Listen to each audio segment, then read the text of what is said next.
We are in the race of our lives.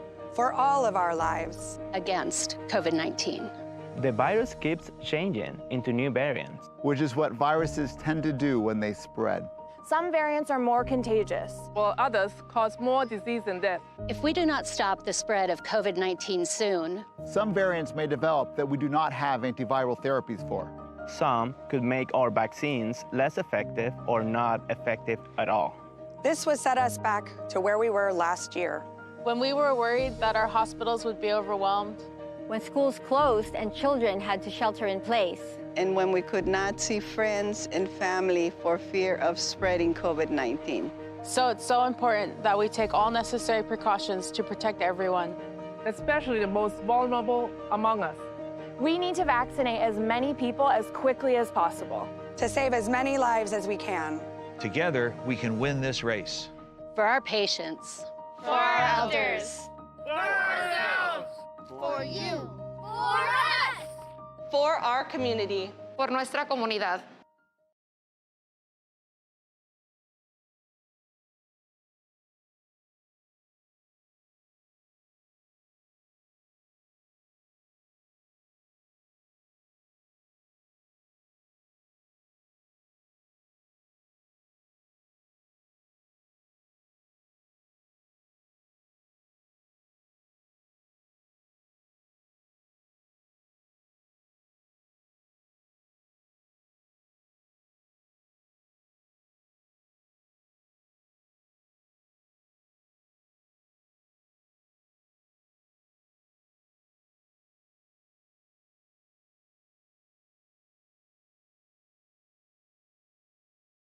Yo me vacuné porque amo a mi familia y amo a mi comunidad. Yo me vacuné para no exponer a personas vulnerables y no poner en riesgo las personas que amo. Yo me vacuné. Mi vida es importante, mi salud es importante. La salud de mi hijo, de mi familia, de la comunidad y la humanidad es importante. Vacúnense.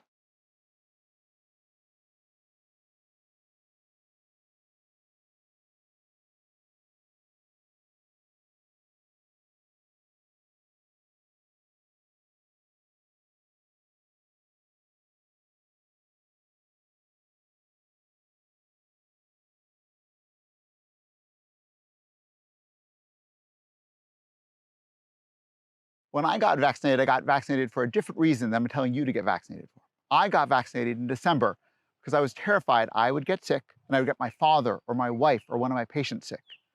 In May, I'm telling you, vaccinate so we can get back to normal life. We all want to get to barbecues and parties and to travel. If we go back to regular life without vaccines, we're guaranteed to get COVID. These vaccines are amazingly safe. COVID is not. So get vaccinated so we can start the best summer ever.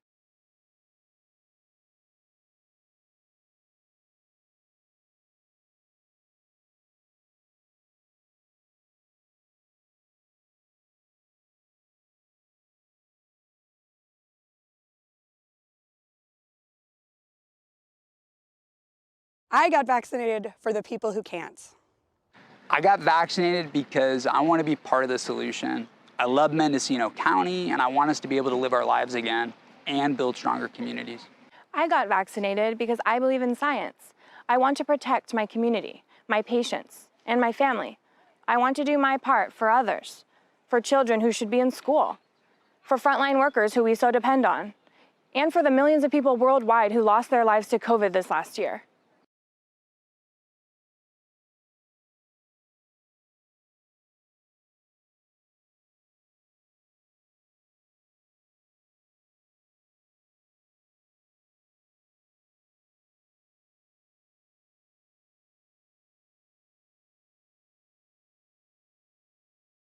I got vaccinated because my children can't get vaccinated. Because I love my family and I love my community. To see my mom. It was her birthday coming up, and so I just wanted to be safe and protect her. To take care of my health and the health of those that I love. I felt it was the right thing to do. My parents are in their 90s. My husband teaches children. I'm active in my community. Not only to protect myself, but for my ohana too. Because it's the only way to stop the spread of coronavirus. So please get vaccinated.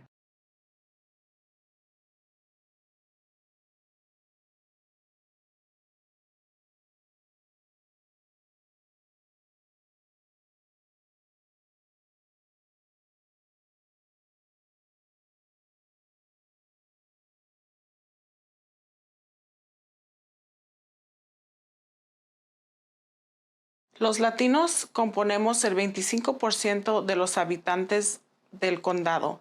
Aún así, la mitad de los casos del COVID somos nosotros. Nuestra comunidad depende mucho de la población hispana. Desafortunadamente, no recibimos la protección necesaria, así que es importante que nos cuidemos uno al otro. De este modo, no perderemos a nuestros seres queridos y podremos disfrutar de nuestras reuniones familiares.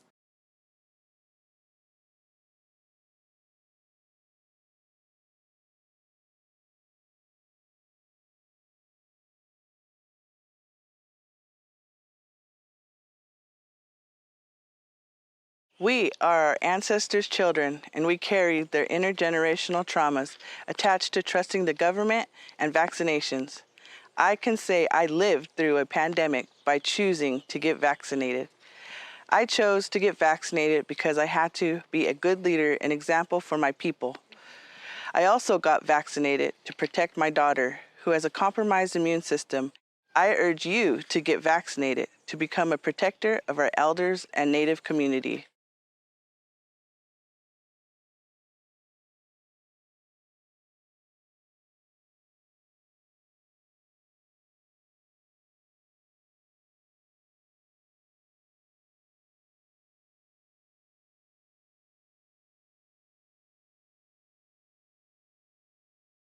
Cuando contraté el COVID me espanté, pero cuando admitieron a mi papá al hospital con la infección de COVID me espanté aún más. Por eso me vacuné, para protegerme a mí y a mi familia.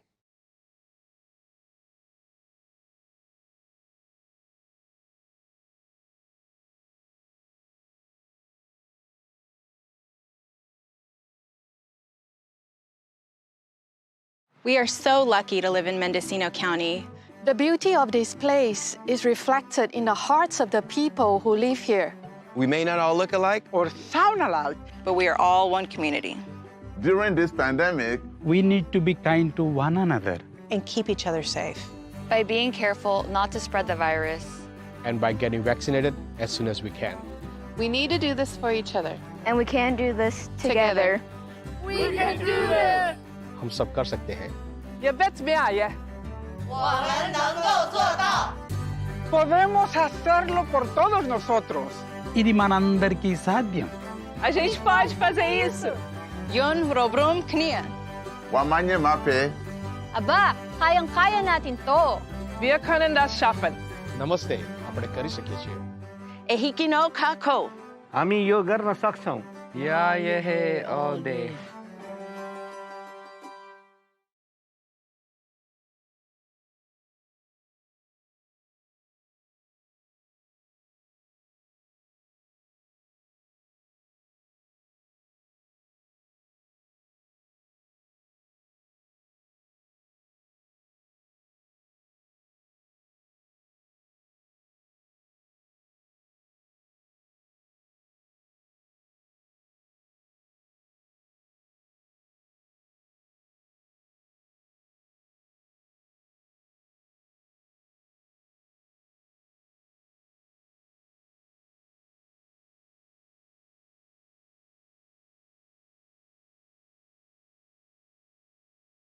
I got vaccinated because my children can't get vaccinated. Because I love my family and I love my community. To see my mom. It was her birthday coming up, and so I just wanted to be safe and protect her. To take care of my health and the health of those that I love.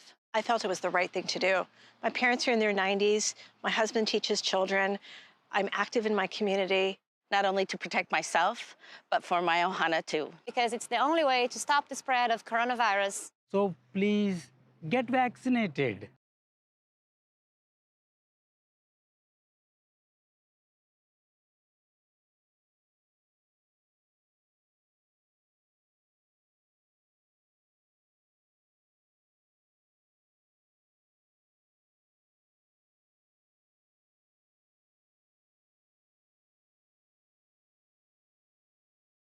We are in the race of our lives.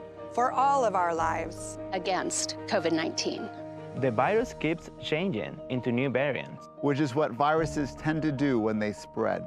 Some variants are more contagious, while others cause more disease and death. If we do not stop the spread of COVID-19 soon, some variants may develop that we do not have antiviral therapies for. Some could make our vaccines less effective or not effective at all. This would set us back to where we were last year. when we were worried that our hospitals would be overwhelmed, when schools closed and children had to shelter in place, and when we could not see friends and family for fear of spreading COVID-19. So it's so important that we take all necessary precautions to protect everyone, especially the most vulnerable among us. We need to vaccinate as many people as quickly as possible, to save as many lives as we can. Together, we can win this race. For our patients. For our elders. For ourselves. For you. For us. For our community. Por nuestra comunidad.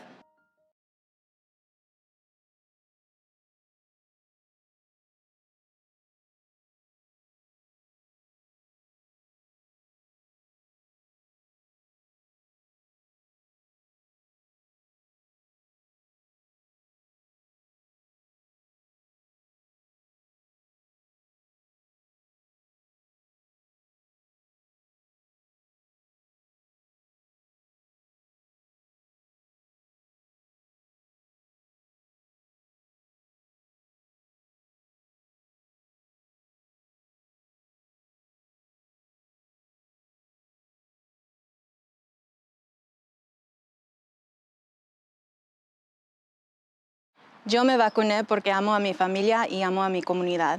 Yo me vacuné para no exponer a personas vulnerables y no poner en riesgo las personas que amo. Yo me vacuné. Mi vida es importante, mi salud es importante. La salud de mi hijo, de mi familia, de la comunidad y la humanidad es importante. Vacúnense.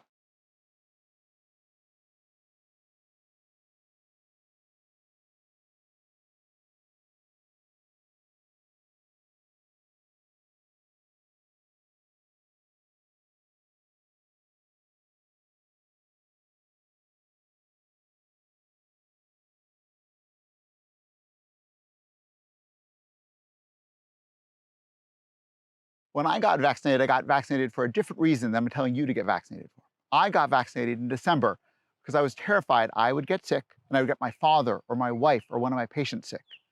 In May, I'm telling you, vaccinate so we can get back to normal life. We all want to get to barbecues and parties and to travel. If we go back to regular life without vaccines, we're guaranteed to get COVID. These vaccines are amazingly safe. COVID is not. So get vaccinated so we can start the best summer ever. Supervisor Mulhern. Here. Supervisor Hashak. Here. Mayor Jurdy. Here. Supervisor Williams. Here. And perhaps someone in the offices could lead us in the pledge. This is Deputy Clerk Lindsay Doherty. I pledge allegiance to the flag of the United States of America and to the republic for which it stands, one nation, indivisible, under God, indivisible, with liberty and justice for all. Great, thank you, Lindsay. Okay, next our agenda is public expression on items that are not on the agenda. Do we have any members of the public wishing to comment on items not on today's agenda or on closed session? Yes, we do. First on the line will be caller Beth Pine. Actually, Chair. Yeah, go ahead. Yeah, I'm sorry, but it's related to the flow of the meeting. Is it possible for the board to briefly discuss conflicts of interest related to the agenda today? And is it most appropriate before we have public expression? Sure. Have you spoken with County Council about this? I did speak with County Council. So the concern is we don't know who will be affected by the drought. We don't know the market value of water because we don't know where it will be hauled from. Some of us may have, I'm sure we all have unique situations. I don't think it applies just to me. Imagine if we deliver water to Fort Bragg, Supervisor Jurdy could drink some of that water. If water is delivered to Fort Bragg, the water company that supplies water to my house could buy water that's somehow subsidized. I want to make it clear the decisions that we're making today, I don't want personal benefit. And I'm hoping that we can give staff direction to exclude supervisors from any benefit that the general public may receive. And so it's mostly a disclosure. I think that we may have a majority of the board by the time the drought is over running into this predicament where we may be voting on issues about water that could affect our own water at home. And I don't know if county council wants to weigh in. We did talk about an FPPC opinion may be appropriate to figure out how to best address it as we progress. Given that we're talking about immediate impacts on health and safety, there isn't time to wait for that opinion. And so the best I can do, I think anybody in my district would have this problem today. We're pretty much all on wells or small water companies. The best I can do is my water is metered at the house, and I'll work with the water company to make sure I'm not receiving a benefit. If I am, make county staff aware of it so we can mitigate it.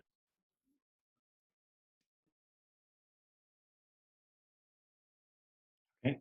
And for my part, City of Fort Bragg says they have enough water for city residents and city businesses, but do not have the water at this time to sell to people outside of city limits. Okay, all right. Can we go to public comment on non-agenda items? First caller will be Beth Pine.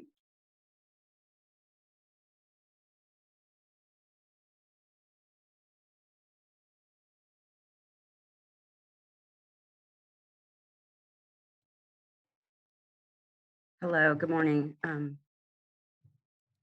Trying to get my camera on. I'm not able to, but I'll just go ahead and talk. My name is Beth Pine, and I live in Fort Bragg, out Mitchell Creek Drive.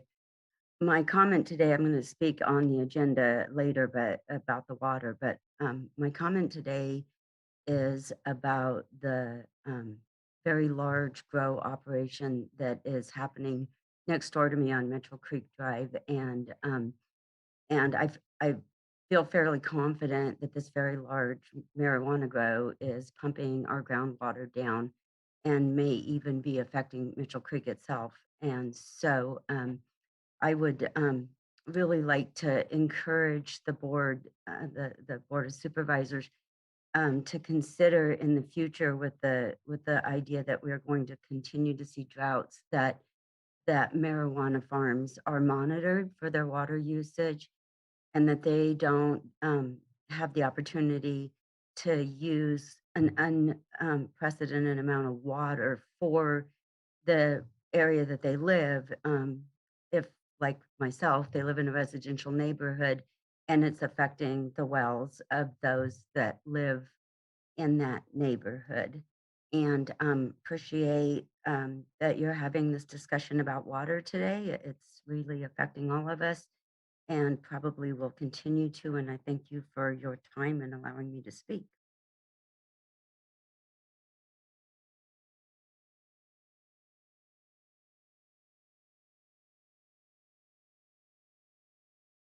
Next on the line will be Dr. Corin.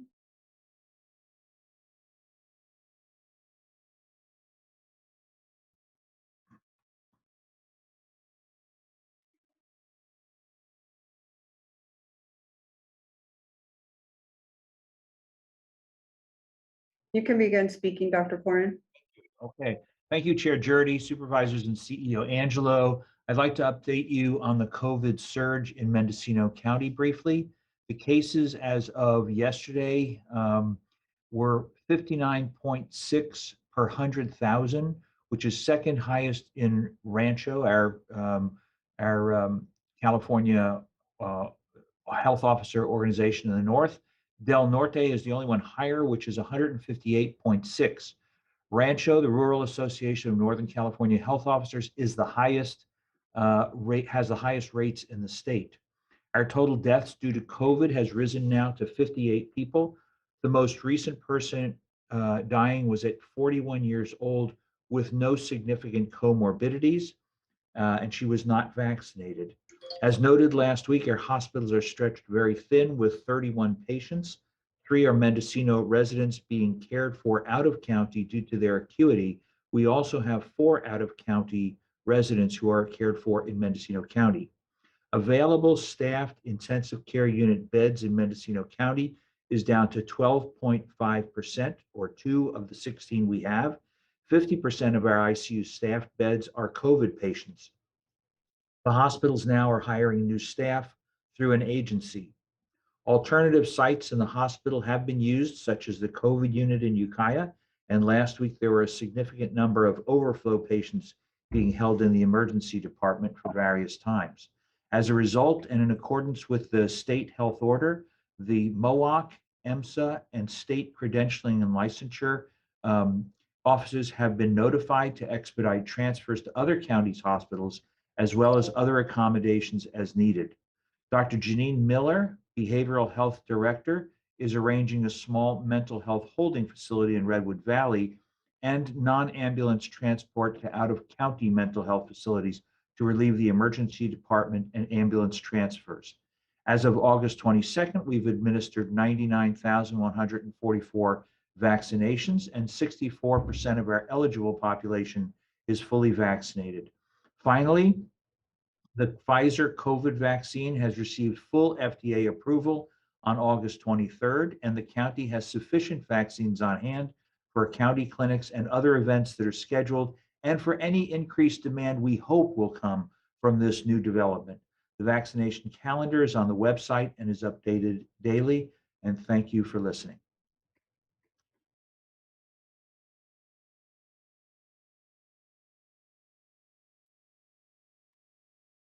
That concludes public comment. Great, thank you. That takes us to item number 4A, which is discussion and possible action, including a presentation regarding increasingly dire drought conditions and abrupt loss of coastal water sale to haulers. And this item is being brought forward by Supervisor Williams, and so we'll go to Supervisor Williams first.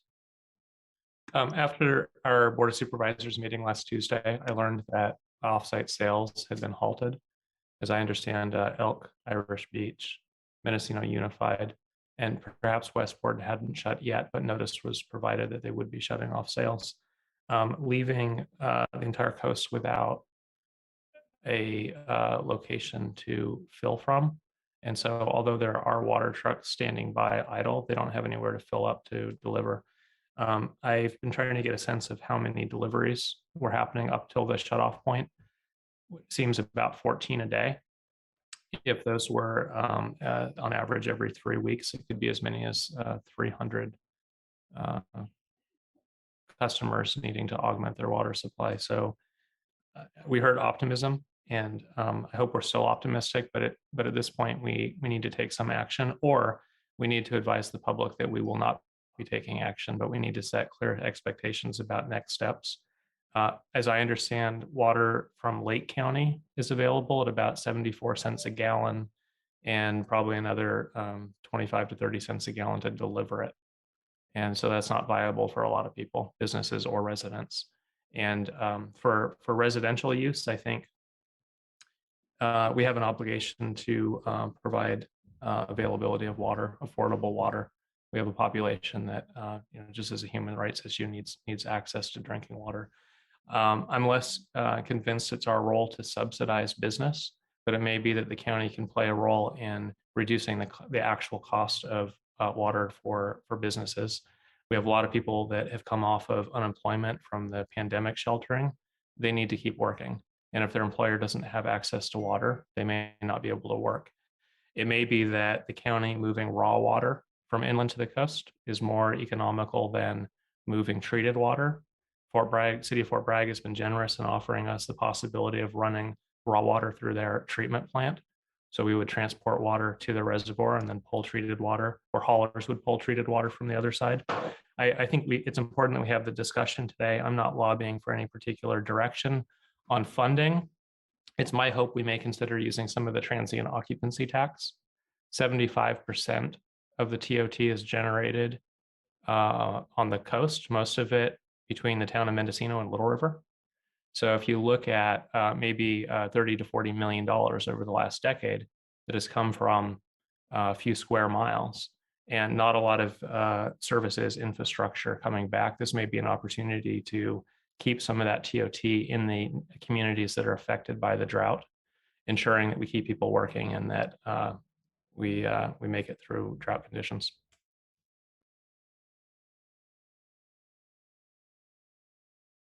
Okay, Supervisor McGordy. So this certainly is a disaster, but it's a different kind of disaster because it's slow creeping and you really can't see it. So normally when we respond to a disaster, it's really clear, and there is a multi-community response, like a fire or a flood or an earthquake.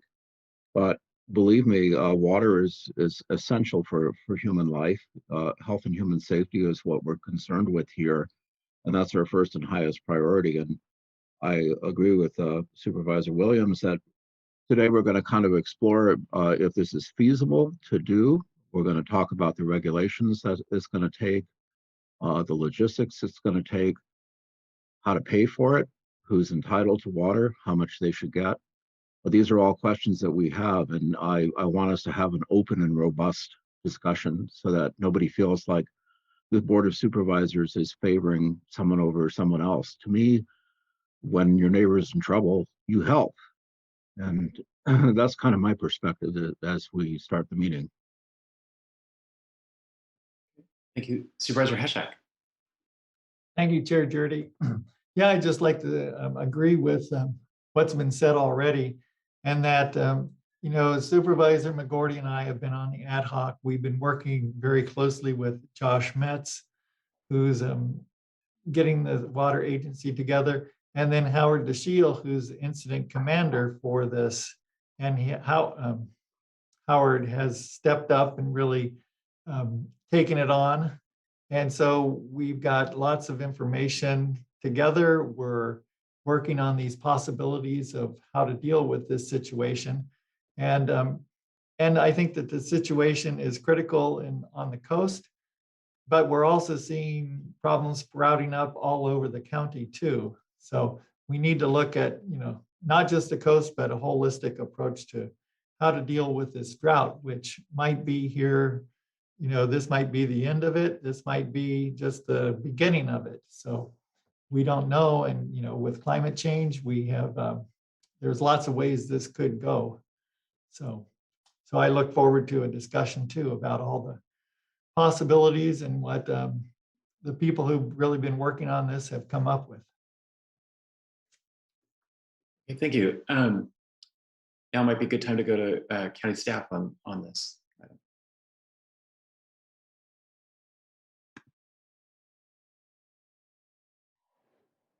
Chair Jurdy, this is CEO Angelo. Howard DeShiel is on the line, but he's muted. So Howard, if you could unmute, there we go. Thank you. Absolutely. I wasn't sure, Mr. Chair, Howard DeShiel, Director of Transportation. I wasn't sure if we were finished with Supervisor Williams' item and moved on to my item or not, or if you just wanted me to comment to Supervisor Williams's item.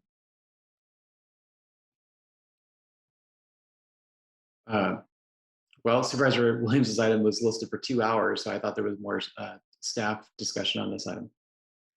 So Chair Jurdy, this is CEO Angelo again. This may be the time possibly that you want to hear from the county finance team. We definitely have Mr. DeShiel who will be talking about process.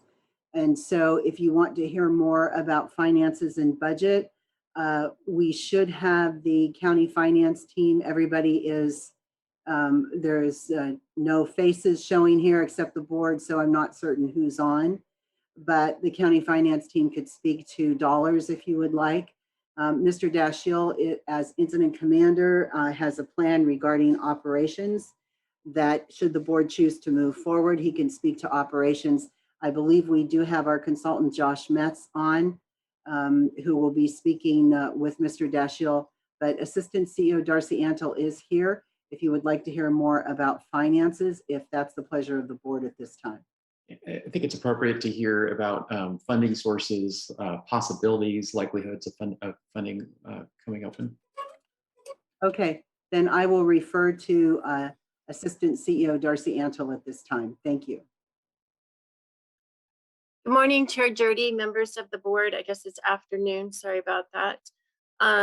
To speak to the county-wide TOT, we did speak yesterday with Treasurer Tax Collector Sherry Shatner to Supervisor Williams Point, between Mendocino, Little River, Fort Bragg, an unincorporated area, Gualala, and Elk.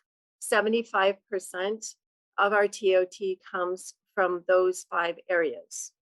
27% coming from Mendocino, 21 from Little River, and they're on down. This year, for fiscal year 2021, that TOT would be $5.4 million. Estimate, because we came in higher in 2021 than projected, but the estimate for 21-22 would be 3.7. The fiscal team has done some research on other funding options for hauling water. At this time, the American Rescue Plan is not an option for hauling water. Under the guises of the American Rescue Plan, those are for public health related issues around COVID, economic relief related to COVID, and then there's infrastructure for drought and broadband. At this time, those projects that we have listed for drought would be our fire hydrants, and those type of infrastructures may be more of a long-term project than just short-term. You still have funding available in your PG&E settlement that came forward to you last meeting. There's roughly $3 million there. County fiscal team, in looking for grant money, found a grant from the USDA, United States Department of Agriculture, where we could work with the sheriff's office to secure 500,000 of the 1 million they asked for vehicles. So this could be another offset to the PG&E settlement if we could be awarded those funds. And that's something we would be bringing forward to you at a future meeting. At this time, I would look to Sarah and or Tim if they had anything to add with regards to those funding streams. Good afternoon, Board. CEO Angelo. This is Sarah Pierce, Principal Analyst within the Perm Department. I do not have anything to add to those funding sources. We are looking at other grants, though, to help offset some of the hauling costs if that's the route we choose to go. Okay, so first of all, I want to thank the finance team for identifying the $500,000 grant that apparently we're eligible for to compete to get half the cost of the vehicle replacements covered from a grant. If they're able to secure that, that's fantastic. Thanks for finding that. And as to just the general concept of what's going on here, the problem fundamentally is just a lack of storage on the coast, and we've kind of known that for a long time. I mean, everybody on the coast knows that, and efforts to create more storage apparently just haven't been enough. The city of Fort Bragg designed a lined pond. It's called a reservoir on Summers Lane, and that was intended to get the city through a 1977 drought, plus have extra water to support development on the mill site. It's very clear that the water flows in the city's 3 surface water sources are so low that they are well below where they were in 1977, which was the worst drought on record. And so it's actually going to ramp up in about a month from now, a kind of a portable desal plant to kind of supplement, because they have brackish water, saltwater intrusion into the Noya River. The flows are so low there. In fact, I think flows in the Noya are running about half of where they were in 1977, which is just amazing that it's that low. One of the things I'm hoping we can do is and I know that everybody's looking for grants, is as we look for grants, are there any sources of funds that could be used for just developing greater water storage on the coast, whether it's the county owning a lined pond adjacent to the city's lined pond, or helping the city develop a second lined pond over there. or a lined pond for the town of Mendocino or some other place that would be outside of this city service area. So, when you look at the flows of the Noah River, just as an example, on average, there's flows of 800, 900, 1,000 feet per second, or per minute, I'm sorry, in certain days in January and in November and February, and yet we're looking at less than a foot a second going through, or a foot a minute going through right now. I mean, it's clearly this is a water storage issue, not a water supply issue to the water systems. So anyway, those are my thoughts. After we get through this drought, and before we get through it, we really need to be identifying ways to create more storage, because the storage that we have right now clearly isn't enough. Darcy, do you have any thoughts or comments? Yes, I Supervisor Jurdy, members of the board, Darcy Antle, Assistant CEO. I would also like to report we are working with the State Water Board, Department of Water Resources, and the Department of Drinking Water. And there's options there, but we're also working with Senator McGuire's office to solidify some funding, but that's through the budget, and we don't expect those trailer bills to come through until mid-September.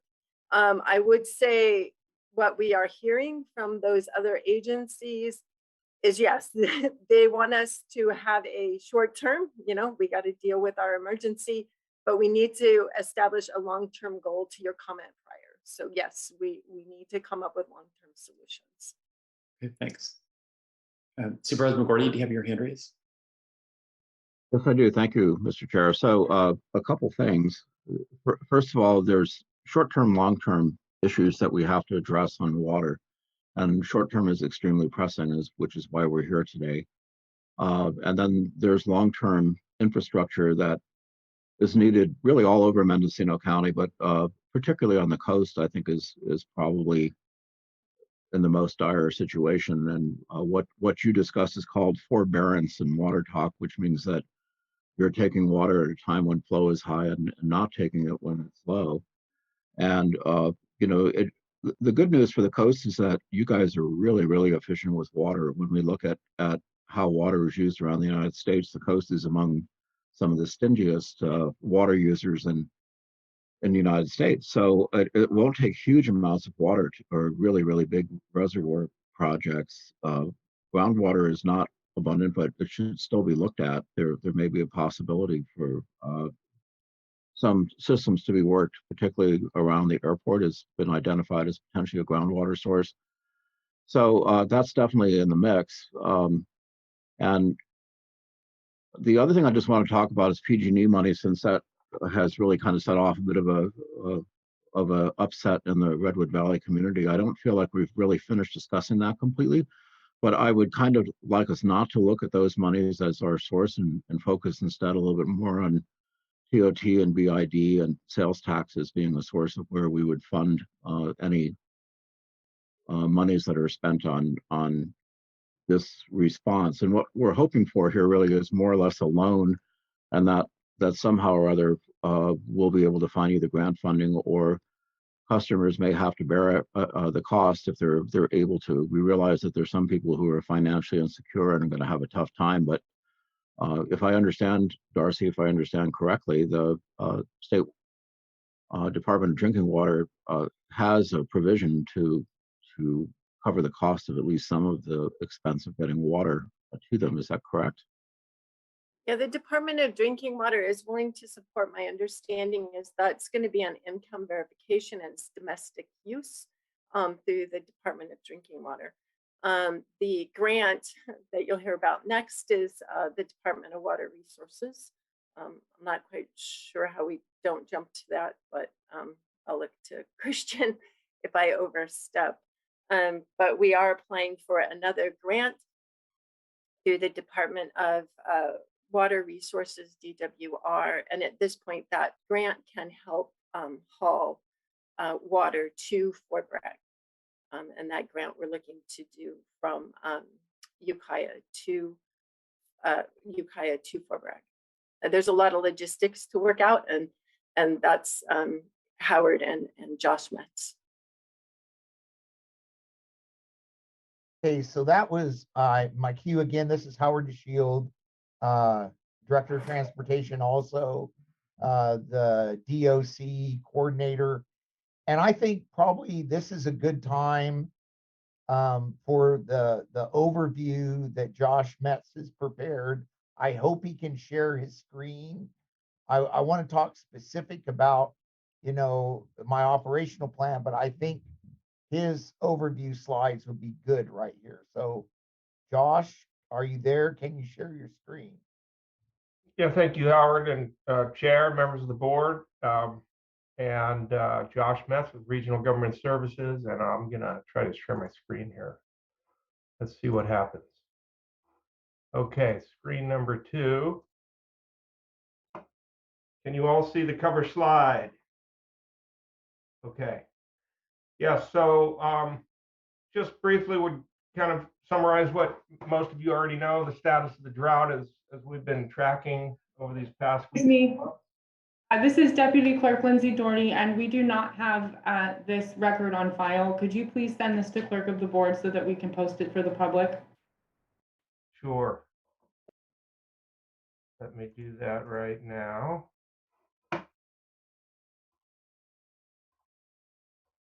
Send this to the clerk of the board.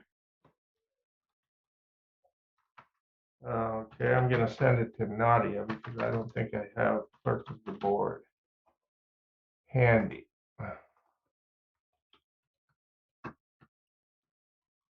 Okay. This overview will cover the items listed here, and especially this water supply replacement project concept.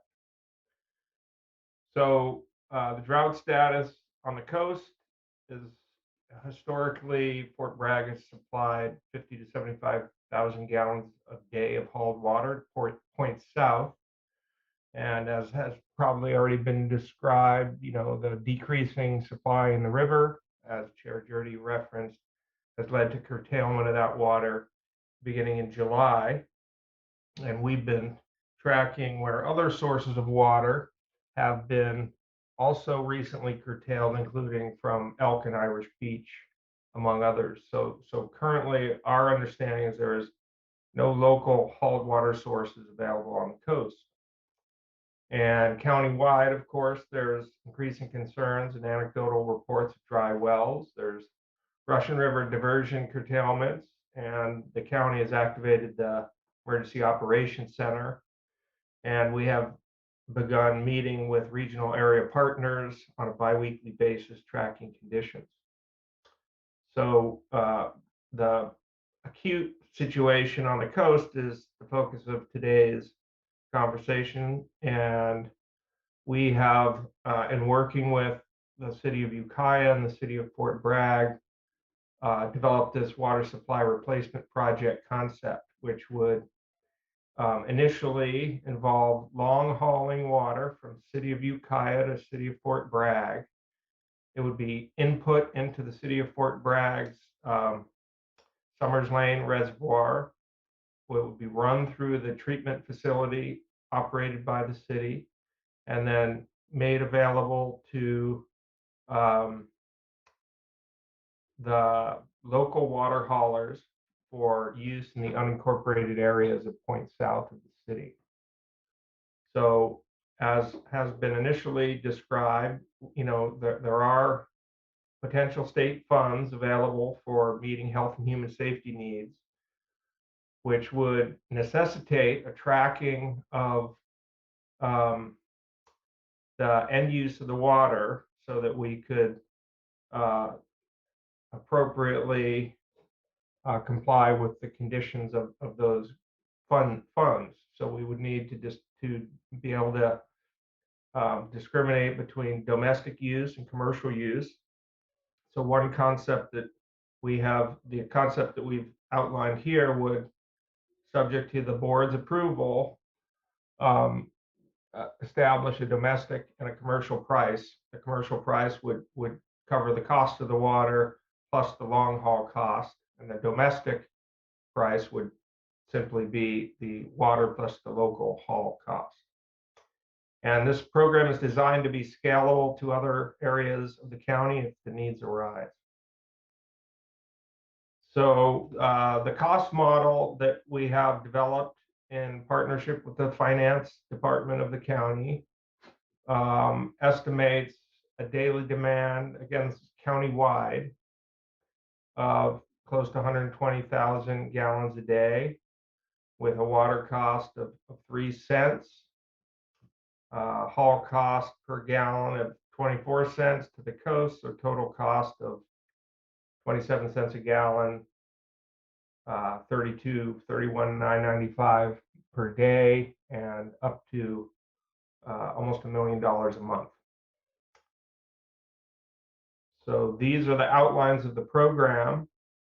And I was also asked to touch a little bit on some regulatory concerns.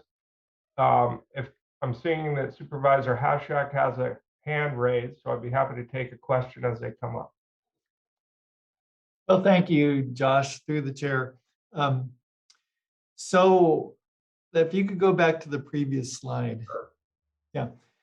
So for the health and safety of the community, then you're saying that there could be cost, like the hauling cost would be covered by the state?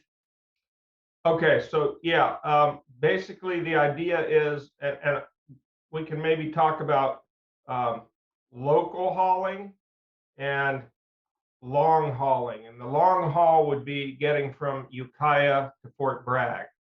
The local hauling would be from the tank at Highway 20 that Fort Bragg fills local haul trucks to points on the coast.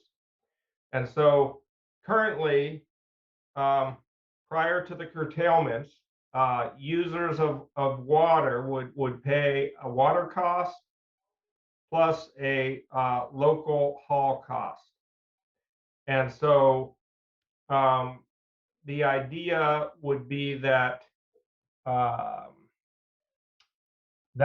this price would allow us to separate out the use of the water from a domestic or these two price categories, from a domestic or a commercial user. The domestic user, the county could go back to the state and say, we have used X amount of water for domestic use, and in this case, domestic is health and human safety category. So then that would be potentially reimbursable under the grant program, whereas a commercial price would not be reimbursable for commercial use. Okay, so a person using it for domestic use wouldn't experience any kind of increase in their water cost. That increase, the long haul cost, would be covered by the state. Correct. That's the outline of the program that we have. Yes. Right. Okay.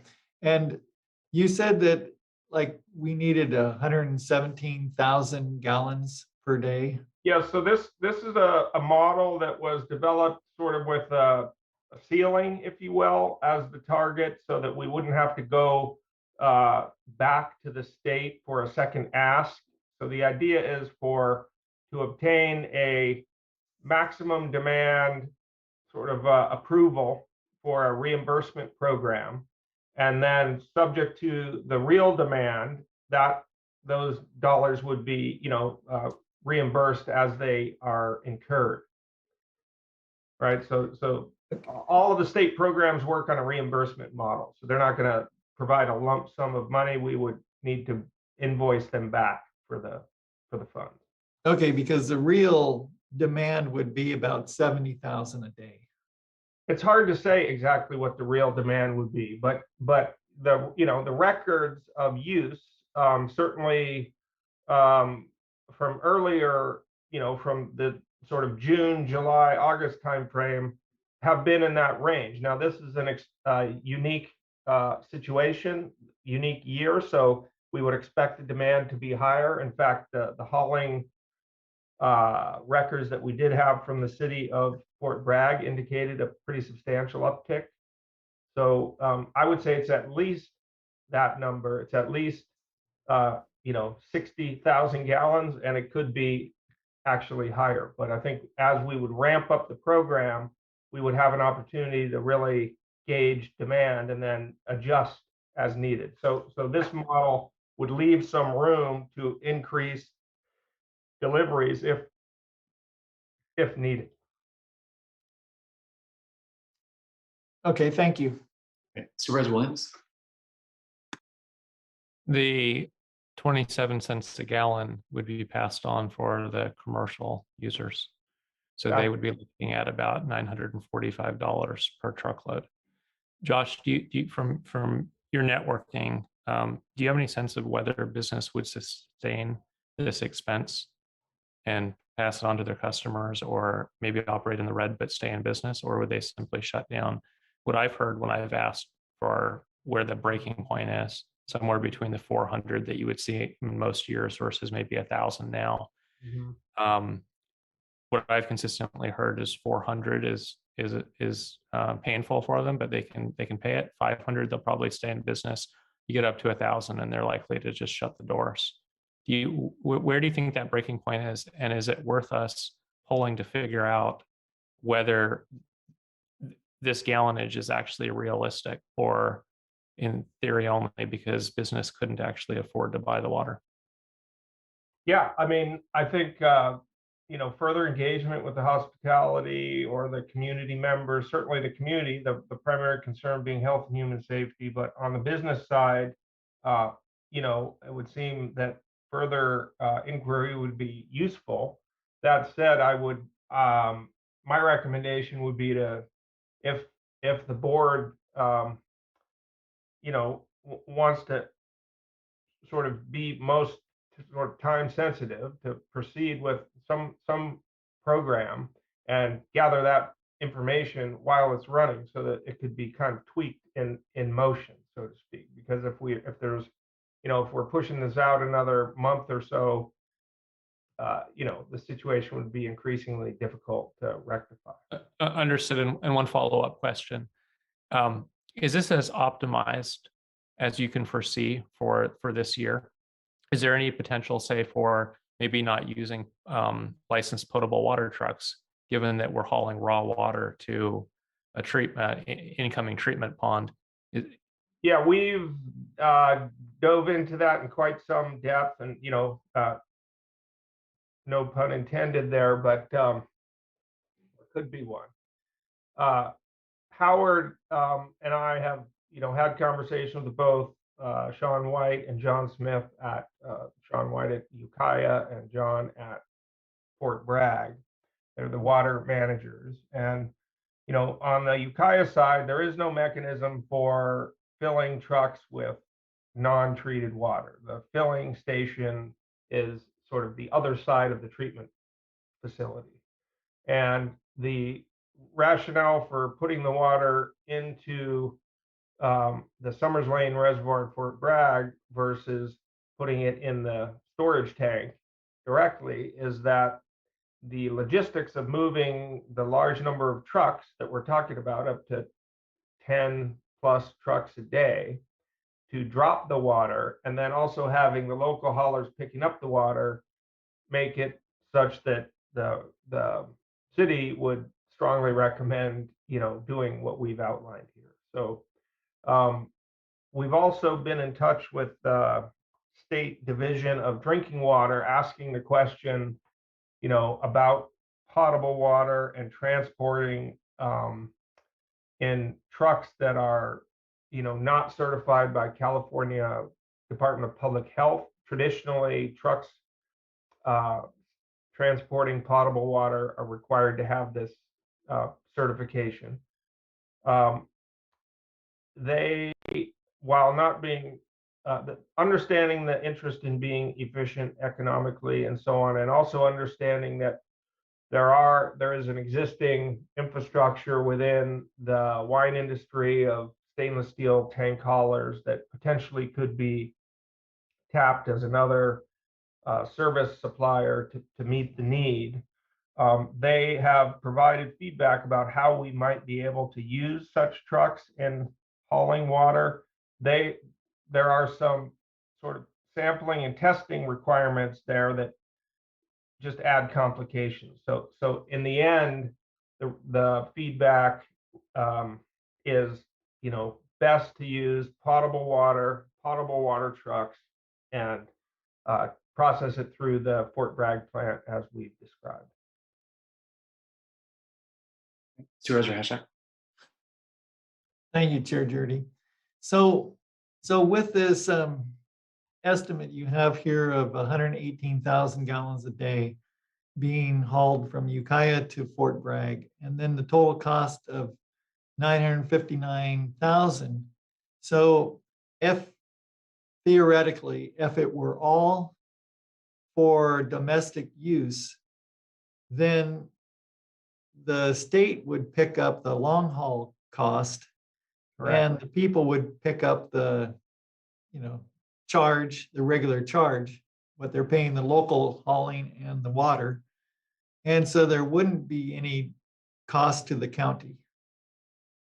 That's if this was all used on the coast and all for domestic purposes. The intention here, as outlined in collaboration with Howard and the water agency folks, is that this program would be set up to be a county-wide option if such needs emerge. So the idea would be to apply for the grant with this maximum potential amount, and then depending on the use pattern, that would be the result of that would be how much is reimbursed or not. But the way you outlined it, Supervisor, is correct. If this was all trucked out to the coast and all used for domestic purposes, the local cost of water would remain what it historically has been, around $400 a truckload to a local consumer, and the county would seek reimbursement for the balance. Okay. Assistant CEO Darciano. Supervisor Jurdy, members of the board, to Jocelyn's point, again, this is a model that can be used county-wide.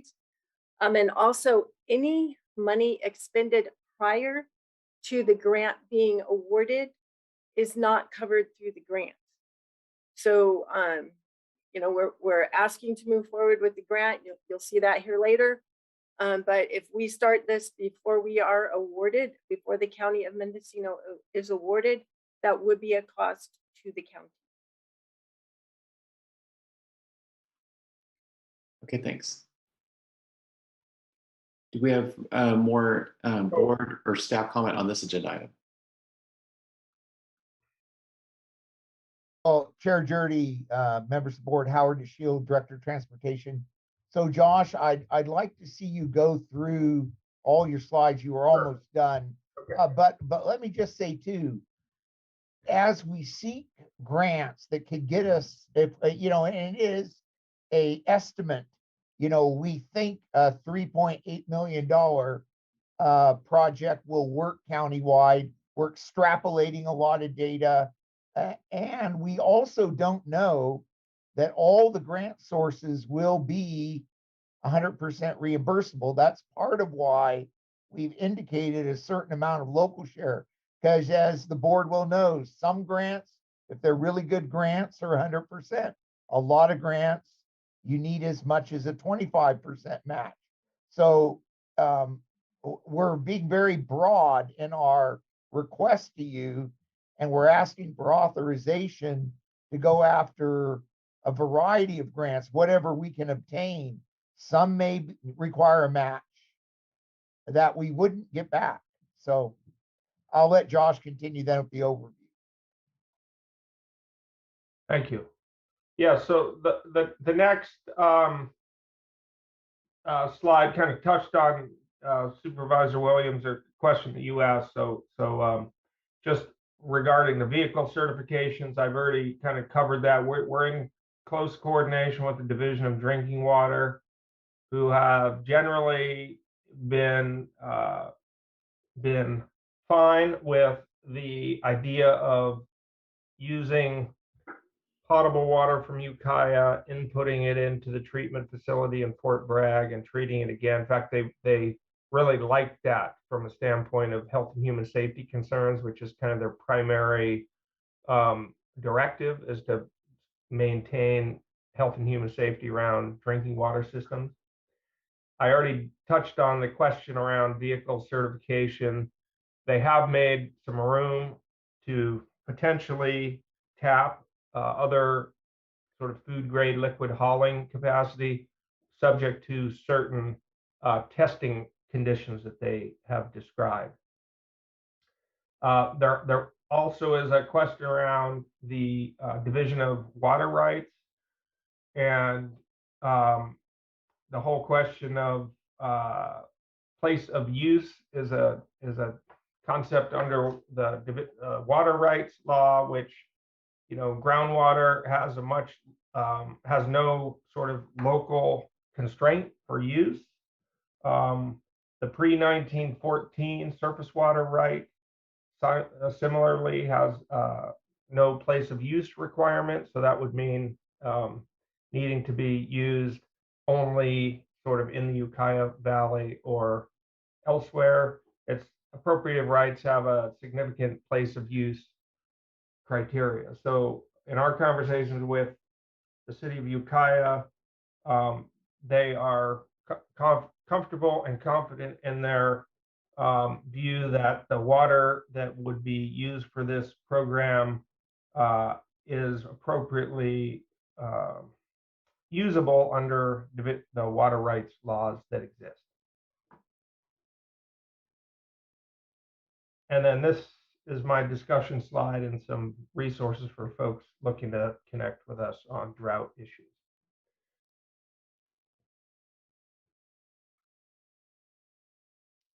I think it's Josh. Supervisor Williams. Josh, can you describe the conditions on our south coast? In terms of Elk, Irish Beach, Point Arena, and Gualala? Yeah. Yeah. So, you know, my understanding there is that Elk and Irish Beach, as I indicated earlier, who have historically provided water for local haulers, have curtailed that use just in the last week. The conversation at our last ad hoc committee from the general manager, city manager of Point Arena indicated that their supplies were stable within the city.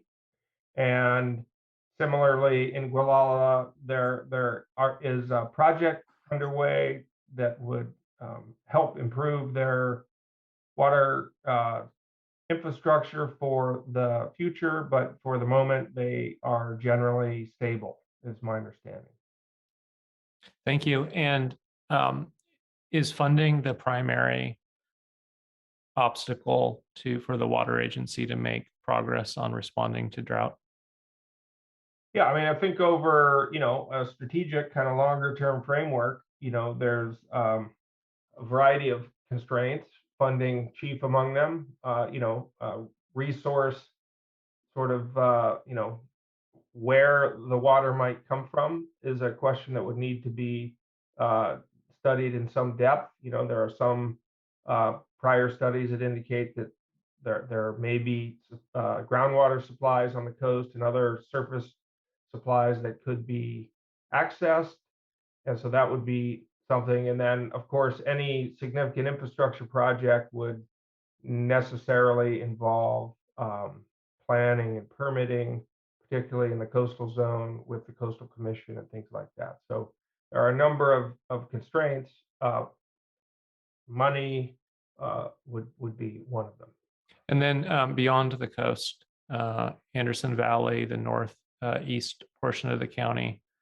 Correct. Are you seeing similar acute symptoms or not yet?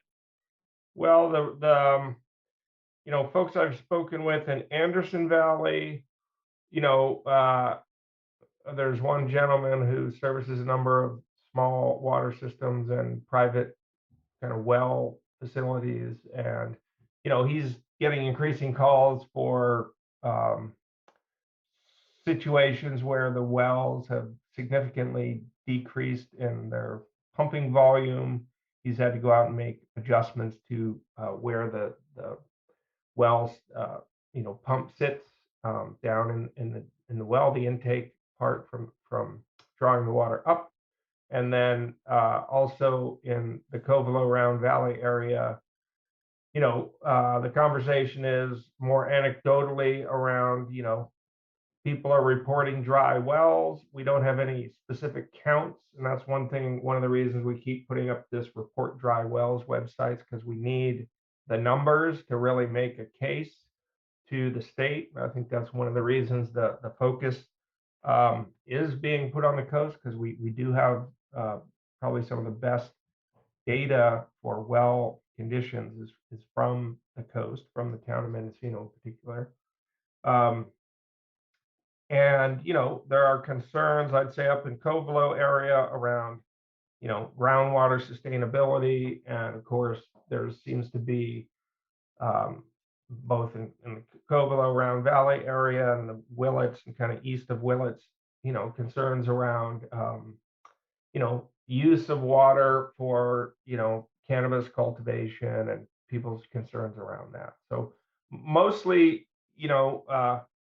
there are concerns and calls and things that we're getting. There's not a whole lot of hard data that I can report at the moment on conditions.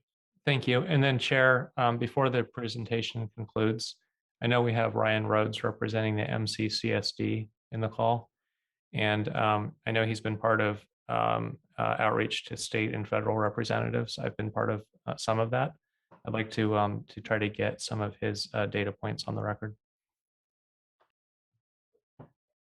Okay, sure. Brian, would you like to chime in? Yeah, thank you, Supervisor Williams. Thank you to the whole Board of Supervisors. I've been asked to give sort of an update on the current emergency here. And as you all know, it's a dire situation, but we're teetering on catastrophic. Right now, there is virtually no bulk water for sale available on the coast. Residents and businesses are scared. I'm getting daily phone calls and reports from people of dry wells or underproducing wells. Last month, we had 25 dry wells reported to the district. That's the highest number on record for any one given month. And we only have a network of about 420 wells total for our whole district.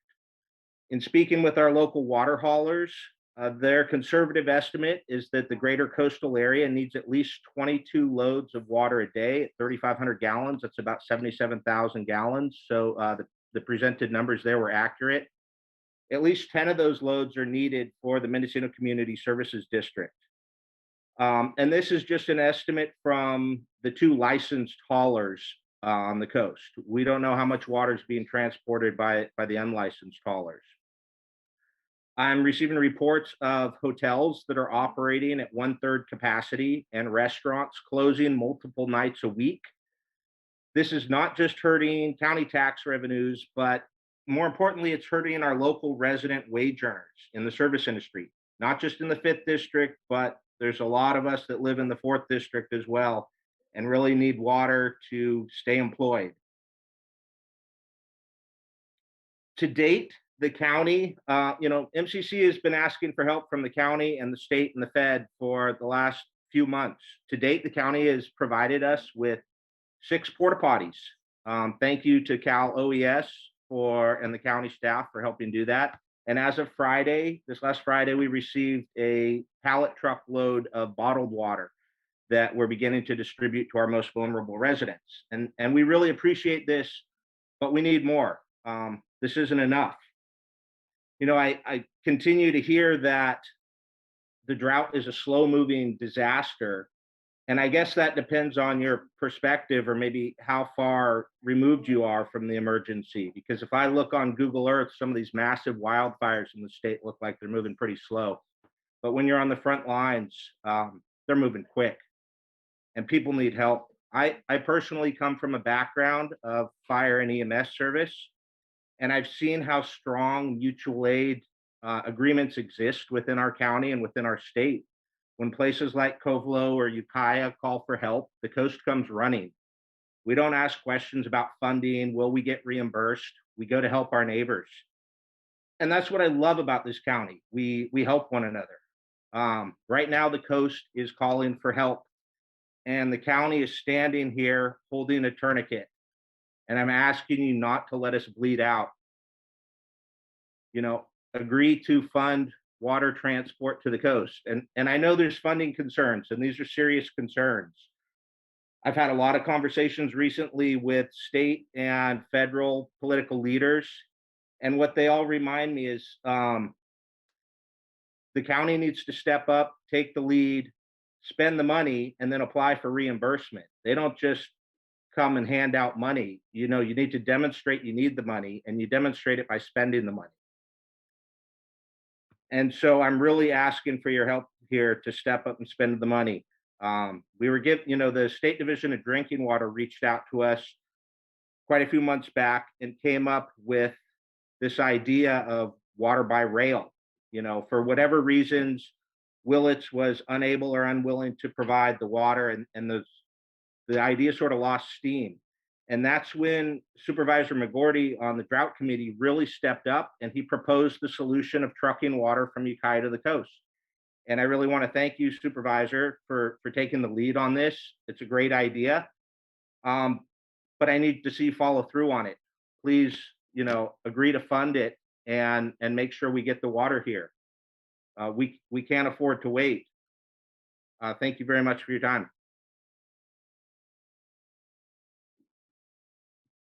Okay, Supervisor McGordy. Well, that brings up the other piece of the puzzle, which is that there's some paperwork to do, and the mutual aid agreements are something that are critical to it. And I'd like to ask County Council where we are in the process.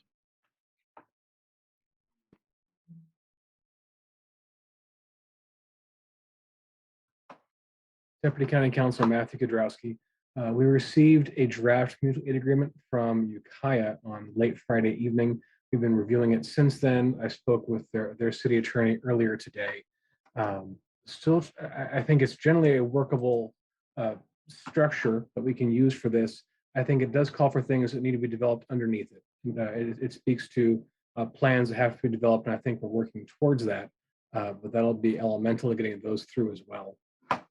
I'll note that right now, the resolution in the other agenda item allows for the director of DOT to negotiate and enter into certain agreements.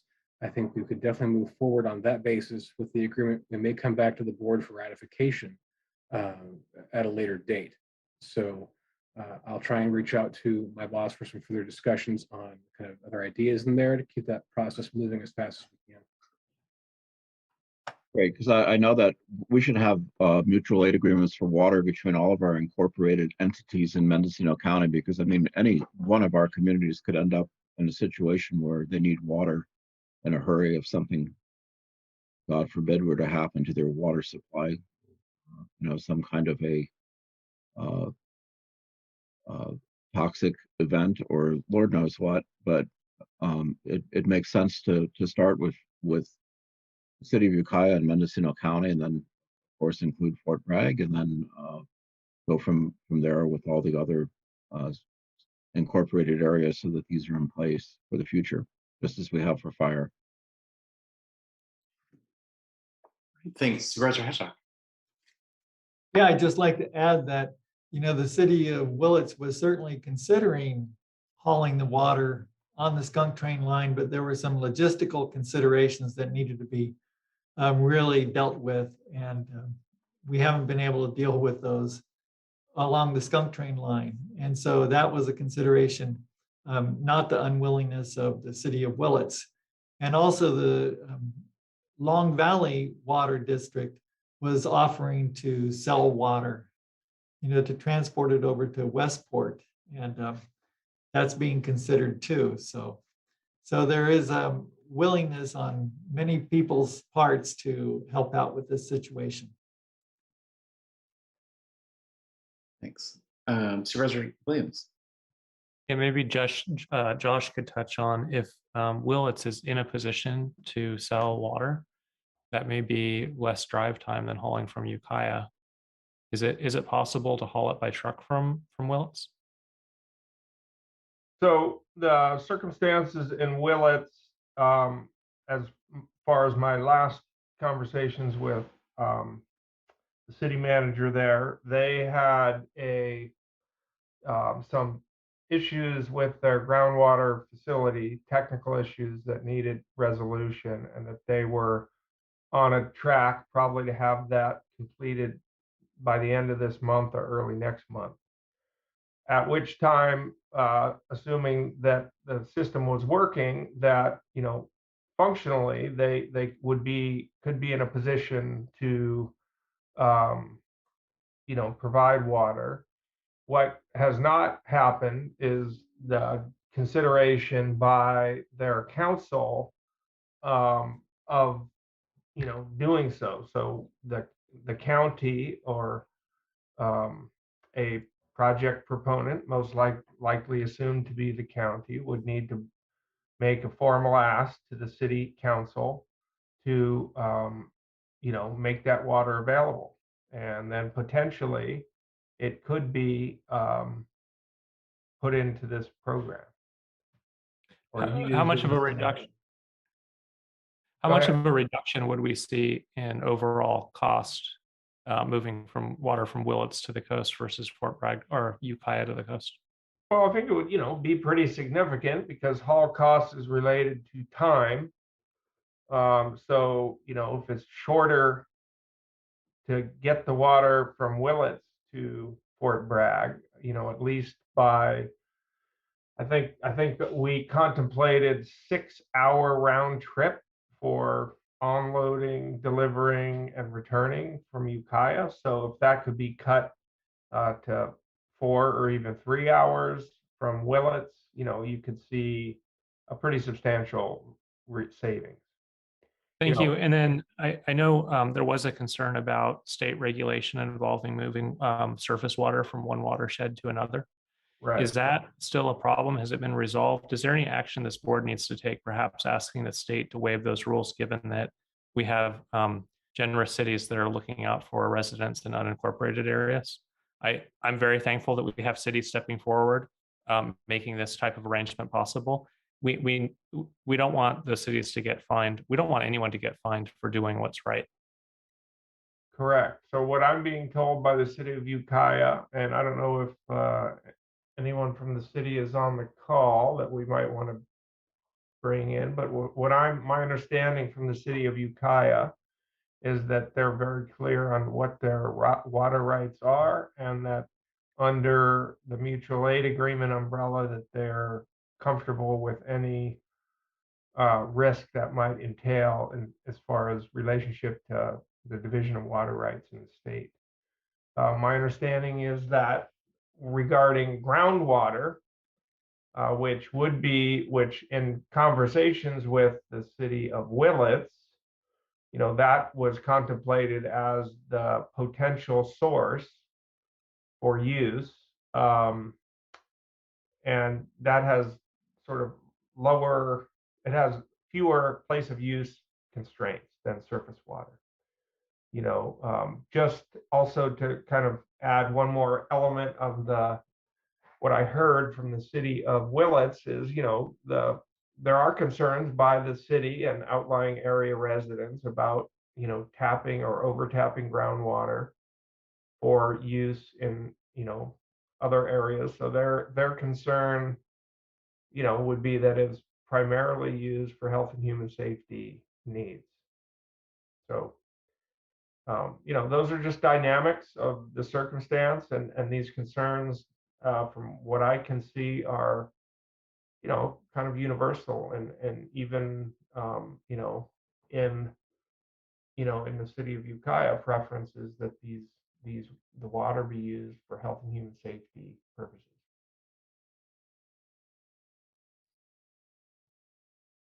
Okay, thanks. Looking at Josh, would this be a good time to go for public comment? Yeah, as far as I'm concerned, if you're asking me, your meeting. Yeah, I'm just trying to figure out if you think you're finished with the general presentation. Okay, so Yeah. let's go to public comment. First on the line will be Charles Brandenburg, followed by Peter McNamee and Samir Tuma.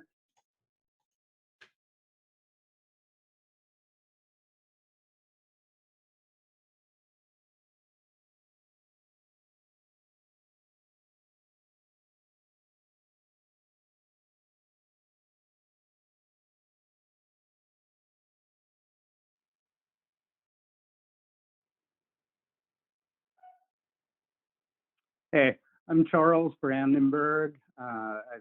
Okay. I'm Charles Brandenburg. I have an inn in Mendocino. Most of you know me. It's didgeridoo. I've spent $200,000 on water over 10 years. And to call this the big emergency is a little false, because if we don't take care of it in the future, it's just going to repeat itself next year, and maybe next year you won't find a government grant out there.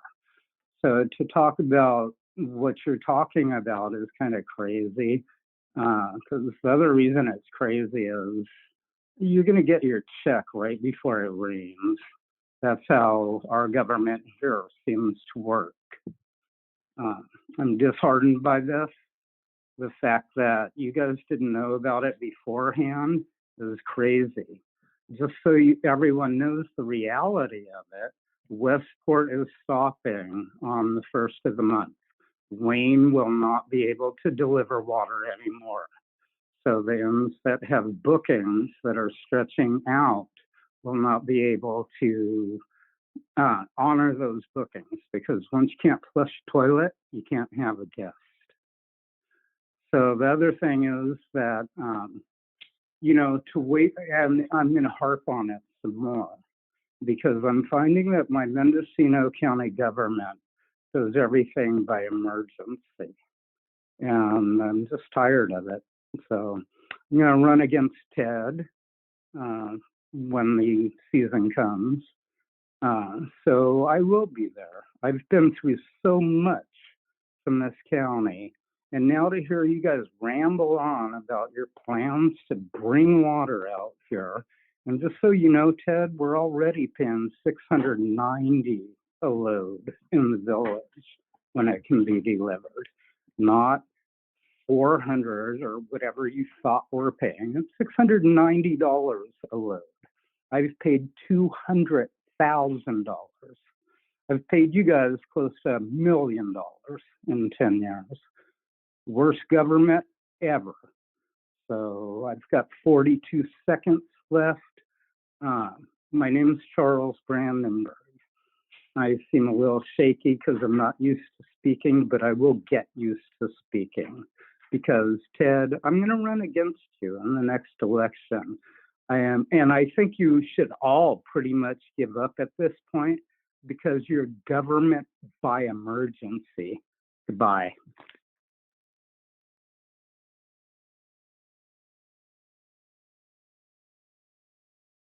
Next on the line will be Peter McNamee, followed by Samir Tuma and Beth Pine.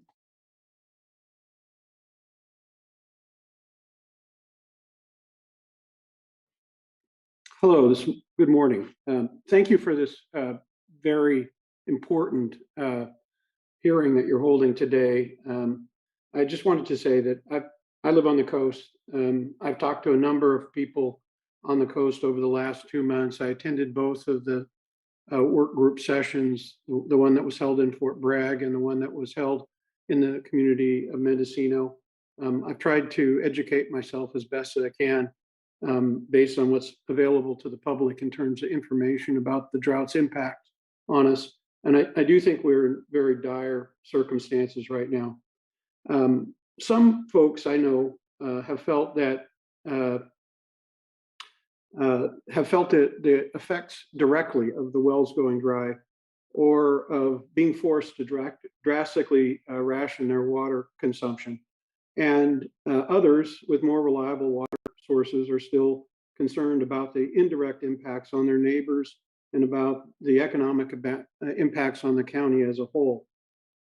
Crisis often requires taking imperfect short-term actions to mitigate severe suffering. And I think that's where we're at.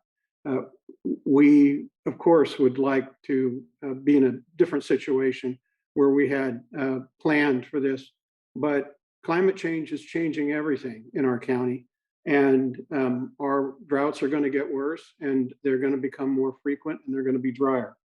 And while I know that hauling water from the interior of the county to the coast will add some burden to our carbon footprint in the county, I think that the suffering that and the economic hardships that people are facing here on the coast deserve us to take that effort. And so I would endorse and encourage you to take the action recommended by Supervisor Williams today. And I thank you for the opportunity to speak to you on this subject.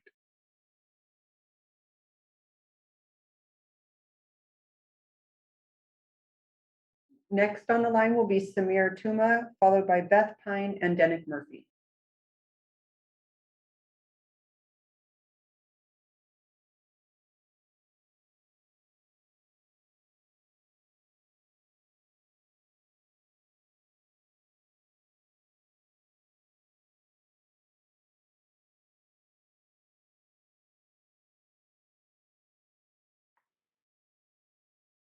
Good afternoon. This is Samir Tuma. I am the owner of the Inn at Schoolhouse Creek and cottages at Little River Cove. I appreciate the opportunity to provide some comments this afternoon. Over the course of the last year and a half, starting in March of last year, I've been working with a group of owners and operators of lodging properties, primarily, and some restaurants on the coast to address COVID issues, fire issues, and now drought issues. We've done that through partnership with the county and the community with an eye towards keeping the community, our employees, as well as visitors safe from these disasters. We've been buying water at our property since spring of this year, and last week we were told there is no more. This presents a huge problem. As we're going into September, we're fighting COVID, we're fighting fires, we're fighting drought. All of these things are really threatening not only the physical health, but also mental health and the livelihood of all of our residents on the coast.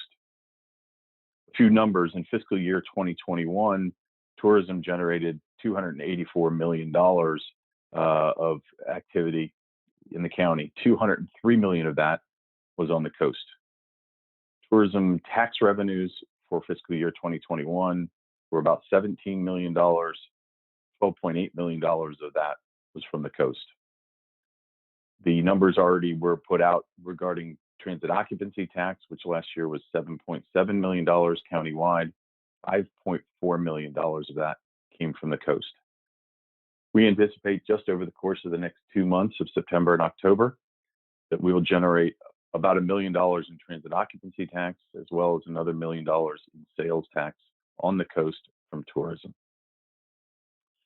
We understand that COVID and the fires are extremely difficult, and you all are doing heroes work to try to mitigate the damages there. The water supply issue, there is a solution. It's in front of you, and it's a challenge for sure, but it's a challenge that I think you are prepared to meet. Please help us save the 4,800 jobs that tourism produces on the coast, and help us preserve a way of life, economy for people who've been struggling for the last year, and also just a way forward for the community. The question was asked earlier about $1,000 a load, which is what the calculations come out to. That's devastating. I would propose that we use transit occupancy tax that's been generated on the coast from perhaps June, July, and August of this year, and take that money and use it to pay the long haul costs to get the water to the coast. We've worked very, very hard.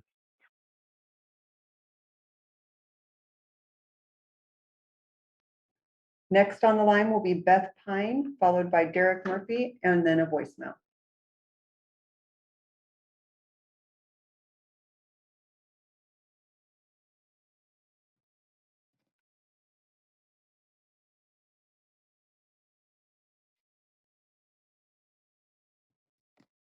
You can begin speaking, Ms. Pine. Thank you. Hello, my name is Beth Pine, and I am a resident Fort Bragg unincorporated on Mitchell Creek Drive. I'm also an educator, and I have rentals in the unincorporated, in a couple of unincorporated areas around Fort Bragg. And as you know, most of the residents on the coast live in unincorporated areas, rely on our well water to supply our homes and the homes of our renters. I really never did understand whether or not there was a proposal to charge fees for the water delivery. And I'm really concerned in our low income economic area that would cause many people to not have water deliveries. And I know, you know, for myself, having rentals, that it would also cause the people that have rentals to raise the price of rent in order to offset the cost that could become exorbitant depending on how many months of water needs to be delivered. As an educator, I really am very concerned about the health and safety and welfare of our children in our community. I know of several families that are having to come into town already and rely on neighbors and friends in order to take showers. You know, there's got to be a breaking point of how many people can host people in town, and it will put pressure on the town's water supply to have all of the people coming from the unincorporated areas to access water. As for my own well, I truly believe, and said this earlier, that the large marijuana grow next door to me is pumping down the aquifer and the water table to the point that it is causing my well to be unable to keep up with filling my storage tank. But at any rate, whatever the cause is, the hope is that I can rectify that situation and won't need it again. And I appreciate you taking the time right now to really address this and address this with the urgency that's needed, knowing that, you know, next year there could still be a situation, but the possibility is that many people that have first experiencing this, like myself, will try to figure out how to fix the issues so that this doesn't become an emergency next year. And once again, I thank you for all you do, and I thank you for addressing this, and appreciate having the time to speak.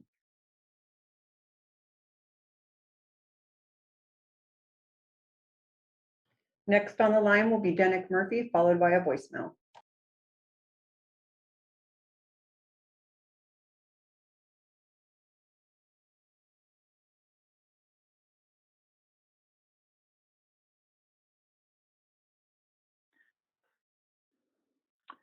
Good afternoon, and thank you for the opportunity to address you today. My name is Denick Murphy. I'm a board member of the Mendocino City Community Services District and a coastal resident. I just want to commend Supervisor McGordy, Ted, Dan, and other board members and county staff and Josh Metz for working to find solutions to the many drought challenges that our community and our county face now and in the coming months. This meeting provides an opportunity for Mendocino County to get ahead of what could be an economic and public health disaster in our county and along the coast.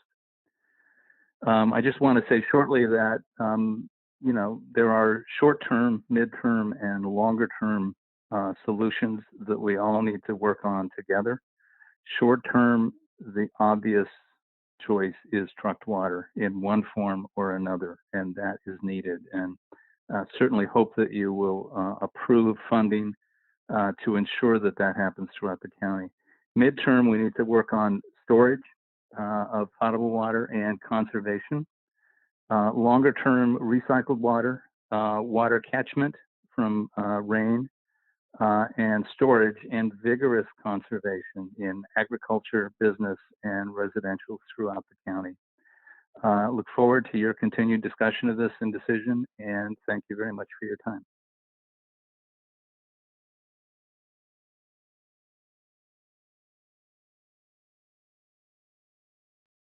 Next on the line will be the voicemail. my name is Jerry Starr.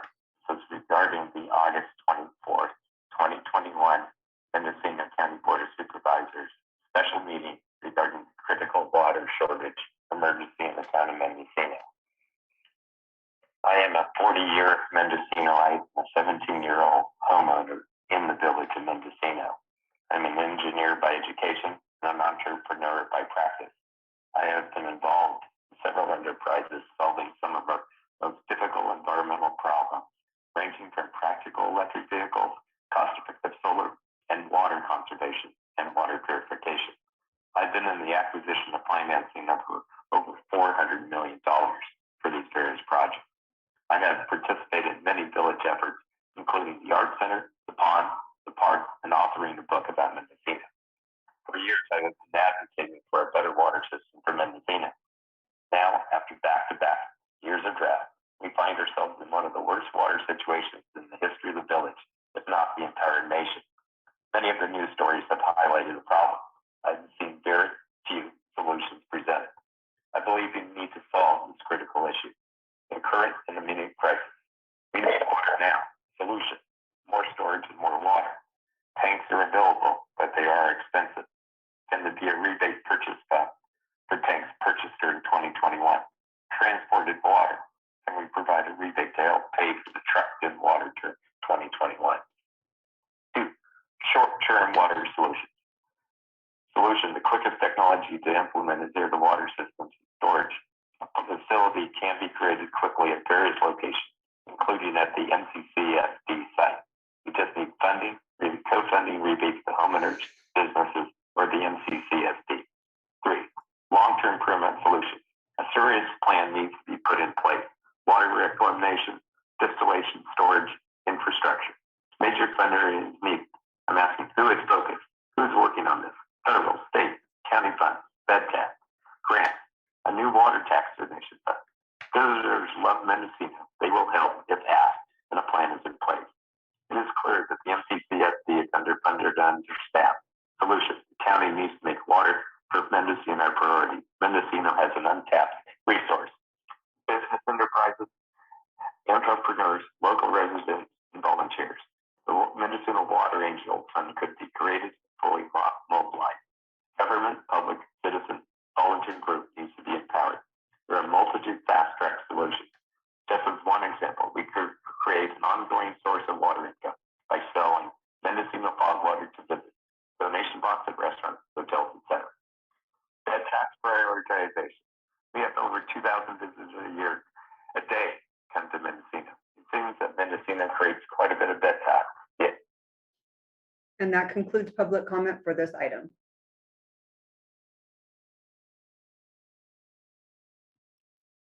Okay, going back to the board, now we do have a related agenda item. Do we want to transition over to that other agenda item, or do we want to continue on with this one before we go to the next item? I'm comfortable transitioning or merging. Okay, well then let's open the discussion on agenda item 3A, which is discussion possible action, including adoption of a resolution authorizing the grant application, acceptance, and execution agreements with the Department of Transportation, or I'm sorry, the Department of Transportation Water Agency Division for the Mendocino County Community Water Supply Replacement Project, and to advertise bids and award contracts to implement the project for initial estimated cost of $3.8 million, and grant matching funds to be allocated from well, how the agenda items written anyway.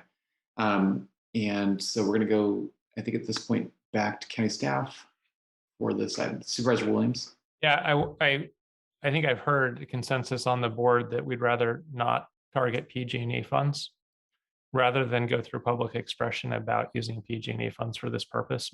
Do we want to give some guidance up front? TOT, general fund, find another source. I'm looking for board unity and actually unity with the public. I don't want to be in conflict about the source of funds, and I know there are some strong feelings about PG&E monies.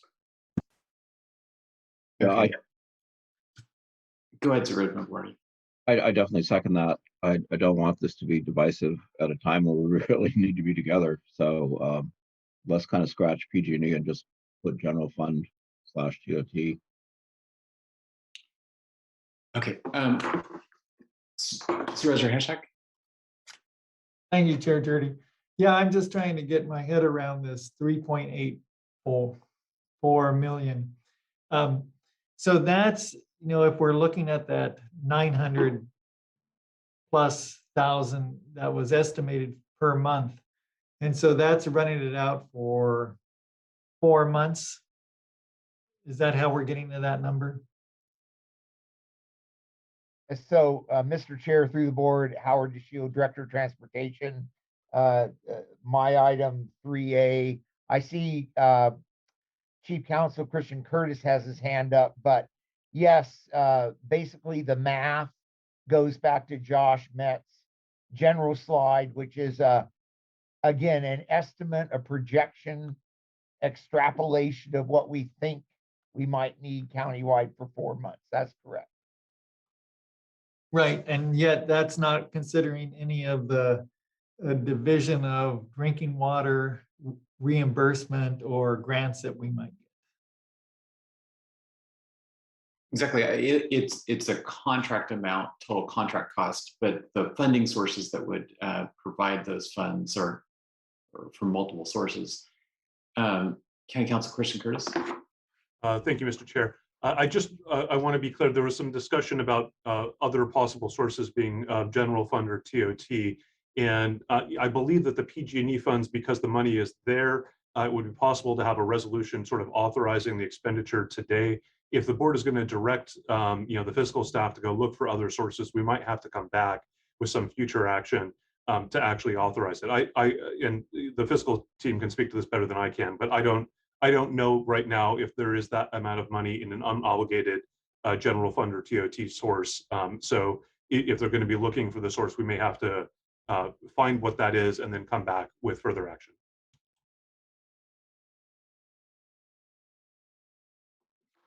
Assistant CEO Darciano.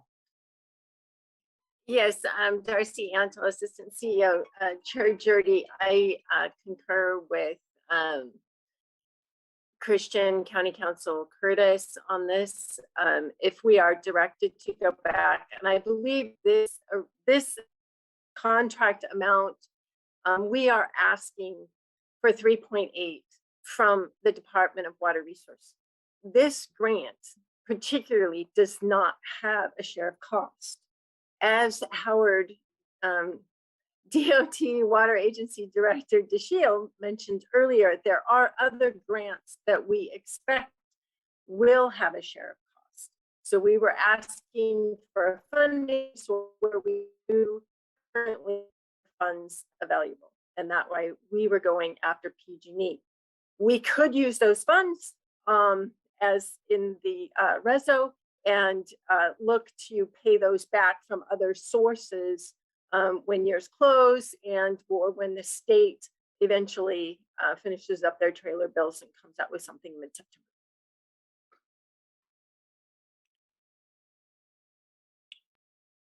Okay. Well, why don't we hear the item? I think there's consensus the board does not want to use the PD funds, but why don't we just continue with the agenda item? Okay, thank you, Mr. Chair, ladies and gentlemen, the board, Howard DeShield, Director of Transportation. So let me just introduce this with the idea, and I'm going to use something that I have experience with, is say an emergency, a disaster county road system. That can be a landslide, a slip out, a flood. It is true that when the county goes into address a core function that we're responsible for, and there's been many times that I've opened a road so that the public could get out, but they couldn't go back in for a long time. We were able to get it temporarily open. They call it an emergency opening. I don't have a comparison to this water disaster. It has not been the county's function, nor to my knowledge, has the water agency ever provided drought replacement water. And I think that for an immediate, keeping someone hydrated so that they can escape, their situation if they run out of water, I think that's something we could get after the fact funding for. But let me just say, it's been my experience dealing with grant funding and disaster relief funding that when you're talking in terms of $3.8 million, you typically have to have your grant funding agreed to, and that needs to have certain stipulations that you've signed on to. And what this item 3A really does is authorize the CEO or their designee to enter into grant agreements to give the assurances that we will meet the conditions of those grants so that we could seek reimbursement. And yes, obviously, we would always take 100% grant money first. I did, though, feel that it was important to at least provide for the fact that there could be other grant funding sources out there that we would need or we could access that would have a match. And that's why we asked for county match funds for this authorization.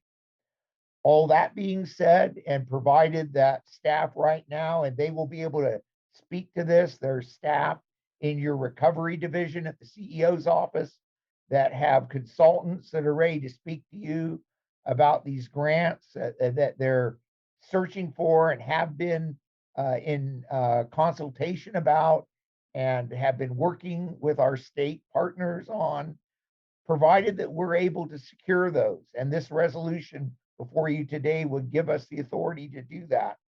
We would then need to be able to expend those funds in accordance with procurement standards that would be recognized and would be make the monies then eligible. It is not so simple to get expenditures for disasters refunded beyond just that immediate response, that immediate emergency opening, that several days of a disaster.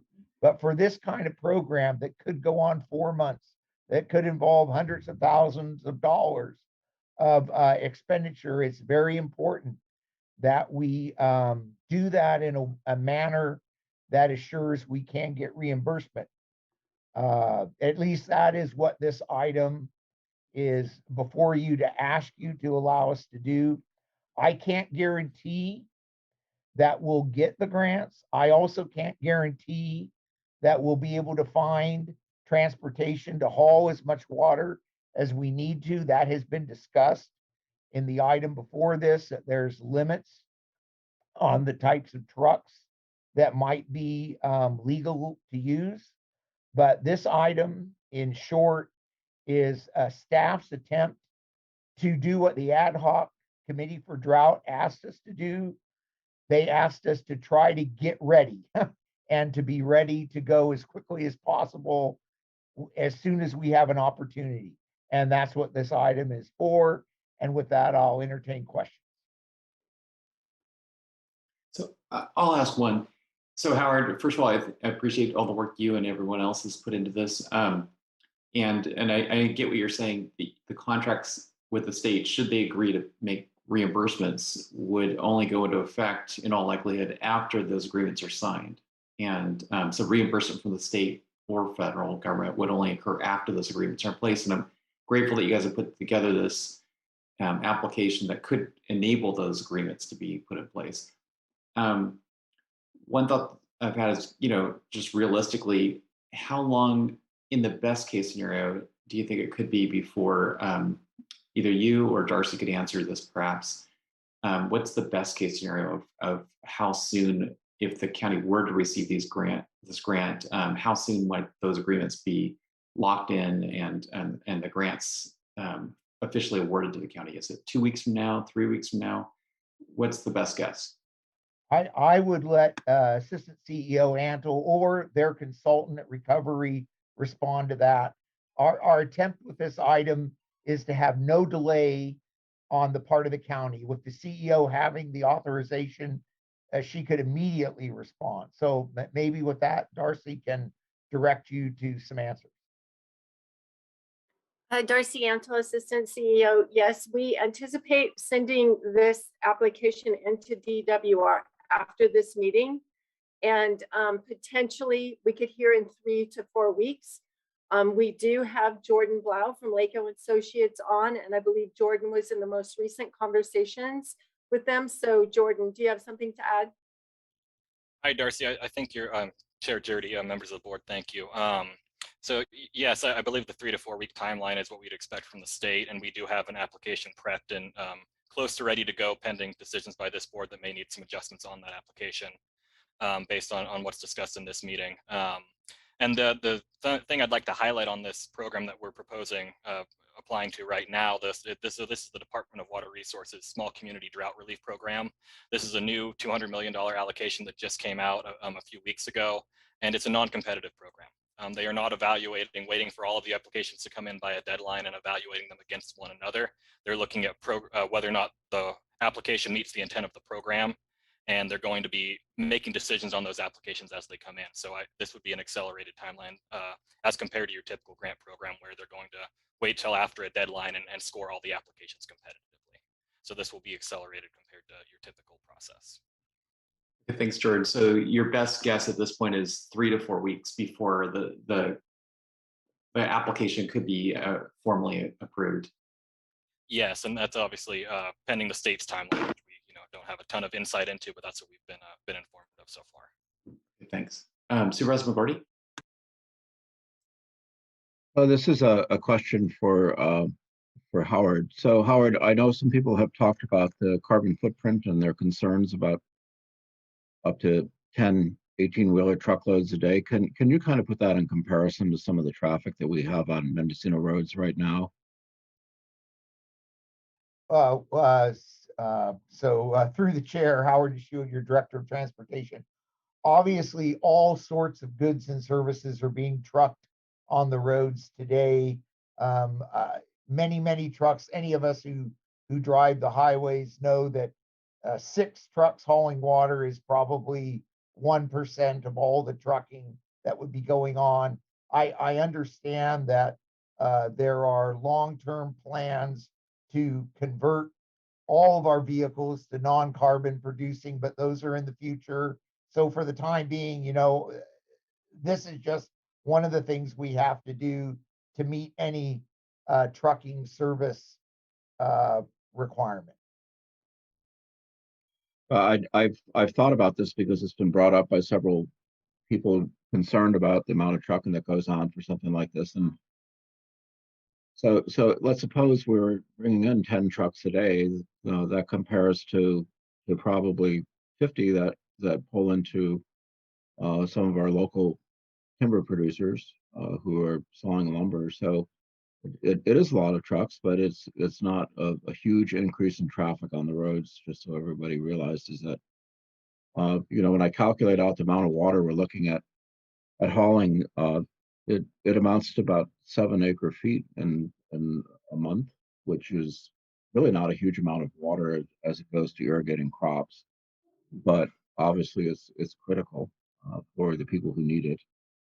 So just trying to put this in a volume perspective, which means to me that long-term Mendocino should have itself for water security at least 50 acre feet available that it doesn't have presently, which is, again, not a huge amount of water. I mean, that is a pretty good sized reservoir, but relatively small. And we see reservoirs of that size in our vineyards here along the Russian River used for frost protection. So we're not talking huge reservoirs. They're kind of micro reservoirs from a municipal perspective, but they would make all the difference in the world and should be kind of on our radar screen going into the future so that there's more water security on the coast.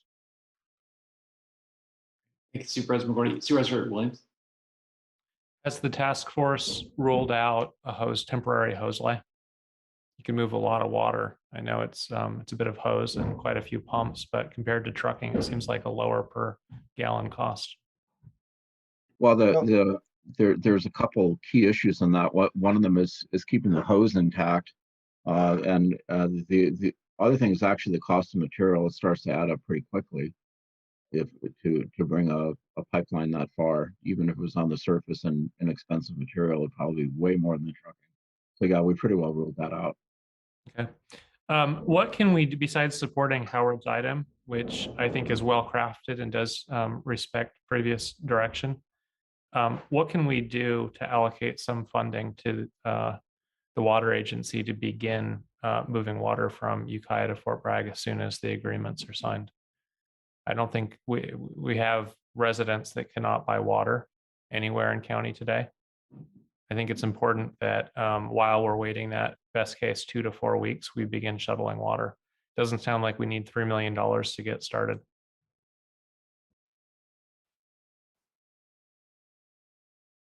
I agree, Supervisor Williams. I was trying to get to that to identify what's that gap there between now and when the grants are in. Supervisor Hashak. It just seems like we need to get this moving, and the sooner the better. Certainly using the PG&E funding it's hard to do because I understand what those people are saying. At the same time, we did have that cushion of $3 million for this exact reason, for dealing with emergencies and having a reserve on hand so that we could deal with the emergency at hand, and then replace that in the future.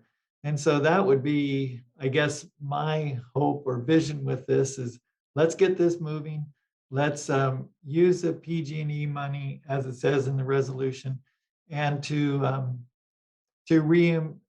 our intent would be to replenish that money when we get reimbursed by the state. John, could we augment that maybe to replenish it when we get reimbursed by the state, or if we don't get reimbursed, replenish it with TOT? That way we give some assurance to the public that this is a loan for a specific purpose and that it will be reimbursed. Yeah, I think that would certainly be our intent. We would reimburse the PG&E funds, and whether it comes from the TOT or wherever, I think that would be the direction that we're going in. But we need the money, to get this going right away. So, Mr. Chair, obviously this item was contemplating the county funds to leverage state funds. So you're changing the motion, which is fine. The board can do that. It's just that money you would spend to do this would only be reimbursed by your own internal funding, not from outside funding, most likely. The other thing I'll just mention that I will go to work on trying to do a competitive procurement as quickly as I can, but that'll probably take 3 to 4 weeks as well. I had sort of planned it on starting the two simultaneously and, trying to run concurrent. But unless the board has the ability to simply sole source procure with an action here today, and I'll have to have Christian weigh in on that, you're looking at a lead time to do normal policy one procurement. Okay, Assistant CEO Darcy Enel.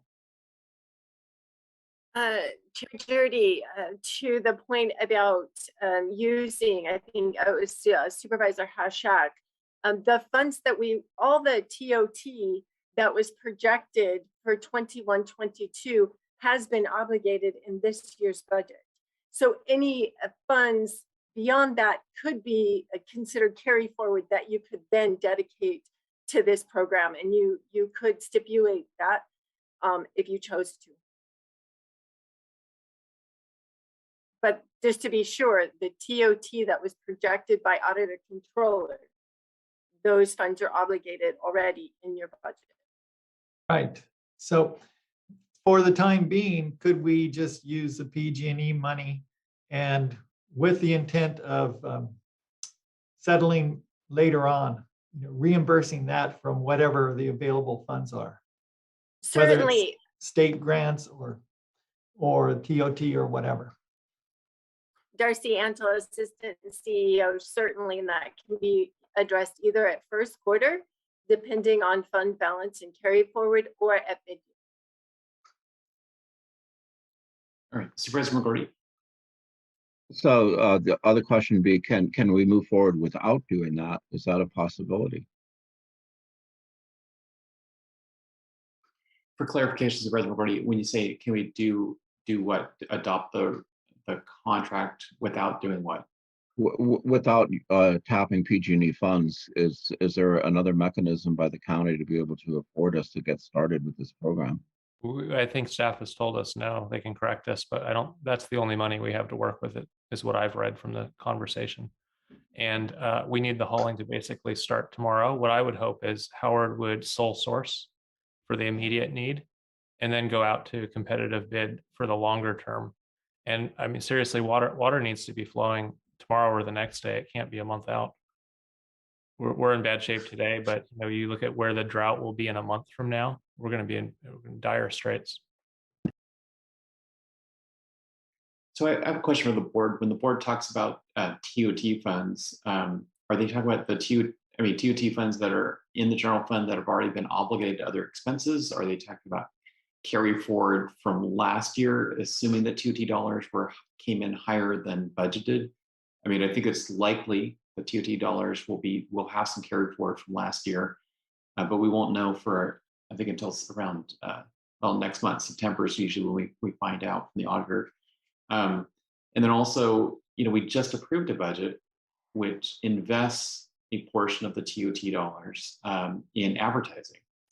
A combination goes to staff at Visit Mendocino, the County Tourism Commission, and then others go to advertising dollars. And honestly, not all tourists that we're advertising are going to the coast, but as said earlier, about 75% of the TOT dollars do come from the coast. So effectively, that's where the TOT dollars are coming from, and that's where the advertising is geared towards.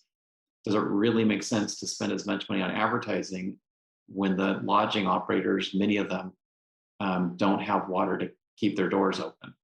So, I mean, when I look at the TOT dollars, I think, this 1 year we could reduce the amount of advertising dollars, not have Visit Mendocino lay anybody off, but just reduce their advertising dollars and invest, say, $500,000 of advertising dollars to cover the initial cost of, let's say, the first 4 weeks of supplying those lodging operators with needed water. It would therefore not really impact our general fund operating budget. We just would have a budget amendment reducing the allocation to Visit Mendocino by up to $500,000. And then the remaining dollars would just come out of reserves for the residential customers. And with the hope and expectation that in 4 weeks, we may have only spent $500,000-$600,000 total, will have nominal impact on any operations for anybody, whether it's Visit Mendocino or the county. And but yet this thing is up and running in the next 48, 72 hours. Supervisor McGorty? I feel much more comfortable with that. I just, again, because PG&E is such an emotional subject for Redwood Valley, Potter Valley residents, and I just really don't want to turn this into a cat fight over that. And if there's a way that we can do it, as you suggest, I would endorse that. I also agree with the urgency. I totally get it. When you're out of water, you're out of water. And having been in that situation before, since I am my own water company here, and things break, and when it's a nightmare when you don't have water. And so I'm so sympathetic to everybody who's struggling with this right now. Supervisor Henshaw? So I just want to be clear on what what your idea is do we use the PG&E money and then we reimburse it with that money that was designated for advertisement, the $500,000? Or do we have to, or are we bypassing the PG&E and just saying we're going to use the TOT money in this regards? So I'm proposing we authorize the CEO to execute these contracts, but we modify the way we fund it so that we fund as soon as possible the operation, sort of the emergency relief funds, by bringing back a budget amendment to curtail the advertising budget for Visit Mendocino, and the remainder dollars would come out of just county, I don't know, emergency funds, reserves, et cetera.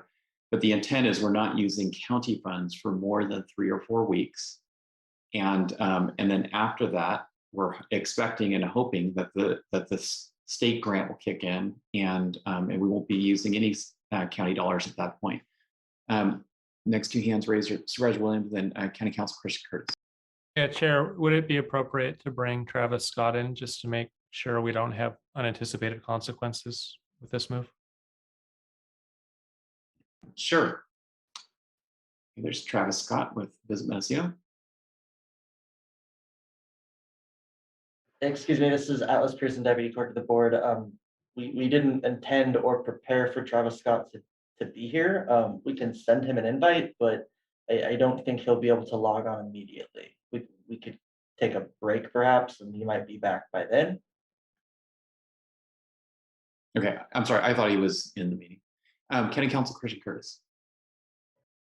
Thank you, Mr. Chair. I just want to make sure that I understood the direction, and I think that was to come back with a budget amendment that would authorize the funds. And if I understand that correctly, I want to highlight that's probably not going to be today. We probably need a little bit of time to get that prepared and to bring that forward. And then I think you probably also want to make sure, I don't know if the auditor or the fiscal team would be the appropriate parties to address this, but I think you need to make sure that the funds that you're changing are general fund rather than special fund. Some portion of the advertising budget might be special fund if it's from the BID.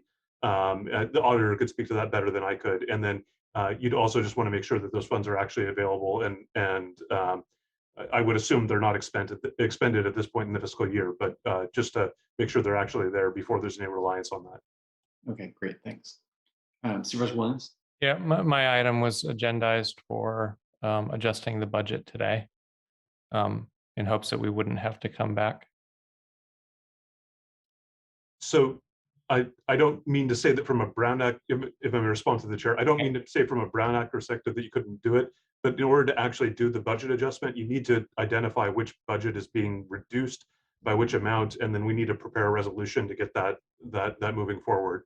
I suppose if we could identify all of the factors right now, we could potentially take a break for an hour and try to throw a resolution together. But I'm still a little bit fuzzy on some of the specifics here, so I think we'd probably need some more information on that. Chair, I think that's a good idea. We don't meet for a week. I don't think we can lose a week on this effort. Yeah, I agree. We do have a closed session item, so I was thinking we could discuss this a little more, go into closed session and bring something back. Supervisor Hashak, CEO Angelo, and then Supervisor Lombardi.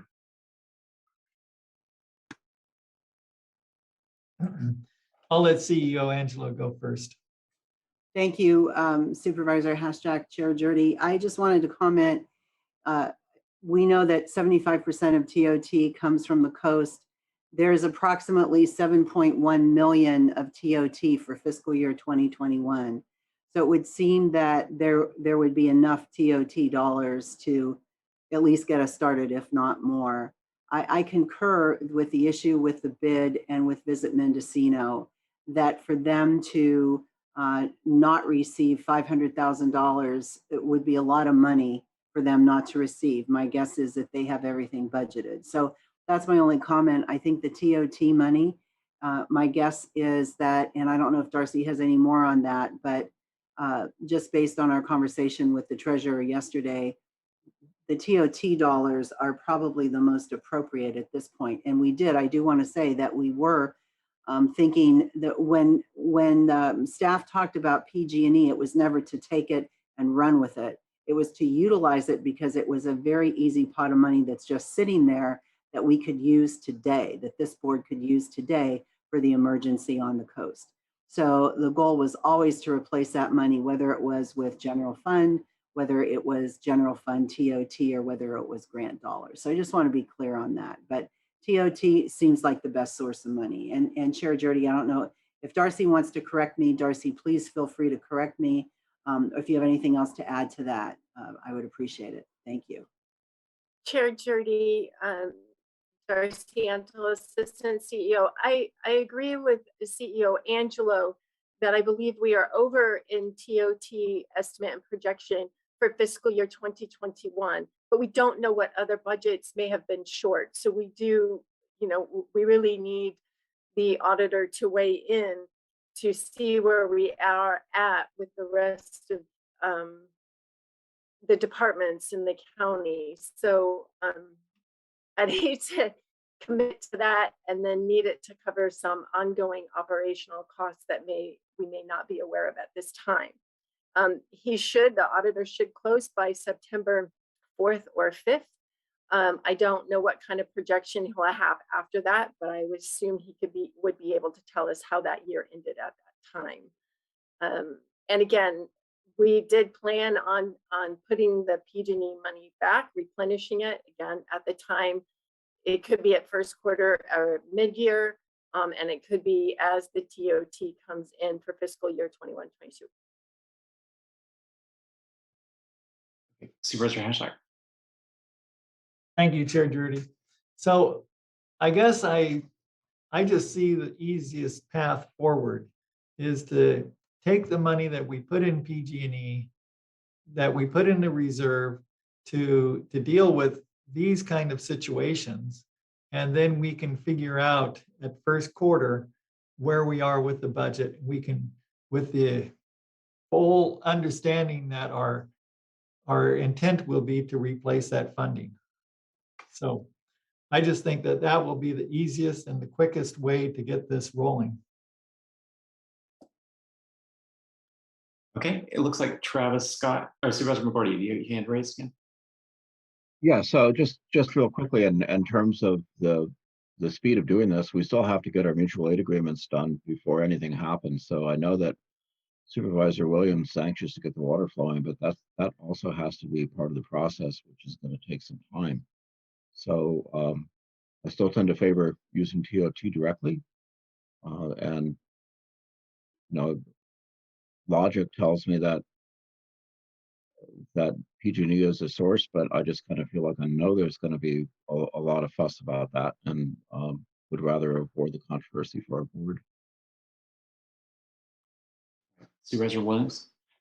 Council member Norvell from City of Fort Bragg reached out to me last week asking for a copy of our agreement. They needed 24 hours to get it on their agenda for approval. The holdup has been on our side. So I agree those agreements need to be in place. I'm hoping we can do all of this concurrently, fund it, get Howard going on the competitive bid, make the requests for the grant, enter into the agreements with the cities. We can't do it serially, or we won't be done in time for folks who are out of water yesterday. But the holdup clearly is on our side. And no, I know County Council is probably overwhelmed. There's a lot of other issues on their plate besides this one. But I don't think we're waiting on the cities. Okay, thanks. Looks like we have Travis Scott from Visit Mendocino.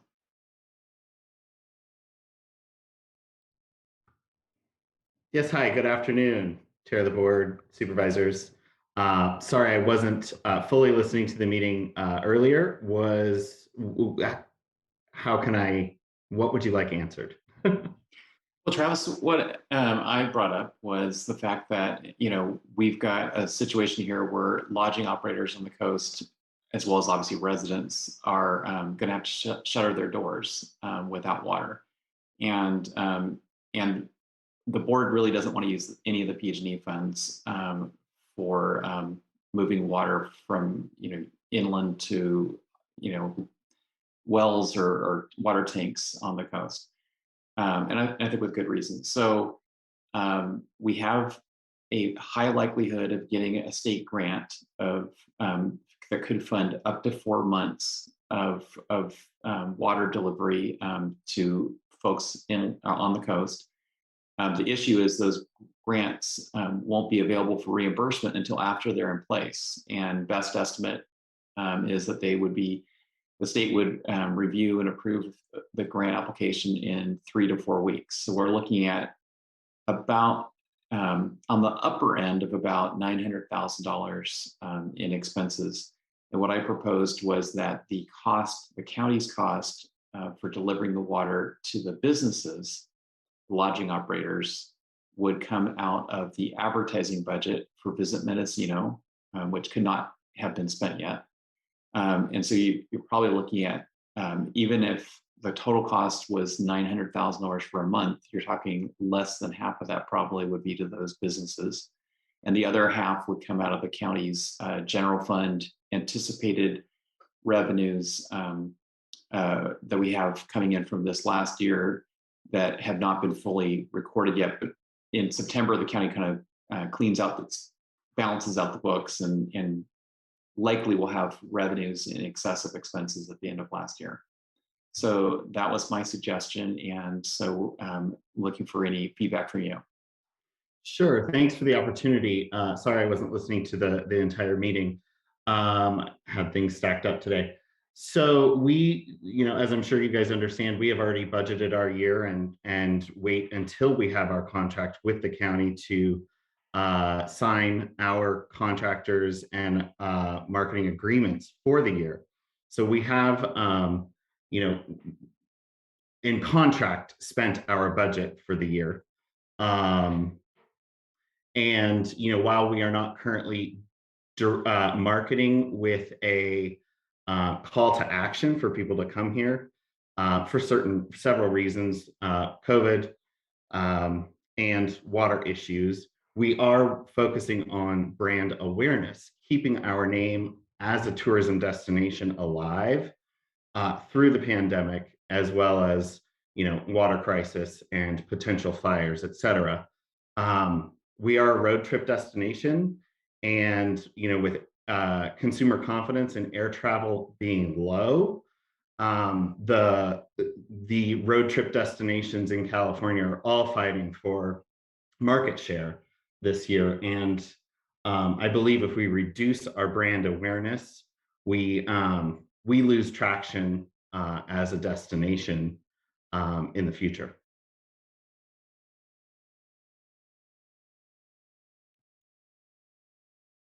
So I think that if there are potential overages in the TOT fund from the prior fiscal year, that would be the most prudent direction, in my opinion.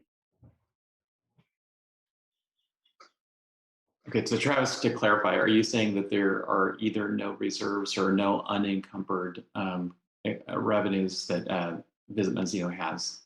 There are reserves, and the Finance Committee and Board of Directors of MCTC chose to up our reserve amount this last year in case there was the possibility of tourism shuttering its doors again and the need to vigorously market to bring the destination back.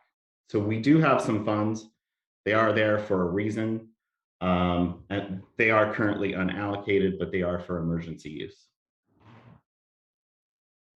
Okay, so just to be clear, what I'm proposing is that the cost for 3 to 4 weeks of delivering to the lodging operators would come from a reduction from the county's, a budget amendment from the county for this year to cover that cost, and that the other consumers on the coast, not lodging operators, would be coming from the county general fund. Supervisor Mulhern. Thank you, Chair. I had a question, clarifying question for your proposal. Would those funds be reimbursed to the reserves of Visit Mendocino if the budget team were able to get grants? Are you essentially talking about a loan, or are you talking about a one-time funding source?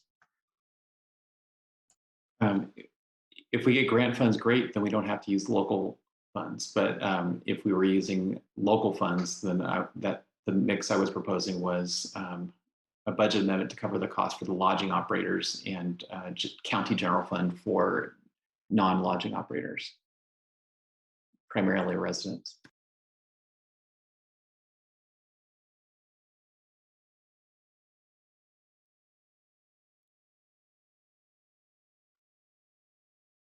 CEO Angelo? You know, Chair Jurdy, members of the board, I apologize for saying something that won't be something that all 5 of you would agree to, but we've spent the last 2 hours on this very urgent issue, and if the 5 of you didn't believe it was an urgent issue, including Supervisor McGorty and Supervisor Haschek of the Drought Task Force, we wouldn't be sitting here. Again, I want to say that I understand the PG&E money and all of the concern around that. We have approximately $1 million of TOT that will be, I believe, based on what I know, will be in closeout and possibly money that could be utilized. But, you know, the gentleman who owns Didgeridoo, the next supervisor in the 5th district, Supervisor Williams, you know, he was very clear about the point about what we're doing and what we're trying to do. I would just say that, you know, with all due respect, we have put a lot of money and continue and will continue to put a lot of money in Redwood Valley and Potter Valley as the fire areas. Since 2017, I can tell you that we diverted many, many resources, county resources from other areas so that we could support Redwood Valley, Potter Valley, and the fire region. And we would do that again and again and again, and most likely we will. This is a time when the town of Mendocino is in such a crisis, and the whole coast, and we do know that 75% of TOT comes from the coast.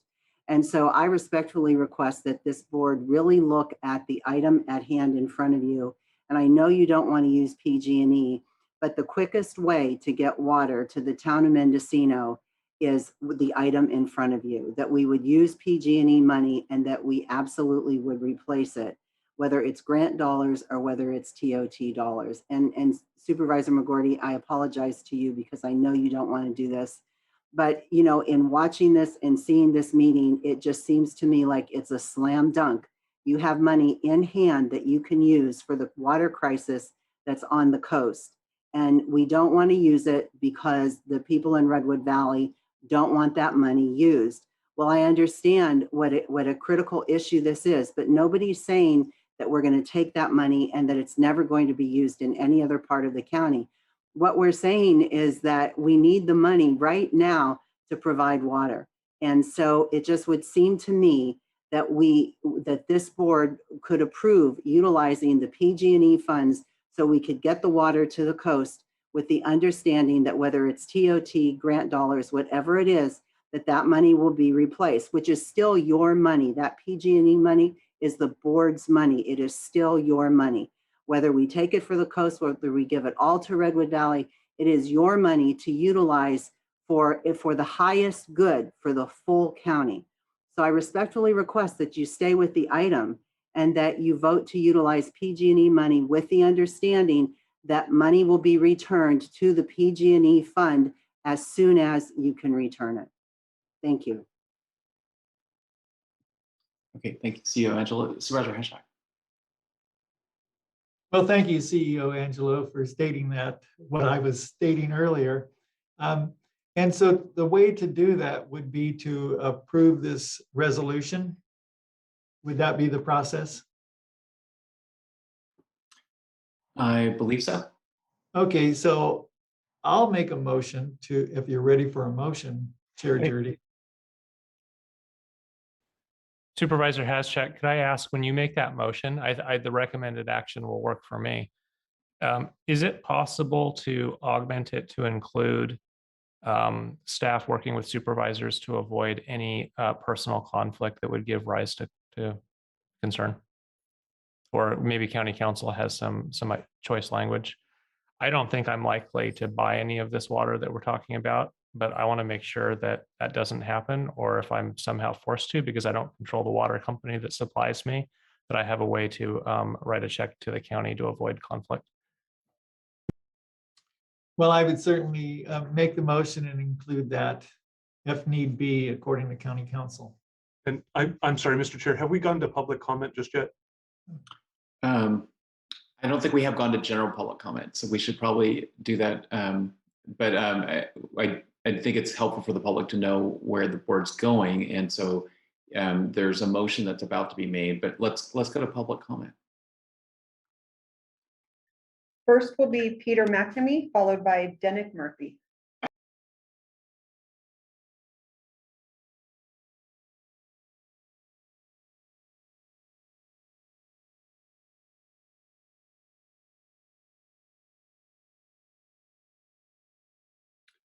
I'm sorry, this is Peter McNamee. I only intended to speak once at your meeting, so I'm going to waive my comments at this time. I've already expressed my opinion. Thank you.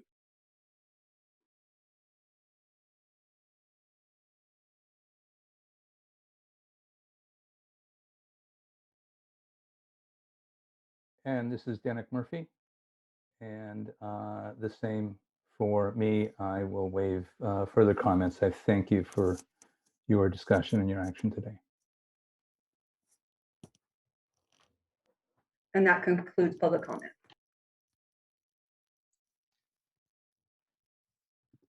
Okay, back to the board. Supervisor Haschak. Thank you, Chair Jurdy. So I'll move approval of the resolution. And with that addendum of what Supervisor Williams was asking for clarification of any kind of conflict. And Mr. Chair, if I could ask, I think I understood Supervisor Williams to be saying that the motion was going to be reflecting an ineligibility of supervisors for participation in receiving any subsidy for the water, that essentially they may be treated on the same footing as commercial or other unsubsidized users. Was that accurate? Yes. Thank you. And I would also, there was an issue that Director DeShield brought up regarding possibly waiving some competitive processes. I don't know if that needs to be part of this motion, but I would just suggest that after the board take action, you take up that item as well. Okay, so my motion could just be approval of the resolution.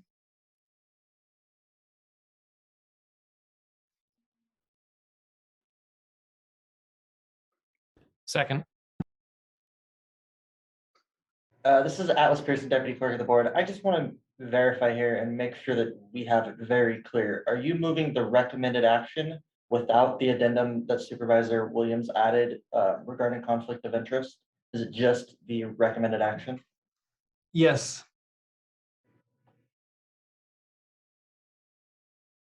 Okay, and Supervisor Haschak, I think we're saying we'll have a follow-up motion to this motion. Is that correct? Right. Right. Do you have that, Atlas? Yes, I do. Are we ready for a vote? Okay, let's have a roll call. Supervisor Mulhern, Yes. Supervisor Haschak, Yes. Chair Jurdy, Yes. Supervisor McGorty, Abstain. and Supervisor Williams. Yes. The motion carries with Supervisor McGorty abstaining. Okay, I think it's appropriate for a follow-up motion. Okay. Chair Jurdy. So the follow-up motion would be to direct the Department of Transportation, or the incident commander in this case, to do souls, whatever you call it, soul bidding If you could help me out with that and then go to Yeah. competitive bid after that. Mr. Chair, if I might suggest, Deputy County Counsel Kudrowski might be able to supply some appropriate language. Thank you. Deputy County Counsel Matthew Kudrowski. On this point, I'm looking at section 2.32.040 in the purchasing agent chapter in our county code regarding emergency provisions and emergency purchases. And under that section, the Board of Supervisors may, whenever it has proclaimed a local emergency pursuant to the government code, direct the purchasing agent to engage independent contractors to perform services related to the local emergency for the county within the amounts the board may establish. So I think we're looking for a motion, or at least the board to provide direction to the purchasing agent to work with the incident commander or the director of transportation to engage independent contractors related to water hauling services to the coast of Mendocino County as part of this current local drought emergency. Matt, does it need to include a dollar amount or just a function?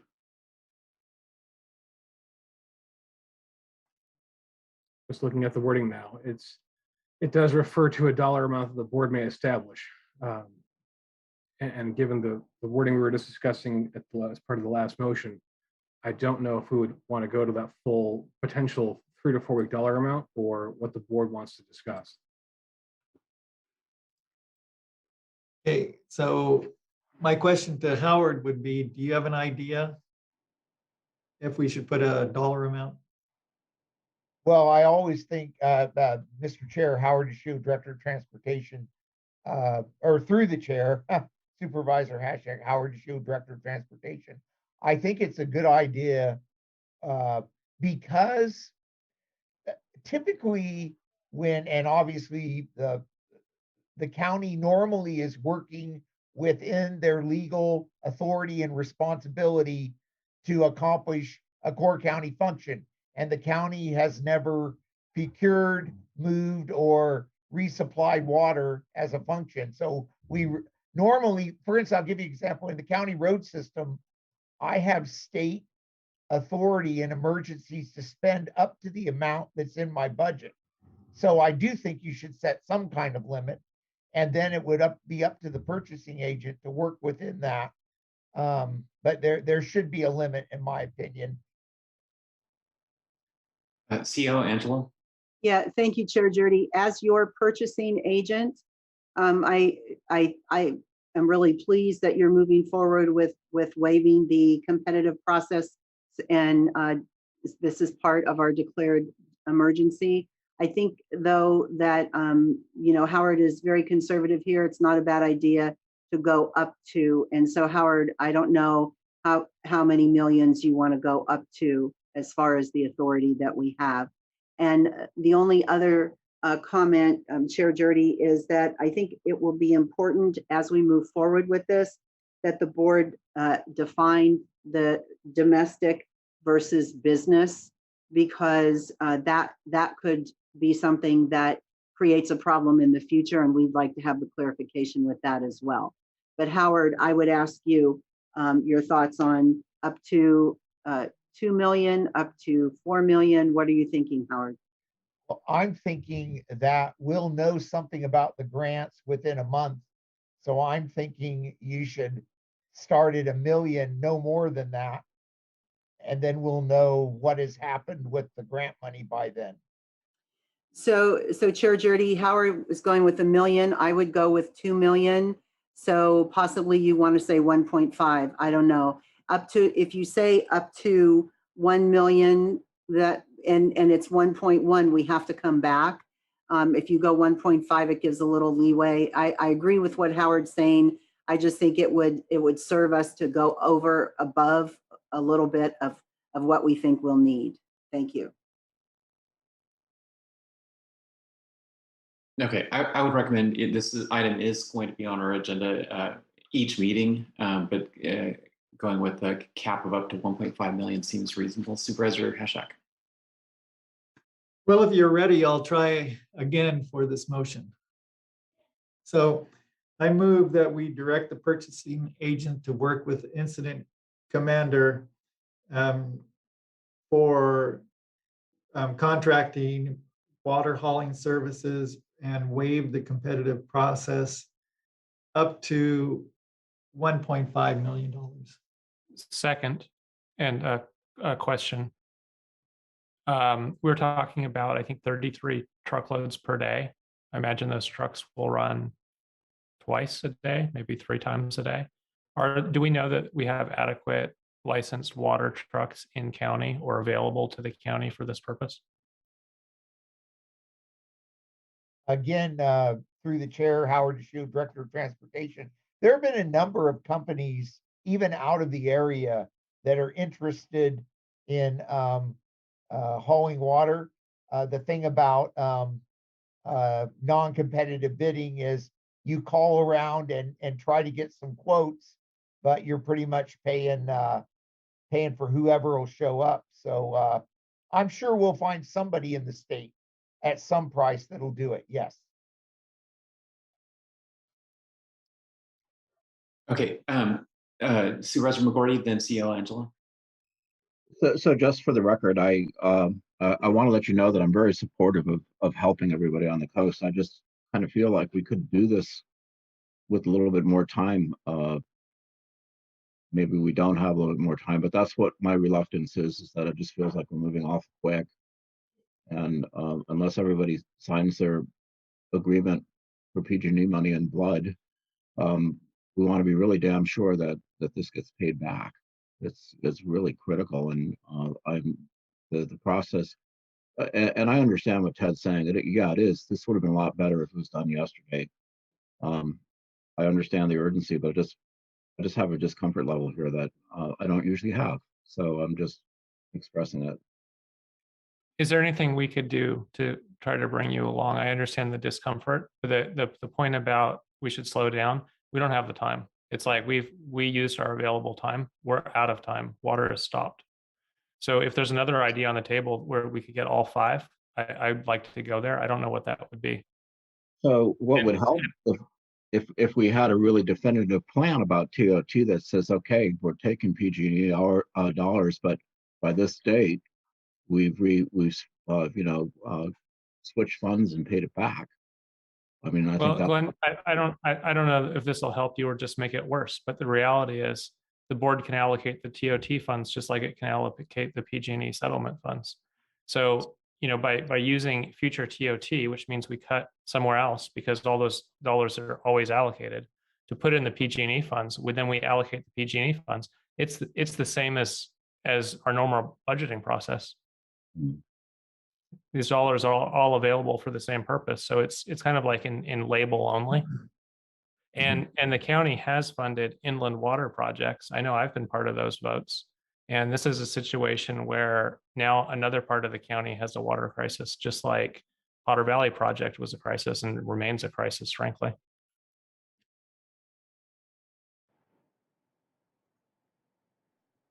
Okay, Supervisor Kashak. Thank you, Chair Judy. And I guess that for Supervisor McGorty, my intent is to replace those PG&E funds as quickly as possible. And through the TOT idea.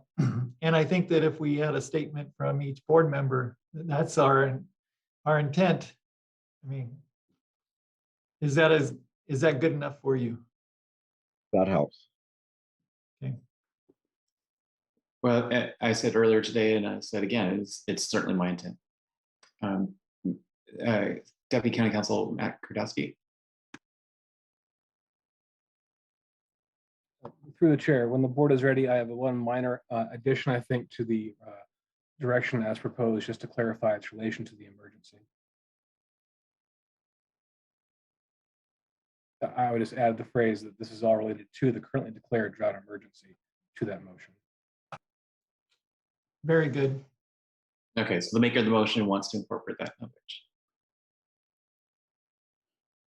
Did we have a second to the motion? Second. Okay. Any more board comment? Okay, can we have a roll call? Supervisor Hashak, Yes. Supervisor McGorty, Yes. Supervisor Mulhern, Yes. Chair Jurdy, Yes. Supervisor Williams. Yes. Motion carries unanimously.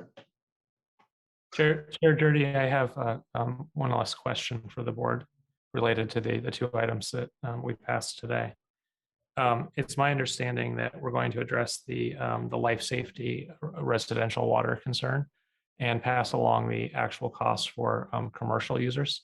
And it sounds like the actual cost may be approximately 945 per truckload, which business has told us likely will not work. They will likely close their doors.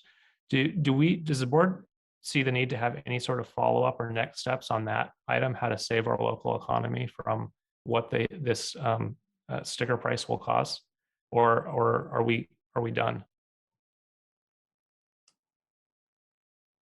And is that the drought task force, or I mean, it's definitely affecting the 5th district severely. So I'd be happy to bring an item back, but if the board feels like this is the final conclusion, it would be good to know. Okay, Supervisor McGorty, then Supervisor Mulhern.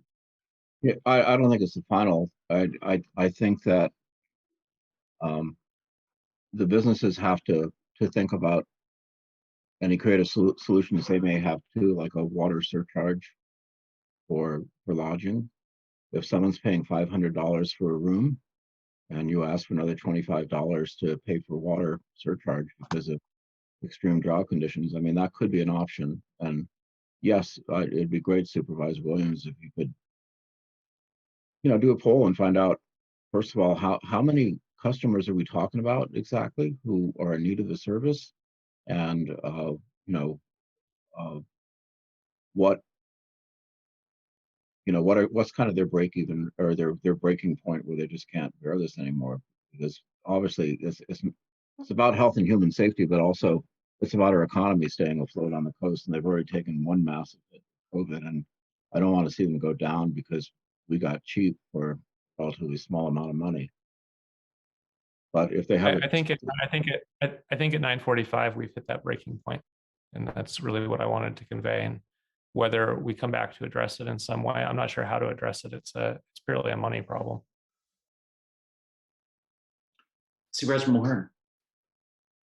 Thank you, Mr. Chair. I'm hoping that as the grant team and the drought committee look at ways to help the entire county, right? We know that this first conversation that we're having today is about Mendocino. That's not the end of this conversation. It's going to continue. And maybe that's Redwood Valley and that's Covelo next. It's likely going to hit the entire county. So this is just the beginning of the conversation. I would like to see an opportunity, just as we had with COVID relief funds, to not only, COVID relief funds went to support tenants that were behind on their rent, and they went to support landlords that also could not receive funds from their tenants. So to me, having some kind of opportunity for businesses to be reimbursed or grants based on, occupancy, whatever that might look like, I think that that is important. And I know that our coastal businesses have been slammed with lots of challenges coming straight out of COVID and into a drought, and they are reducing occupancy. They are not providing hospitality services such as, washing your linens or towels every day. They are making a lot of efforts to be very conservative and conscious of the water use, while recognizing that many people on the coast rely on the tourism industry as their main source of occupation. So I don't want to forget how important the businesses are and the tourism economy is to our coastal community. Supervisor McGorty. well, perhaps if TOT is exceeding what the anticipation is, we can use that for some kind of a mitigation fund for helping with water going forward. It's not like I'm heartless. As I said, we really need to look at this and do what we can to help our businesses stay afloat if they don't have the capacity to bear the cost.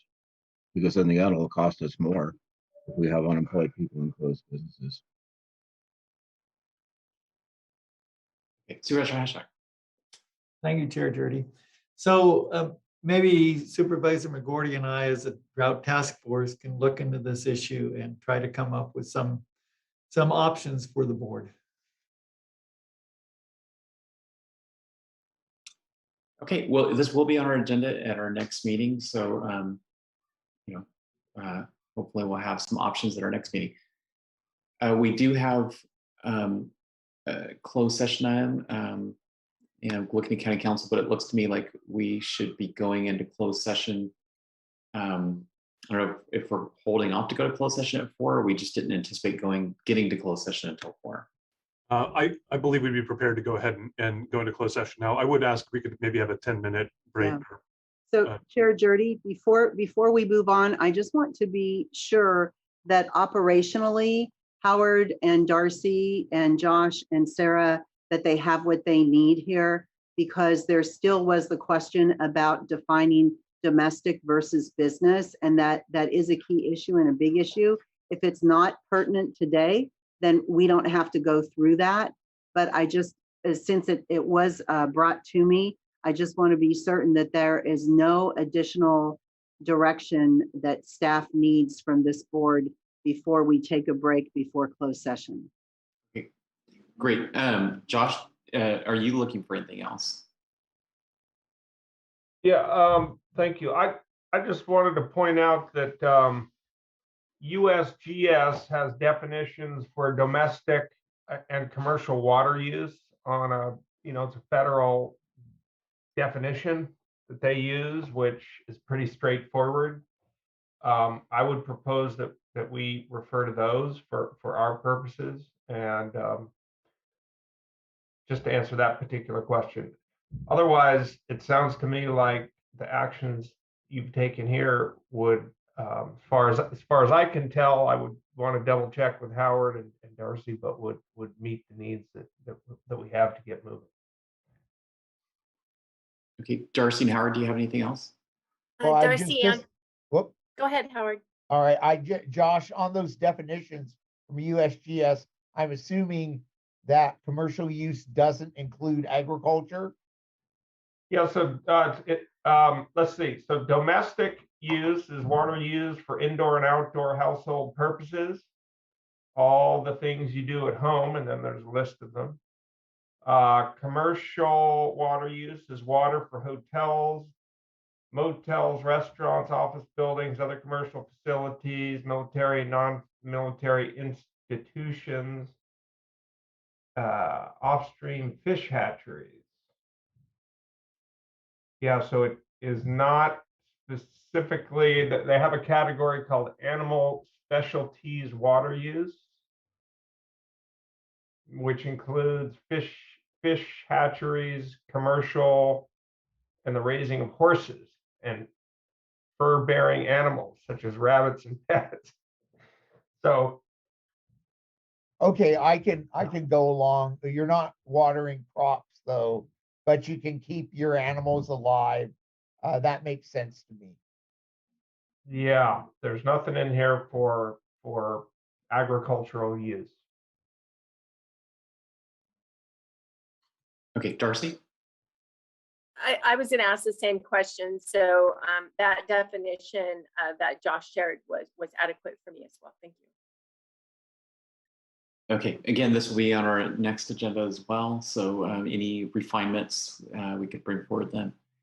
Okay, so if nothing else, it's 3:35. Let's go into closed session at 3:45.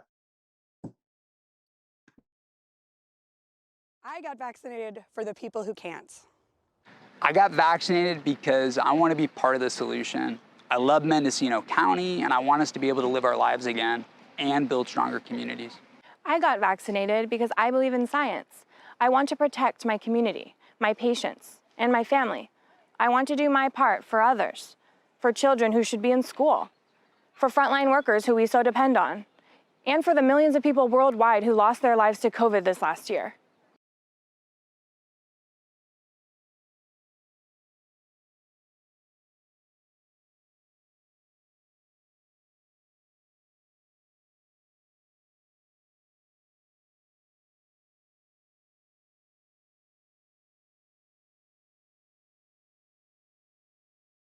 I got vaccinated because my children can't get vaccinated. Because I love my family and I love my community. To see my mom. It was her birthday coming up, and so I just wanted to be safe and protect her. To take care of my health and the health of those that I love. I felt it was the right thing to do. My parents are in their 90s. My husband teaches children. I'm active in my community. Not only to protect myself, but for my ohana too. Because it's the only way to stop the spread of coronavirus. So please get vaccinated.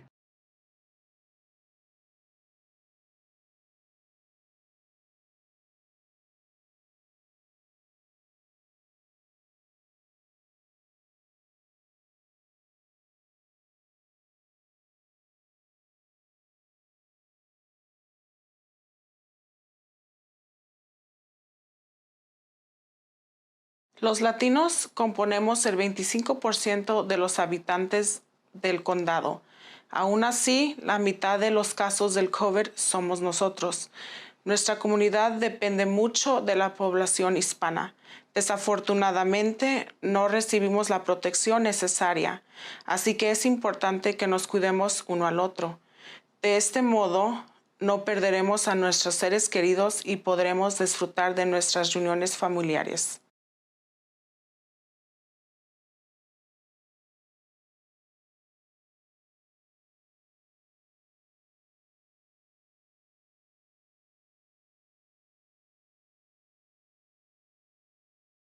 We are our ancestors' children, and we carry their intergenerational traumas attached to trusting the government and vaccinations. I can say I lived through a pandemic by choosing to get vaccinated. I chose to get vaccinated because I had to be a good leader and example for my people. I also got vaccinated to protect my daughter, who has a compromised immune system. I urge you to get vaccinated to become a protector of our elders and Native community.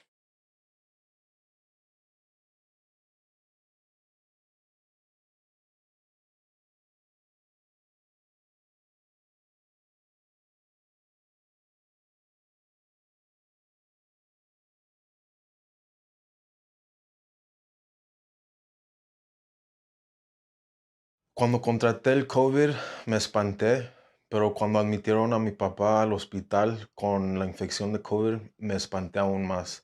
Por eso me vacuné, para protegerme a mí y a mi familia.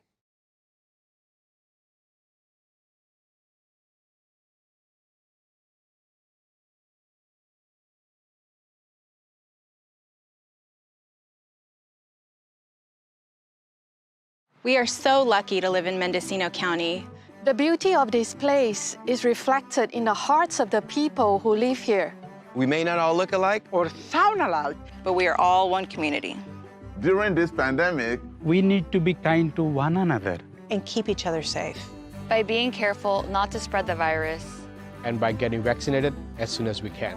We need to do this for each other. And we can do this together. We can do this! हम सब कर सकते हैं. You bet me I. Podemos hacerlo por todos nosotros. ఇది మనందరికీ సాధ్యం. A gente pode fazer isso. Yun robrum knia. Wamanye mape. Aba, kayang-kaya natin to. Wir können das schaffen. Namaste. આપણે કરી શકીએ છીએ. Ehikino kako. हामी यो गर्न सक्छौं. Yeah, yeah, all day.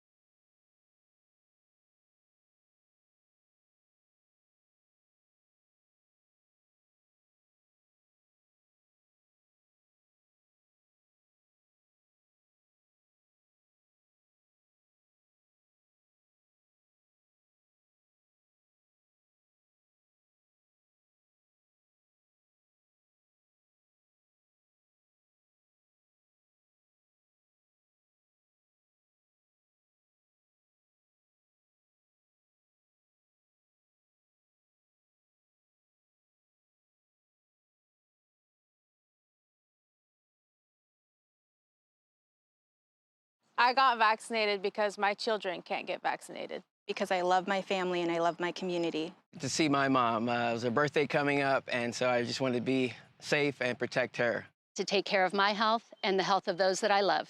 I felt it was the right thing to do. My parents are in their 90s. My husband teaches children. I'm active in my community. Not only to protect myself, but for my ohana too. Because it's the only way to stop the spread of coronavirus. So please get vaccinated.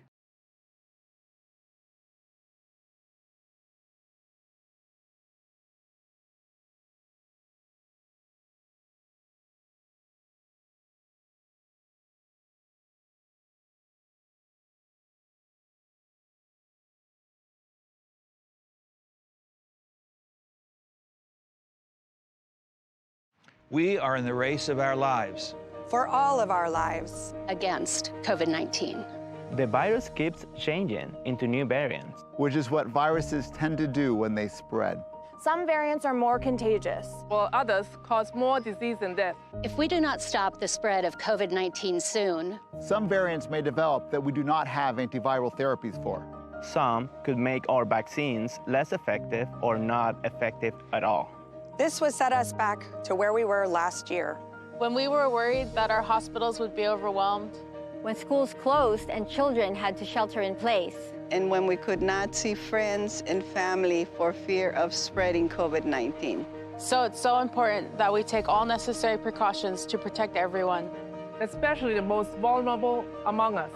We need to vaccinate as many people as quickly as possible. To save as many lives as we can.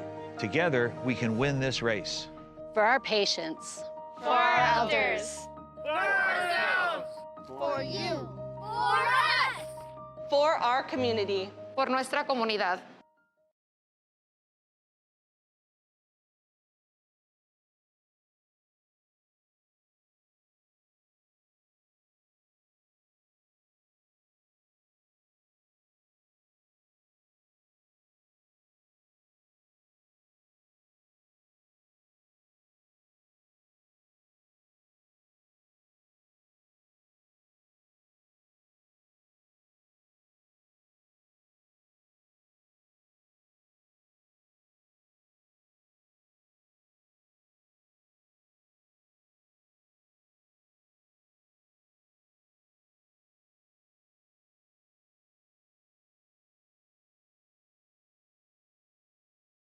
Yo me vacuné porque amo a mi familia y amo a mi comunidad.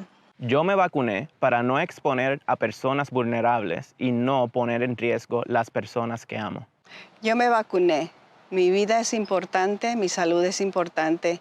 La salud de mi hijo, de mi familia, de la comunidad y la humanidad es importante. Vacúnense.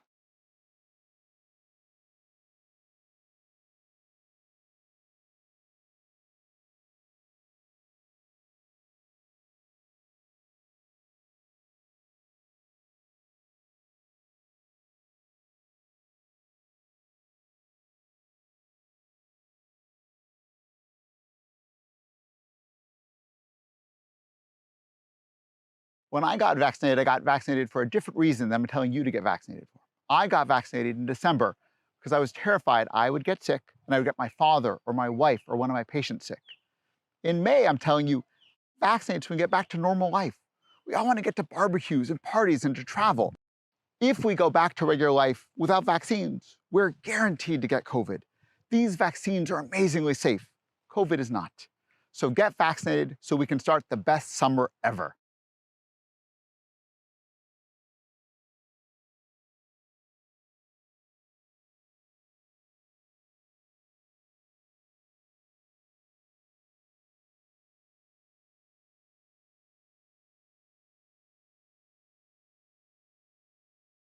I got vaccinated for the people who can't.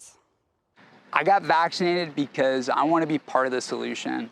I love Mendocino County, and I want us to be able to live our lives again and build stronger communities. I got vaccinated because I believe in science. I want to protect my community, my patients, and my family. I want to do my part for others, for children who should be in school, for frontline workers who we so depend on, and for the millions of people worldwide who lost their lives to COVID this last year.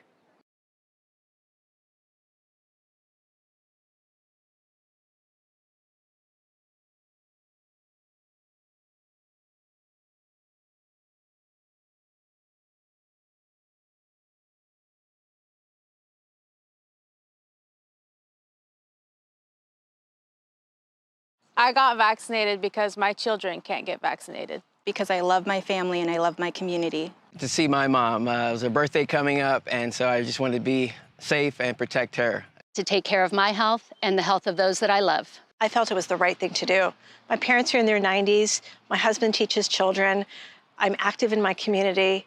Not only to protect myself, but for my ohana too. Because it's the only way to stop the spread of coronavirus. So please get vaccinated.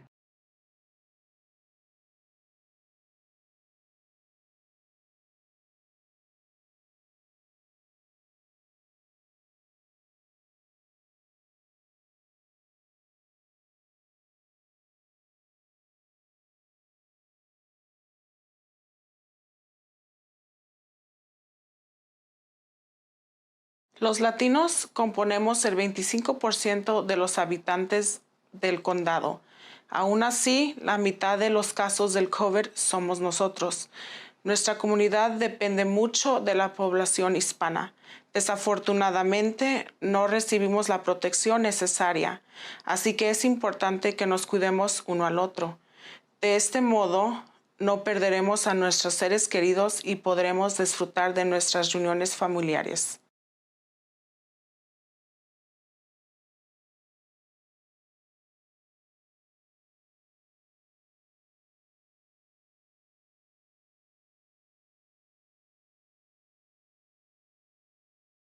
We are our ancestors' children, and we carry their intergenerational traumas attached to trusting the government and vaccinations. I can say I lived through a pandemic by choosing to get vaccinated. I chose to get vaccinated because I had to be a good leader and example for my people. I also got vaccinated to protect my daughter, who has a compromised immune system. I urge you to get vaccinated to become a protector of our elders and Native community.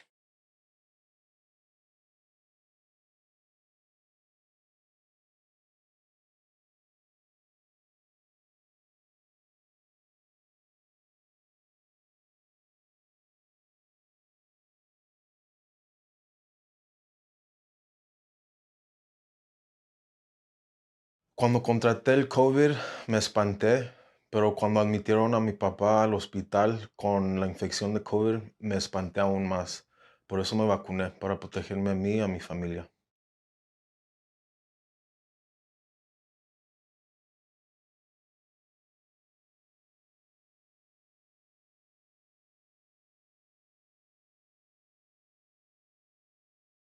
We are so lucky to live in Mendocino County. The beauty of this place is reflected in the hearts of the people who live here. We may not all look alike or sound alike, but we are all one community. During this pandemic, we need to be kind to one another. And keep each other safe. By being careful not to spread the virus. And by getting vaccinated as soon as we can. We need to do this for each other. And we can do this together. We can do this! हम सब कर सकते हैं. You bet me I. 我们能够做到. Podemos hacerlo por todos nosotros. ఇది మనందరికీ సాధ్యం. A gente pode fazer isso. Yun robrum knia. Wamanye mape. Aba, kayang-kaya natin to. Wir können das schaffen. Namaste. આપણે કરી શકીએ છીએ. Ehikino kako. हामी यो गर्न सक्छौं. Yeah, yeah, all day.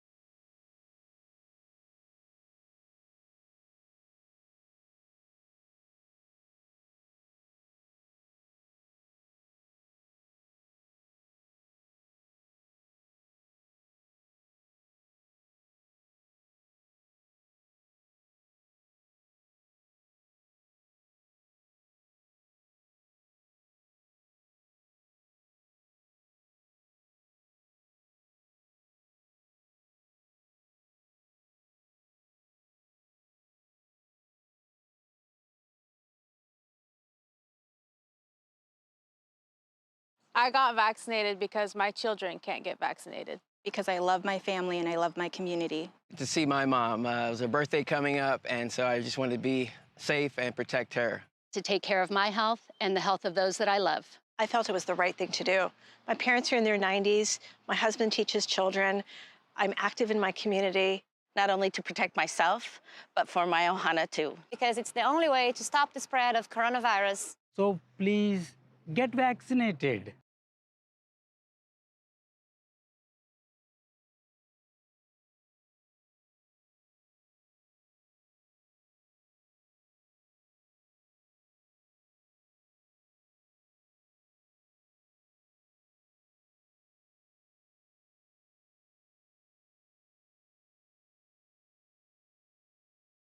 We are in the race of our lives. For all of our lives. Against COVID-19. The virus keeps changing into new variants, which is what viruses tend to do when they spread.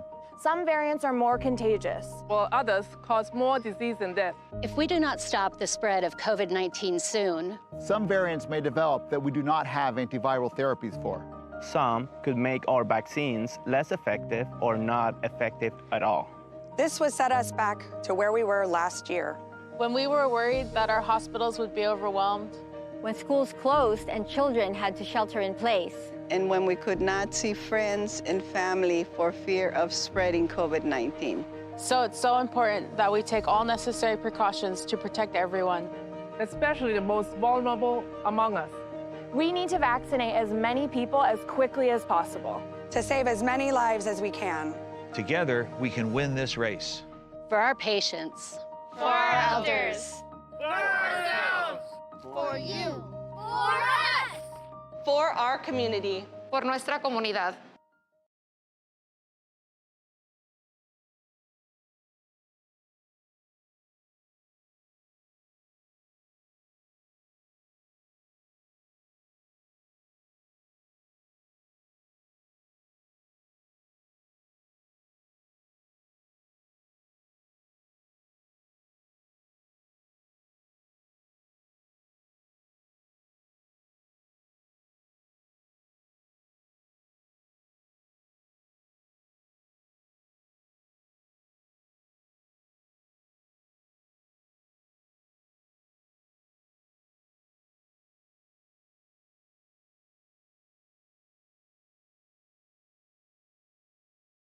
Yo me vacuné porque amo a mi familia y amo a mi comunidad.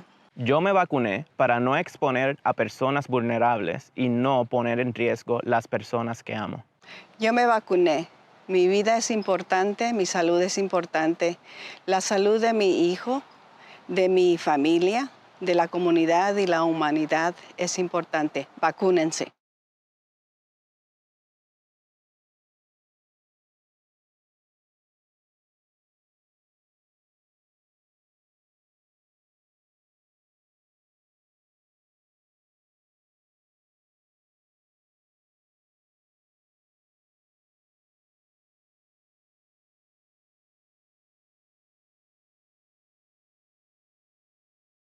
When I got vaccinated for a different reason than I'm telling you to get vaccinated for. I got vaccinated in December because I was terrified I would get sick and I would get my father or my wife or one of my patients sick. In May, I'm telling you, vaccinate so we can get back to normal life. We all want to get to barbecues and parties and to travel. If we go back to regular life without vaccines, we're guaranteed to get COVID. These vaccines are amazingly safe. COVID is not. So get vaccinated so we can start the best summer ever.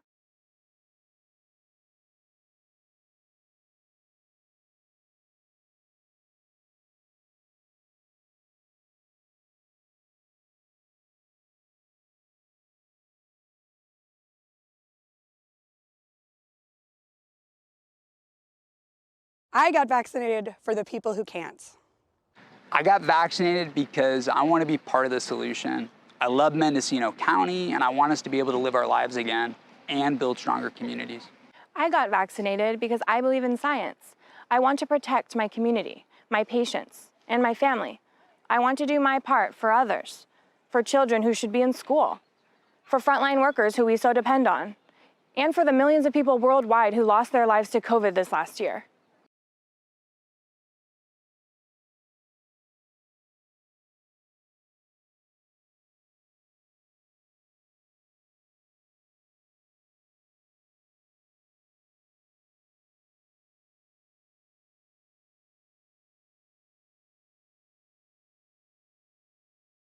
I got vaccinated because my children can't get vaccinated. Because I love my family and I love my community. To see my mom. It was her birthday coming up, and so I just wanted to be safe and protect her. To take care of my health and the health of those that I love. I felt it was the right thing to do. My parents are in their 90s. My husband teaches children. I'm active in my community. Not only to protect myself, but for my ohana too. Because it's the only way to stop the spread of coronavirus. So please get vaccinated.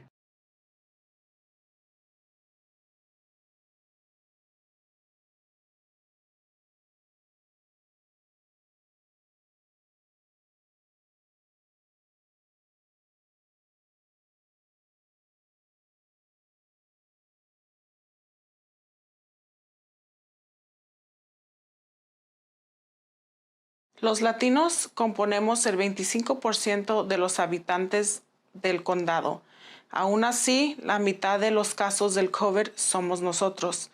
Nuestra comunidad depende mucho de la población hispana.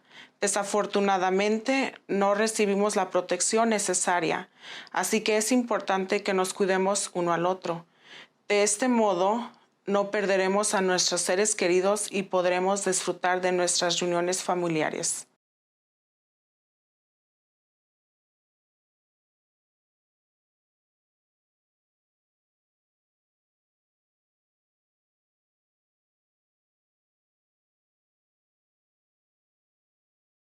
We are our ancestors' children, and we carry their intergenerational traumas attached to trusting the government and vaccinations. I can say I lived through a pandemic by choosing to get vaccinated. I chose to get vaccinated because I had to be a good leader and example for my people. I also got vaccinated to protect my daughter, who has a compromised immune system. I urge you to get vaccinated to become a protector of our elders and Native community.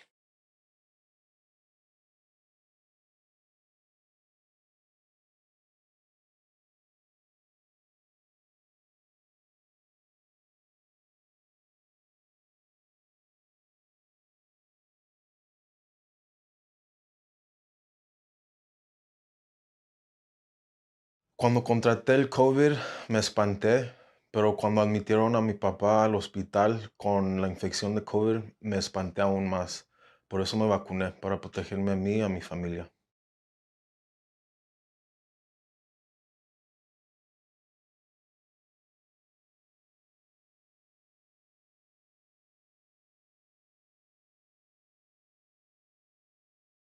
We are so lucky to live in Mendocino County. The beauty of this place is reflected in the hearts of the people who live here. We may not all look alike or sound alike, but we are all one community. During this pandemic, we need to be kind to one another. And keep each other safe.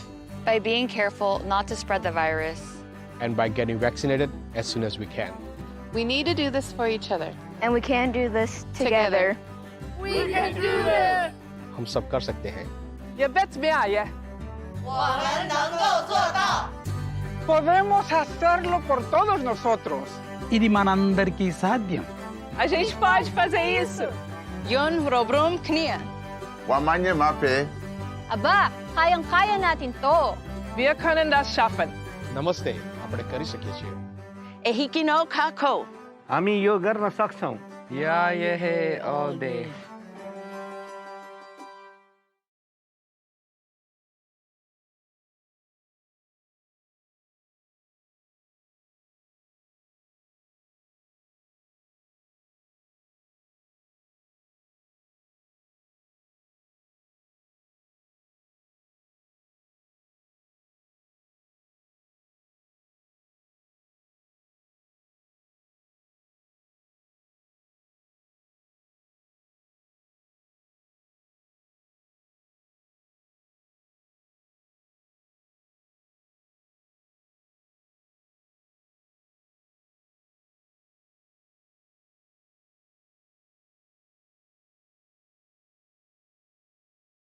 I got vaccinated because my children can't get vaccinated. Because I love my family and I love my community. To see my mom. It was her birthday coming up, and so I just wanted to be safe and protect her. To take care of my health and the health of those that I love. I felt it was the right thing to do. My parents are in their 90s. My husband teaches children. I'm active in my community. Not only to protect myself, but for my ohana too. Because it's the only way to stop the spread of coronavirus. So please get vaccinated.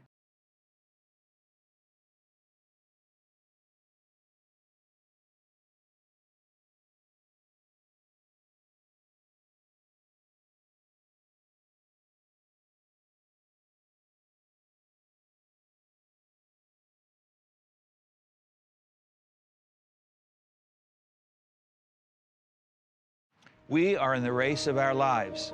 For all of our lives. Against COVID-19. The virus keeps changing into new variants, which is what viruses tend to do when they spread. Some variants are more contagious, while others cause more disease and death. If we do not stop the spread of COVID-19 soon, some variants may develop that we do not have antiviral therapies for. Some could make our vaccines less effective or not effective at all. This would set us back to where we were last year. When we were worried that our hospitals would be overwhelmed. When schools closed and children had to shelter in place. And when we could not see friends and family for fear of spreading COVID-19. So it's so important that we take all necessary precautions to protect everyone. Especially the most vulnerable among us. We need to vaccinate as many people as quickly as possible. To save as many lives as we can. Together, we can win this race. For our patients. For our elders. For ourselves.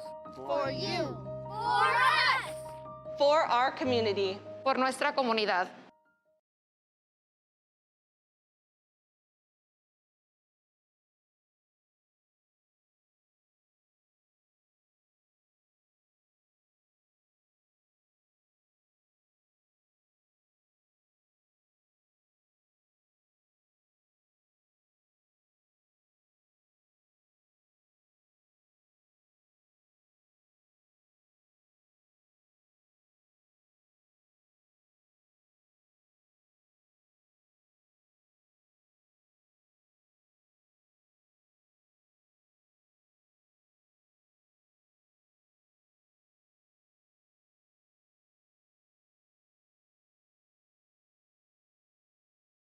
Yo me vacuné porque amo a mi familia y amo a mi comunidad.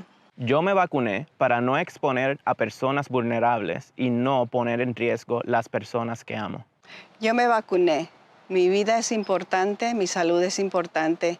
La salud de mi hijo, de mi familia, de la comunidad y la humanidad es importante. Vacúnense.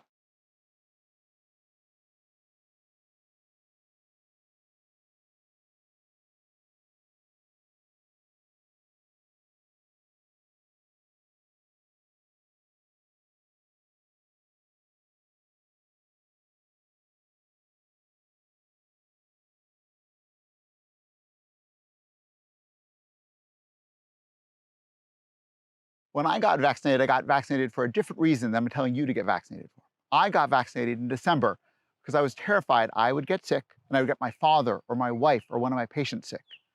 In May, I'm telling you, vaccinate so we can get back to normal life. We all want to get to barbecues and parties and to travel. If we go back to regular life without vaccines, we're guaranteed to get COVID.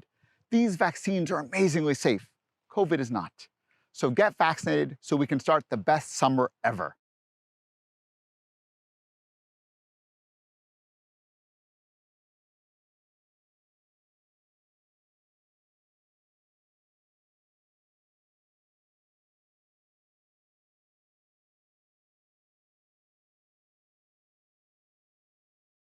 I got vaccinated for the people who can't. I got vaccinated because I want to be part of the solution. I love Mendocino County, and I want us to be able to live our lives again and build stronger communities. I got vaccinated because I believe in science. I want to protect my community, my patients, and my family. I want to do my part for others, for children who should be in school, for frontline workers who we so depend on, and for the millions of people worldwide who lost their lives to COVID this last year.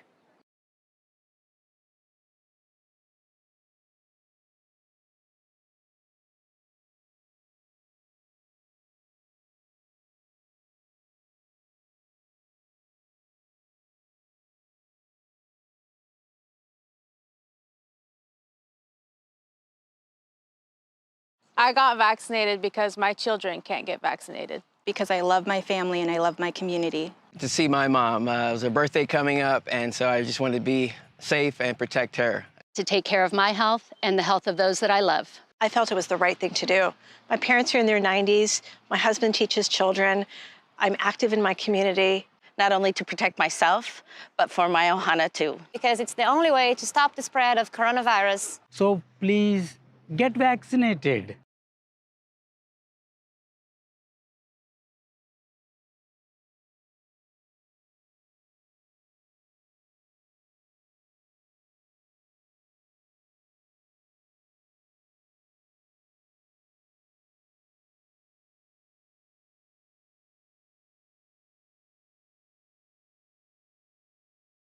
Los latinos componemos el 25% de los habitantes del condado. Aún así, la mitad de los casos del COVID somos nosotros. Nuestra comunidad depende mucho de la población hispana. Desafortunadamente, no recibimos la protección necesaria, así que es importante que nos cuidemos uno al otro. De este modo, no perderemos a nuestros seres queridos y podremos disfrutar de nuestras reuniones familiares.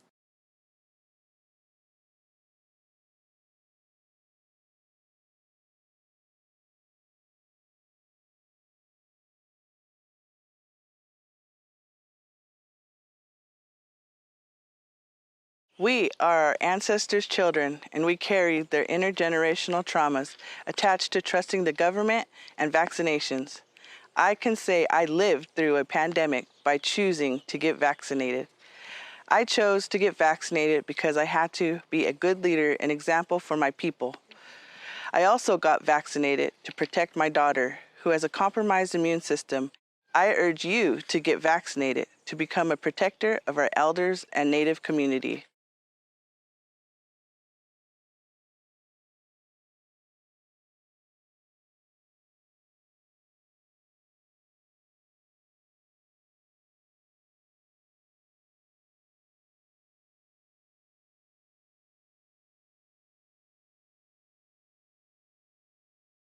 Cuando contraté el COVID me espanté, pero cuando admitieron a mi papá al hospital con la infección de COVID me espanté aún más. Por eso me vacuné, para protegerme a mí y a mi familia.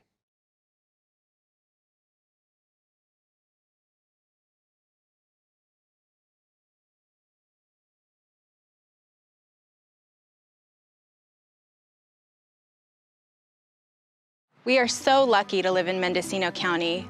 The beauty of this place is reflected in the hearts of the people who live here. We may not all look alike or sound alike, but we are all one community. During this pandemic, we need to be kind to one another and keep each other safe. By being careful not to spread the virus. And by getting vaccinated as soon as we can. We need to do this for each other. And we can do this together. We can do this! हम सब कर सकते हैं. You bet me I, yeah. Podemos hacerlo por todos nosotros. ఇది మనందరికీ సాధ్యం. A gente pode fazer isso. Yun robrum knia. Wamanye mape. Aba, kayang-kaya natin to. Wir können das schaffen. નમસ્તે, આપણે કરી શકીએ છીએ. Ehikino kako. हामी यो गर्न सक्छौं. Yeah, yeah, all day.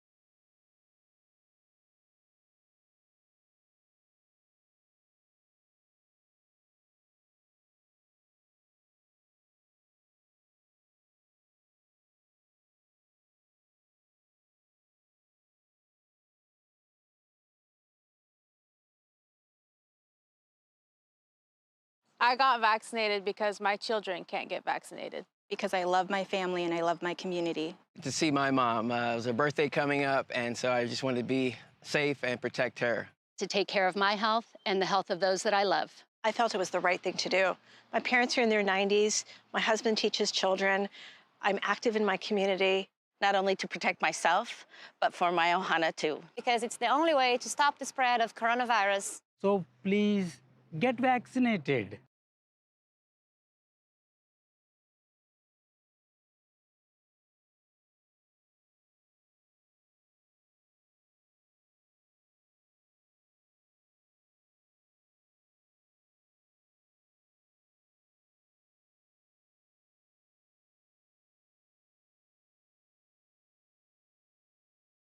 We are in the race of our lives. For all of our lives. Against COVID-19. The virus keeps changing into new variants, which is what viruses tend to do when they spread. Some variants are more contagious, while others cause more disease and death. If we do not stop the spread of COVID-19 soon, some variants may develop that we do not have antiviral therapies for. Some could make our vaccines less effective or not effective at all.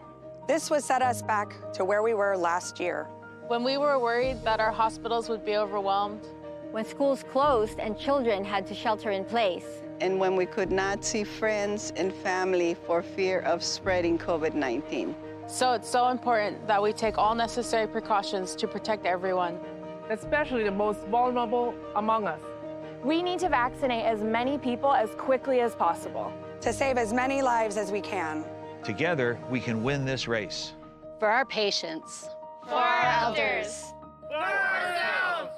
For you. For us. For our community. Por nuestra comunidad.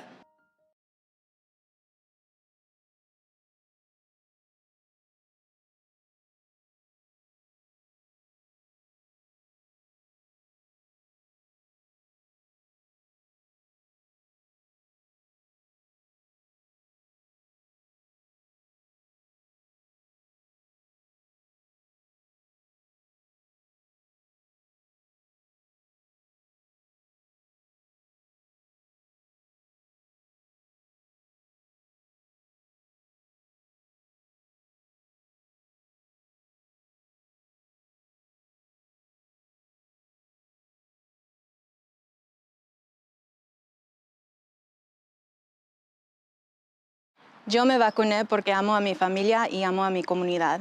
Yo me vacuné para no exponer a personas vulnerables y no poner en riesgo las personas que amo. Yo me vacuné. Mi vida es importante, mi salud es importante. La salud de mi hijo, de mi familia, de la comunidad y la humanidad es importante. Vacúnense.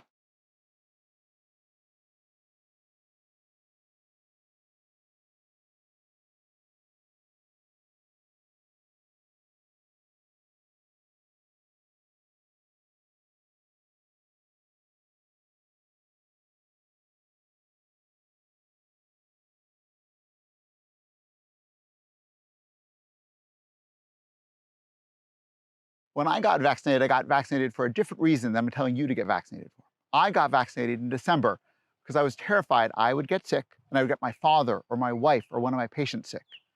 In May, I'm telling you, vaccinate so we can get back to normal life. We all want to get to barbecues and parties and to travel.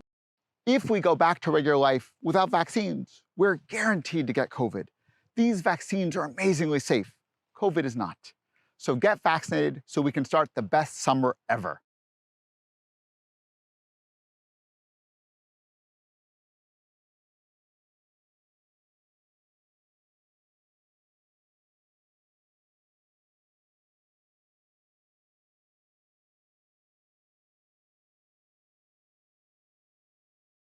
I got vaccinated for the people who can't.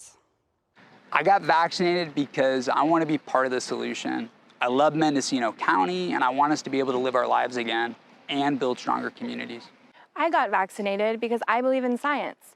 I want to protect my community, my patients, and my family.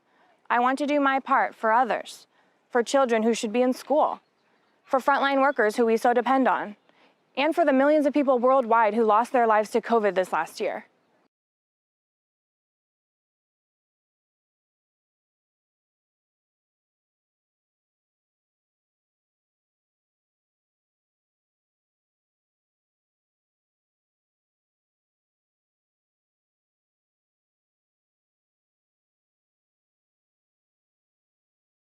I got vaccinated because my children can't get vaccinated. Because I love my family and I love my community. To see my mom. It was her birthday coming up, and so I just wanted to be safe and protect her. To take care of my health and the health of those that I love. I felt it was the right thing to do. My parents are in their 90s. My husband teaches children.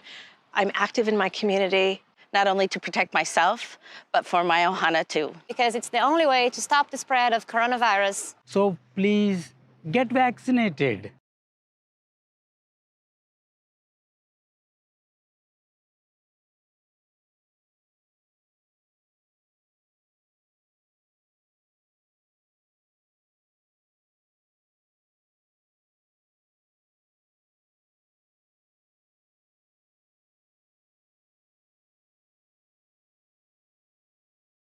Los latinos componemos el 25% de los habitantes del condado.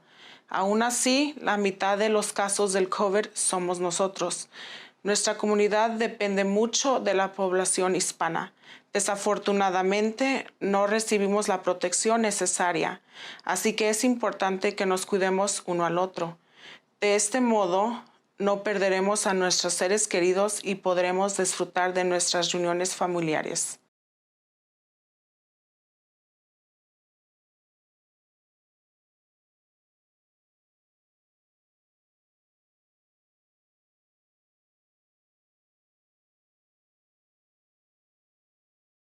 We are our ancestors' children, and we carry their intergenerational traumas attached to trusting the government and vaccinations. I can say I lived through a pandemic by choosing to get vaccinated. I chose to get vaccinated because I had to be a good leader and example for my people. I also got vaccinated to protect my daughter, who has a compromised immune system. I urge you to get vaccinated to become a protector of our elders and Native community.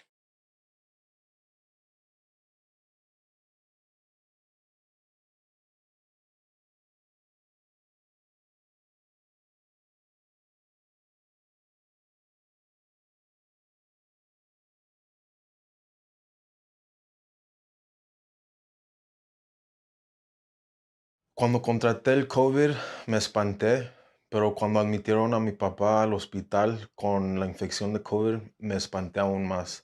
Por eso me vacuné, para protegerme a mí y a mi familia.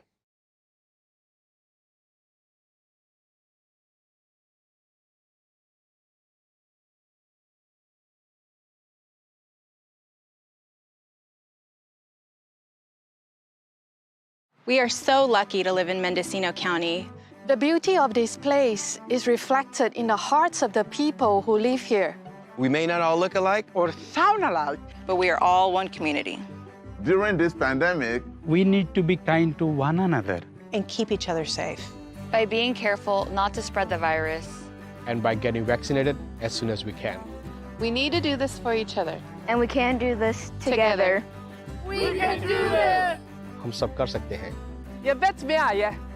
我们能够做到。 Podemos hacerlo por todos nosotros. ఇది మనందరికీ సాధ్యం. A gente pode fazer isso. Yun robrum knia. Wamanye Mape, Aba, kayang-kaya natin to. Wir können das schaffen. नमस्ते, આપણે કરી શકીએ છીએ. Ehikino kako. हामी यो गर्न सक्छौं. Yeah, yeah, all day.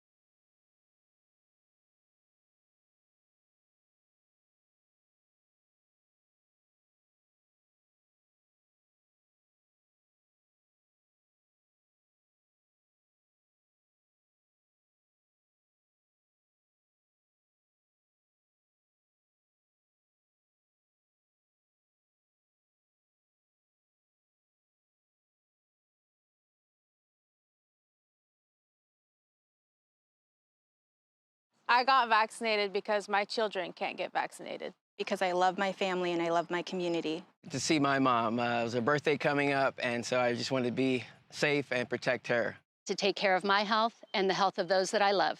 I felt it was the right thing to do. My parents are in their 90s. My husband teaches children.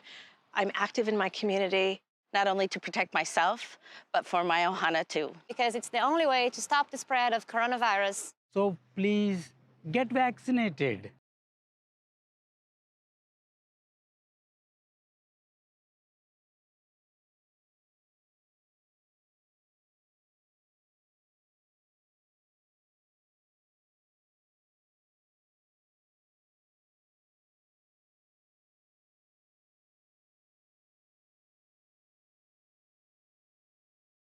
We are in the race of our lives. For all of our lives. Against COVID-19. The virus keeps changing into new variants, which is what viruses tend to do when they spread. Some variants are more contagious, while others cause more disease and death. If we do not stop the spread of COVID-19 soon, some variants may develop that we do not have antiviral therapies for. Some could make our vaccines less effective or not effective at all. This would set us back to where we were last year. When we were worried that our hospitals would be overwhelmed. When schools closed and children had to shelter in place. And when we could not see friends and family for fear of spreading COVID-19. So it's so important that we take all necessary precautions to protect everyone, especially the most vulnerable among us. We need to vaccinate as many people as quickly as possible. To save as many lives as we can. Together, we can win this race. For our patients. For our elders. For ourselves. For you. For us. For our community. Por nuestra comunidad.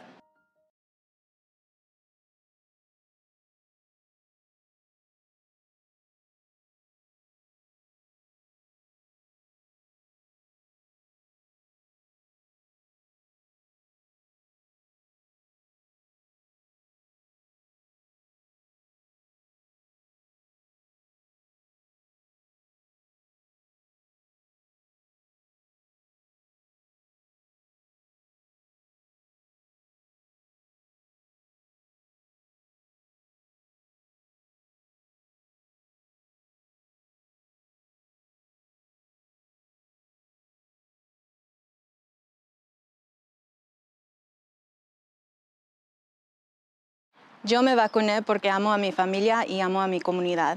Yo me vacuné para no exponer a personas vulnerables y no poner en riesgo las personas que amo. Yo me vacuné. Mi vida es importante, mi salud es importante. La salud de mi hijo, de mi familia, de la comunidad y la humanidad es importante. Vacúnense.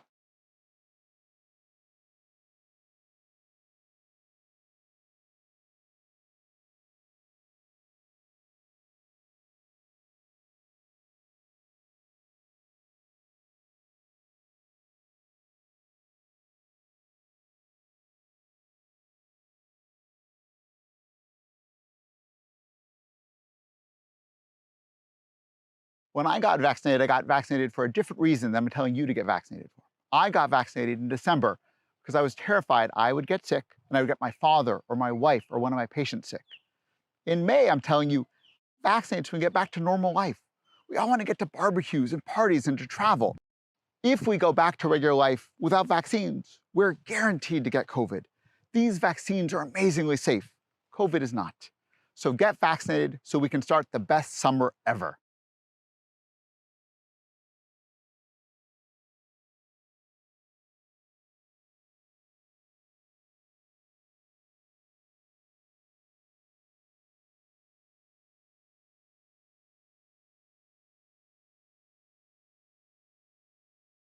I got vaccinated for the people who can't. I got vaccinated because I want to be part of the solution. I love Mendocino County, and I want us to be able to live our lives again and build stronger communities. I got vaccinated because I believe in science. I want to protect my community, my patients, and my family. I want to do my part for others, for children who should be in school, for frontline workers who we so depend on, and for the millions of people worldwide who lost their lives to COVID this last year.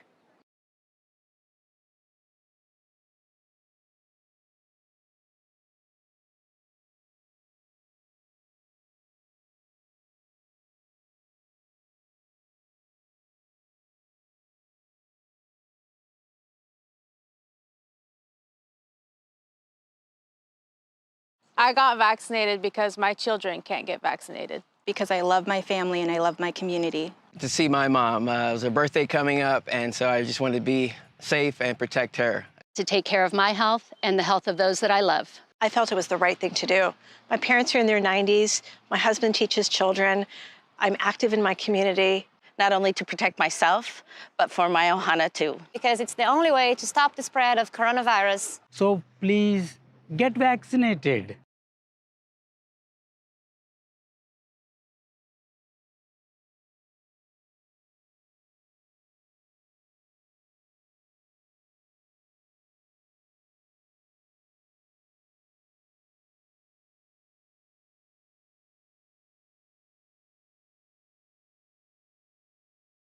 Los latinos componemos el 25% de los habitantes del condado.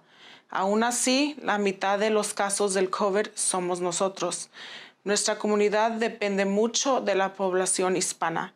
Desafortunadamente, no recibimos la protección necesaria, así que es importante que nos cuidemos uno al otro. De este modo, no perderemos a nuestros seres queridos y podremos disfrutar de nuestras reuniones familiares.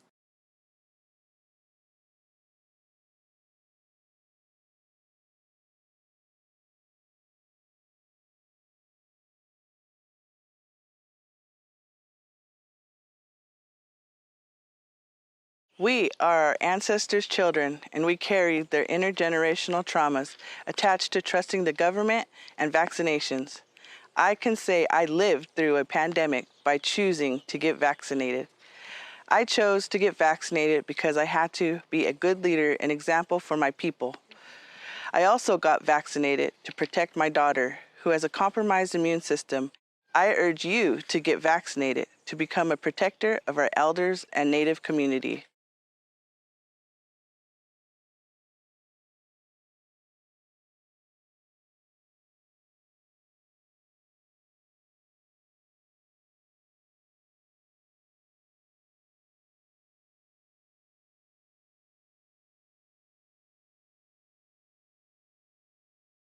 Cuando contraté el COVID me espanté, pero cuando admitieron a mi papá al hospital con la infección de COVID me espanté aún más. Por eso me vacuné, para protegerme a mí y a mi familia.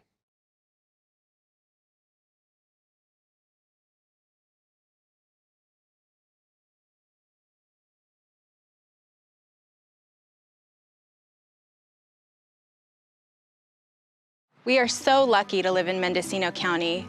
The beauty of this place is reflected in the hearts of the people who live here. We may not all look alike or sound alike, but we are all one community. During this pandemic, We need to be kind to one another. And keep each other safe. By being careful not to spread the virus. And by getting vaccinated as soon as we can. We need to do this for each other. And we can do this together. We can do this! हम सब कर सकते हैं.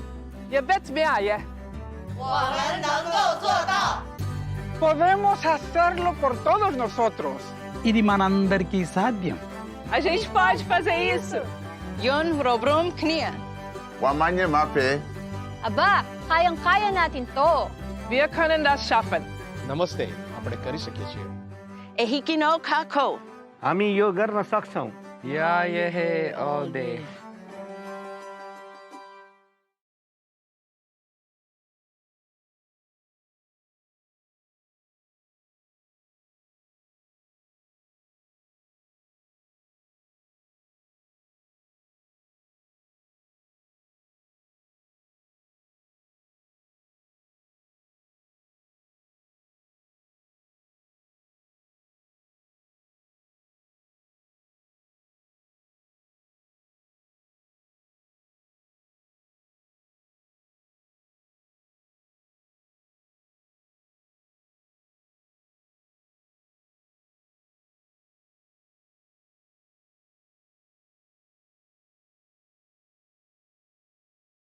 I got vaccinated because my children can't get vaccinated. Because I love my family and I love my community. To see my mom. It was her birthday coming up, and so I just wanted to be safe and protect her. To take care of my health and the health of those that I love. I felt it was the right thing to do. My parents are in their 90s. My husband teaches children. I'm active in my community.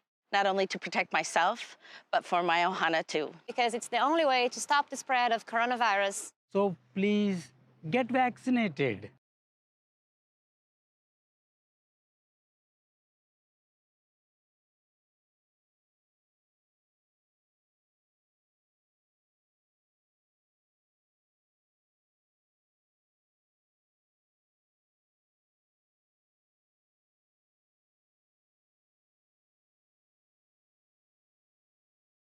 We are in the race of our lives. For all of our lives. Against COVID-19. The virus keeps changing into new variants. Which is what viruses tend to do when they spread.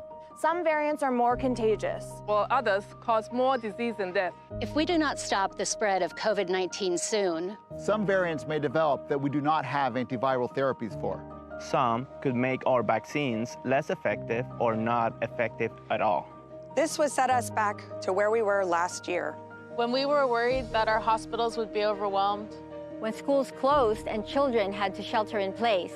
And when we could not see friends and family for fear of spreading COVID-19. So it's so important that we take all necessary precautions to protect everyone, especially the most vulnerable among us. We need to vaccinate as many people as quickly as possible. To save as many lives as we can.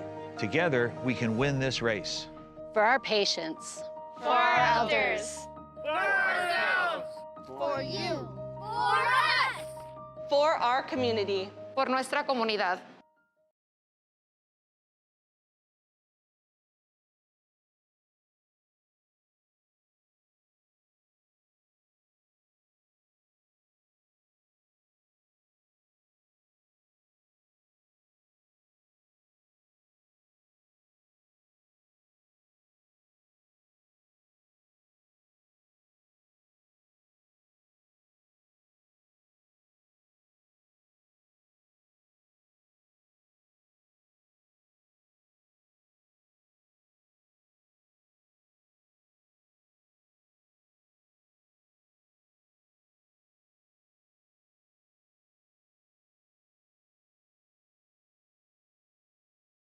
Yo me vacuné porque amo a mi familia y amo a mi comunidad. Yo me vacuné para no exponer a personas vulnerables y no poner en riesgo las personas que amo. Yo me vacuné. Mi vida es importante, mi salud es importante. La salud de mi hijo, de mi familia, de la comunidad y la humanidad es importante. Vacúnense.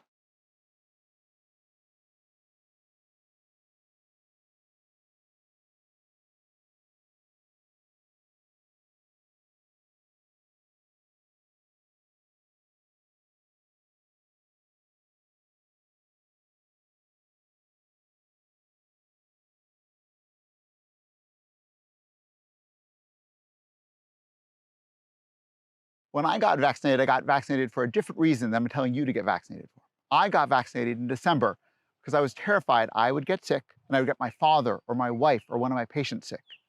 In May, I'm telling you, vaccinate so we can get back to normal life. We all want to get to barbecues and parties and to travel. If we go back to regular life without vaccines, we're guaranteed to get COVID. These vaccines are amazingly safe. COVID is not. So get vaccinated so we can start the best summer ever.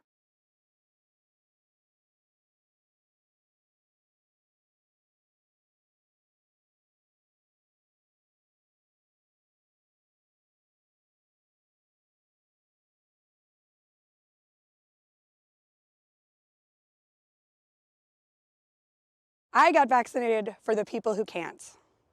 I got vaccinated because I want to be part of the solution.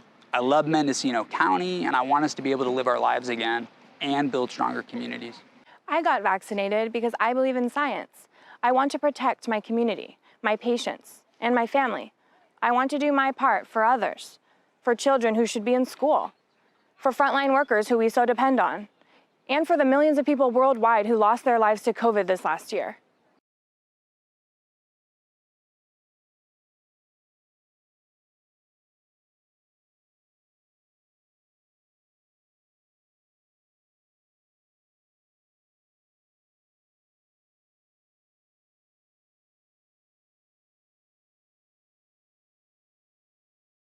I got vaccinated because my children can't get vaccinated. Because I love my family and I love my community. To see my mom. It was her birthday coming up, and so I just wanted to be safe and protect her. To take care of my health and the health of those that I love. I felt it was the right thing to do.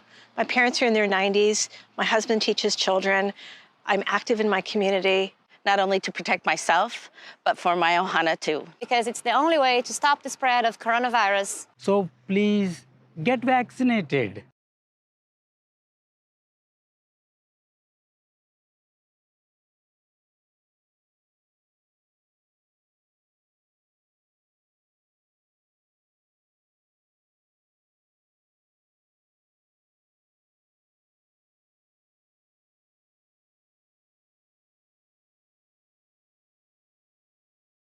Los latinos componemos el 25% de los habitantes del condado. Aún así, la mitad de los casos del COVID somos nosotros.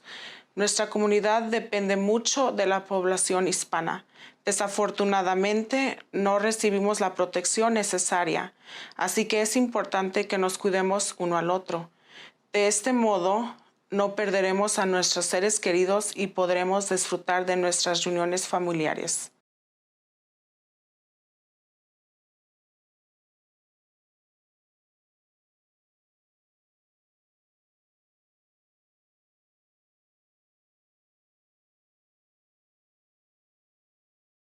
We are our ancestors' children, and we carry their intergenerational traumas attached to trusting the government and vaccinations.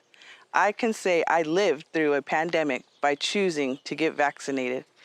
I chose to get vaccinated because I had to be a good leader and example for my people.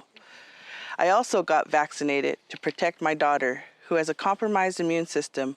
I urge you to get vaccinated to become a protector of our elders and Native community.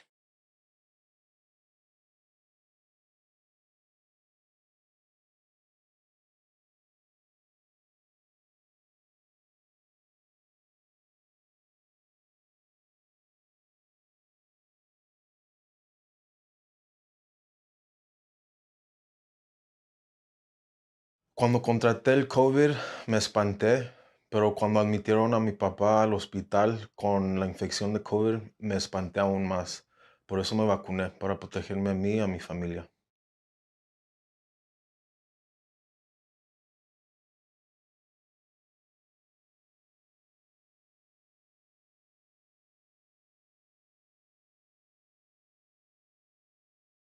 We are so lucky to live in Mendocino County. The beauty of this place is reflected in the hearts of the people who live here. We may not all look alike or sound alike, but we are all one community. During this pandemic, We need to be kind to one another. And keep each other safe. By being careful not to spread the virus. And by getting vaccinated as soon as we can. We need to do this for each other. And we can do this together. We can do this! हम सब कर सकते हैं. ये bet में आया. 我们能够做到. Podemos hacerlo por todos nosotros. Idi manandarki sadyam. A gente pode fazer isso. Yun robrum knia. wamanye mape. Aba, kayang-kaya natin to. Wir können das schaffen. Namaste. આપણે કરી શકીએ છીએ. Ehikino kako. हामी यो गर्न सक्छौं.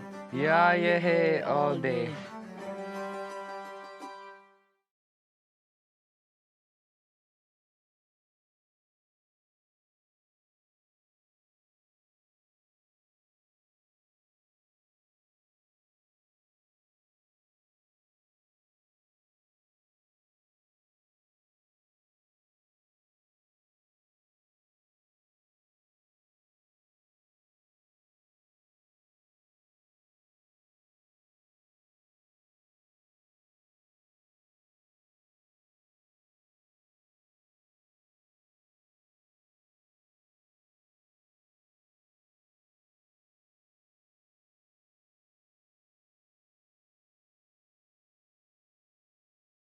I got vaccinated because my children can't get vaccinated. Because I love my family and I love my community. To see my mom. It was her birthday coming up, and so I just wanted to be safe and protect her. To take care of my health and the health of those that I love. I felt it was the right thing to do. My parents are in their 90s. My husband teaches children. I'm active in my community. Not only to protect myself, but for my ohana too. Because it's the only way to stop the spread of coronavirus. So please get vaccinated.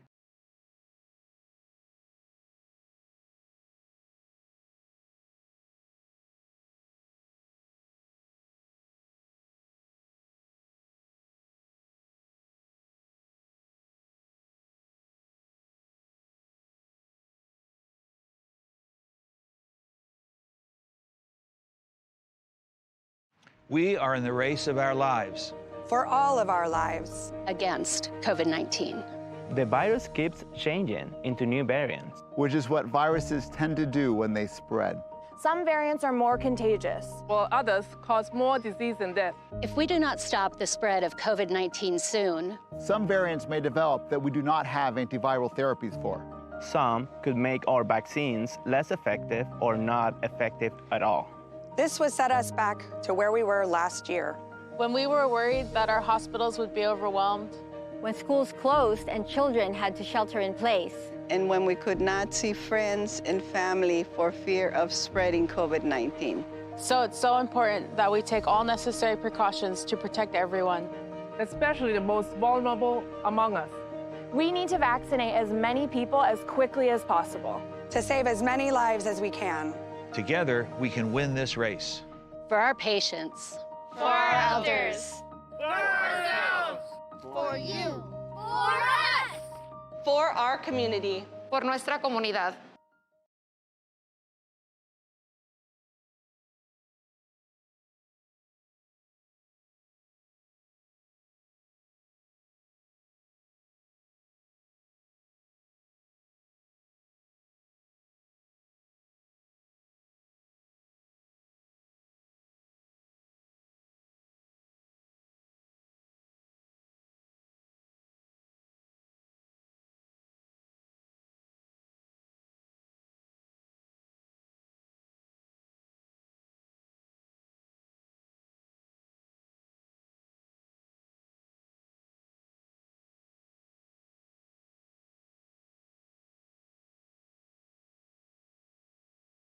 Yo me vacuné porque amo a mi familia y amo a mi comunidad. Yo me vacuné para no exponer a personas vulnerables y no poner en riesgo las personas que amo. Yo me vacuné. Mi vida es importante, mi salud es importante. La salud de mi hijo, de mi familia, de la comunidad y la humanidad es importante. Vacúnense.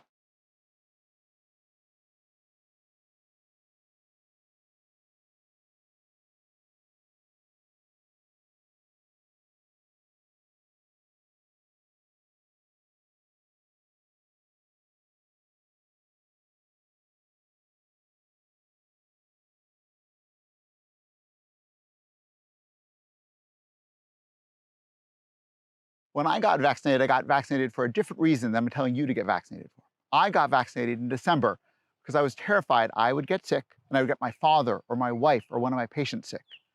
In May, I'm telling you, vaccinate so we can get back to normal life. We all want to get to barbecues and parties and to travel. If we go back to regular life without vaccines, we're guaranteed to get COVID. These vaccines are amazingly safe. COVID is not. So get vaccinated so we can start the best summer ever.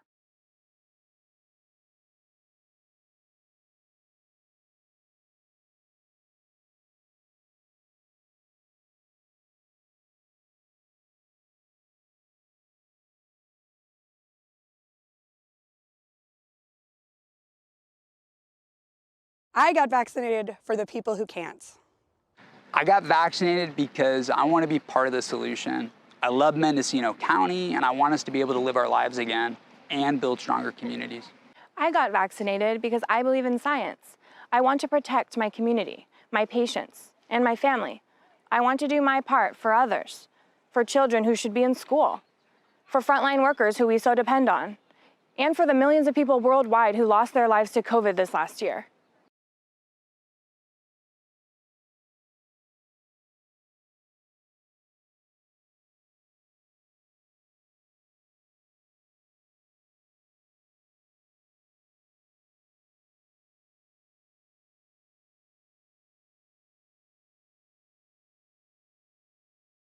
I got vaccinated because my children can't get vaccinated. Because I love my family and I love my community. To see my mom. It was her birthday coming up, and so I just wanted to be safe and protect her. To take care of my health and the health of those that I love. I felt it was the right thing to do. My parents are in their 90s. My husband teaches children. I'm active in my community. Not only to protect myself, but for my ohana too. Because it's the only way to stop the spread of coronavirus. So please get vaccinated.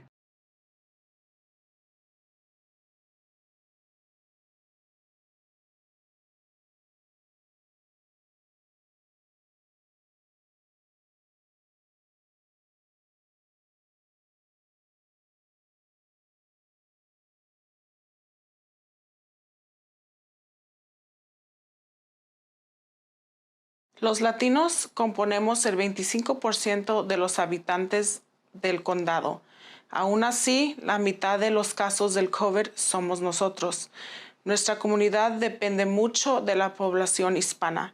Desafortunadamente, no recibimos la protección necesaria, así que es importante que nos cuidemos uno al otro. De este modo, no perderemos a nuestros seres queridos y podremos disfrutar de nuestras reuniones familiares.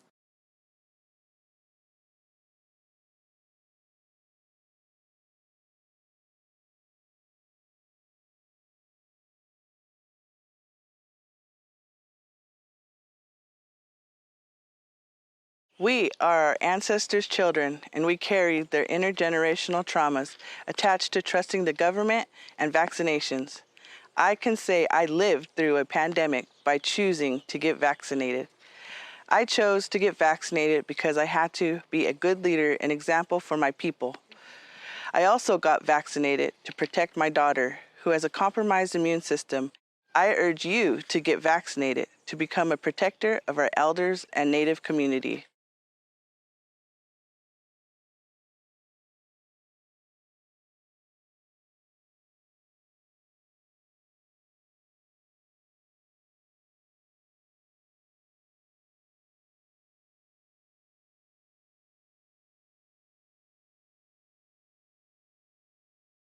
Cuando contraté el COVID me espanté, pero cuando admitieron a mi papá al hospital con la infección de COVID me espanté aún más. Por eso me vacuné, para protegerme a mí y a mi familia.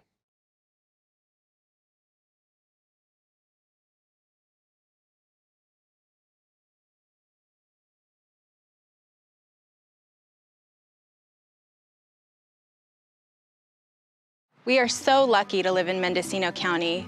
The beauty of this place is reflected in the hearts of the people who live here. We may not all look alike or sound alike, but we are all one community. During this pandemic, We need to be kind to one another. And keep each other safe. By being careful not to spread the virus. And by getting vaccinated as soon as we can. We need to do this for each other. And we can do this together. We can do this! हम सब कर सकते हैं. ये bet में आया. 我们能够做到. Podemos hacerlo por todos nosotros. ఇది మనందరికీ సాధ్యం. A gente pode fazer isso. Yun robrum knia. Wamanye Mape. Aba, kayang-kaya natin to. Wir können das schaffen. Namaste. આપણે કરી શકીએ છીએ. Ehikino kako. हामी यो गर्न सक्छौं. Yeah, yeah, all day.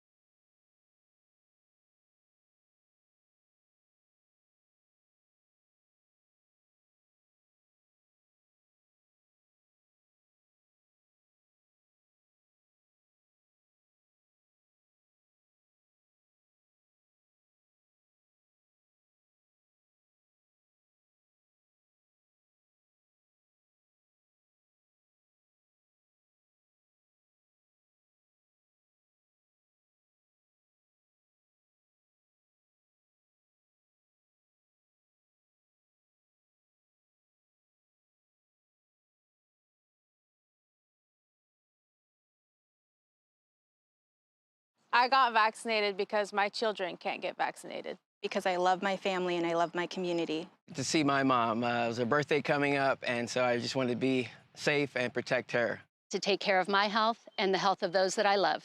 I felt it was the right thing to do. My parents are in their 90s. My husband teaches children.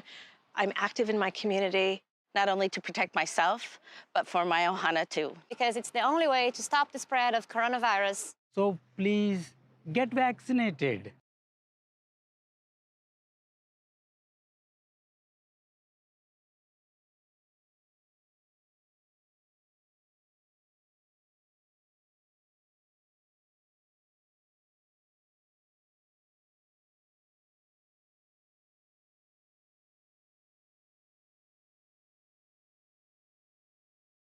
We are in the race of our lives. For all of our lives. Against COVID-19. The virus keeps changing into new variants, which is what viruses tend to do when they spread. Some variants are more contagious, while others cause more disease and death. If we do not stop the spread of COVID-19 soon, some variants may develop that we do not have antiviral therapies for. Some could make our vaccines less effective or not effective at all. This would set us back to where we were last year. When we were worried that our hospitals would be overwhelmed. When schools closed and children had to shelter in place. And when we could not see friends and family for fear of spreading COVID-19. So it's so important that we take all necessary precautions to protect everyone, especially the most vulnerable among us. We need to vaccinate as many people as quickly as possible. To save as many lives as we can. Together, we can win this race. For our patients. For our elders. For ourselves. For you. For us. For our community. Por nuestra comunidad.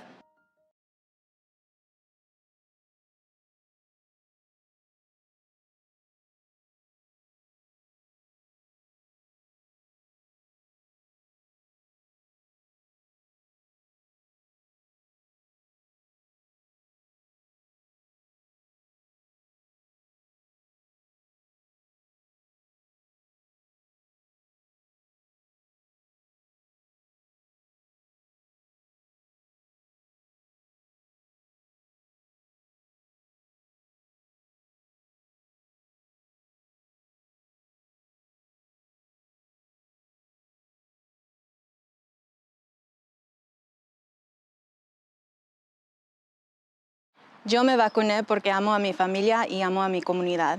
Yo me vacuné para no exponer a personas vulnerables y no poner en riesgo las personas que amo. Yo me vacuné. Mi vida es importante, mi salud es importante. La salud de mi hijo, de mi familia, de la comunidad y la humanidad es importante. Vacúnense.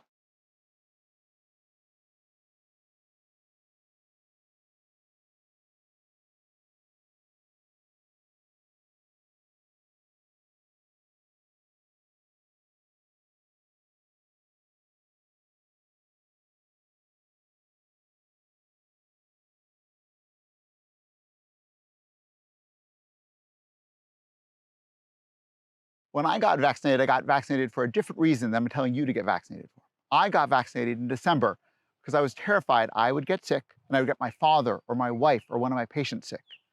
In May, I'm telling you, vaccinate so we can get back to normal life. We all want to get to barbecues and parties and to travel. If we go back to regular life without vaccines, we're guaranteed to get COVID. These vaccines are amazingly safe. COVID is not. So get vaccinated so we can start the best summer ever.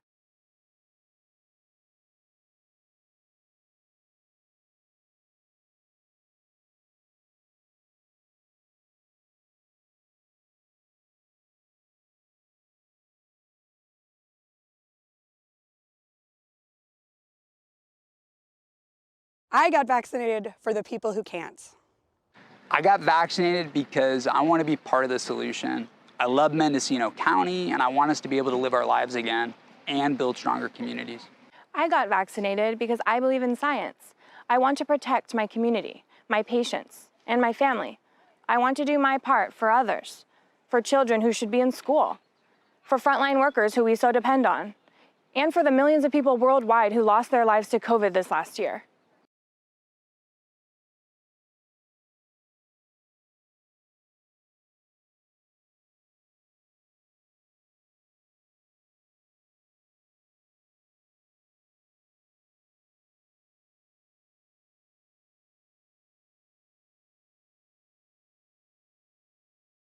I got vaccinated because my children can't get vaccinated. Because I love my family and I love my community. To see my mom. It was her birthday coming up, and so I just wanted to be safe and protect her. To take care of my health and the health of those that I love.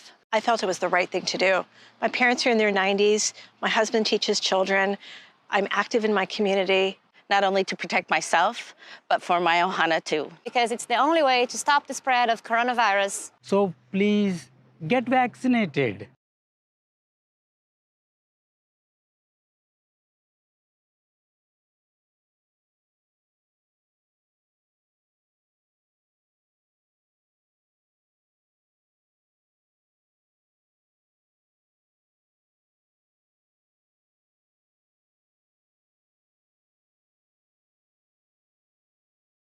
Los latinos componemos el 25% de los habitantes del condado. Aún así, la mitad de los casos del COVID somos nosotros. Nuestra comunidad depende mucho de la población hispana. Desafortunadamente, no recibimos la protección necesaria, así que es importante que nos cuidemos uno al otro. De este modo, no perderemos a nuestros seres queridos y podremos disfrutar de nuestras reuniones familiares.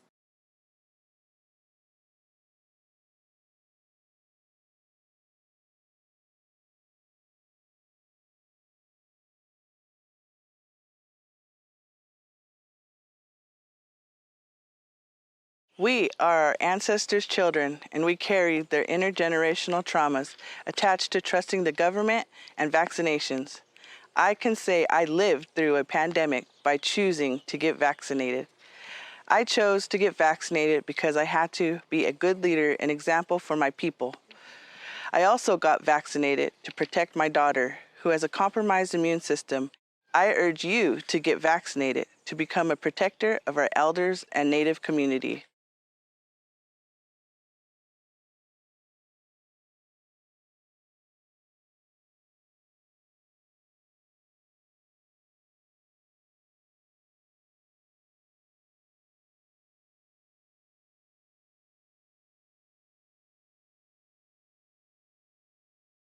Cuando contraté el COVID me espanté, pero cuando admitieron a mi papá al hospital con la infección de COVID me espanté aún más.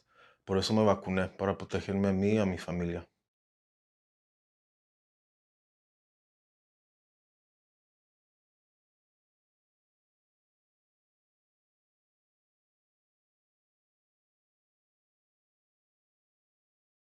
We are so lucky to live in Mendocino County. The beauty of this place is reflected in the hearts of the people who live here. We may not all look alike or sound alike, but we are all one community.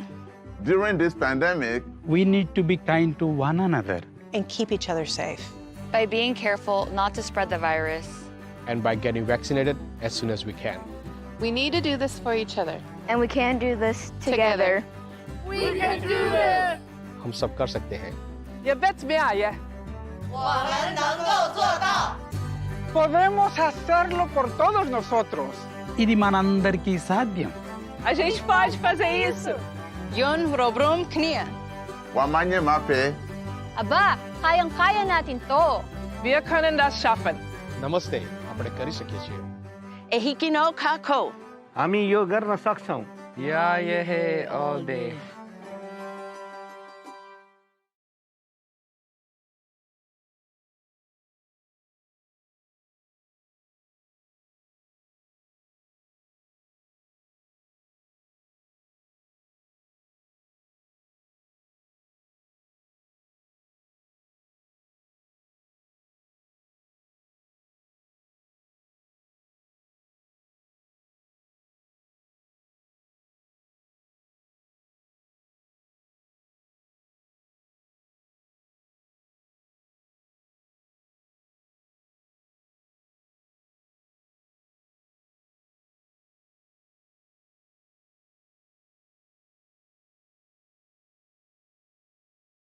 I got vaccinated because my children can't get vaccinated. Because I love my family and I love my community. To see my mom. It was her birthday coming up, and so I just wanted to be safe and protect her. To take care of my health and the health of those that I love.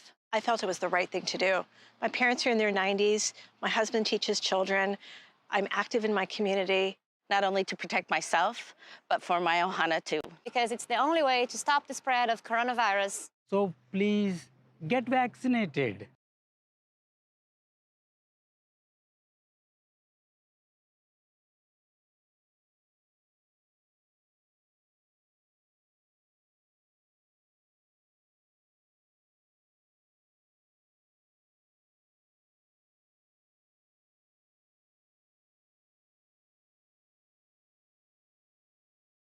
We are in the race of our lives.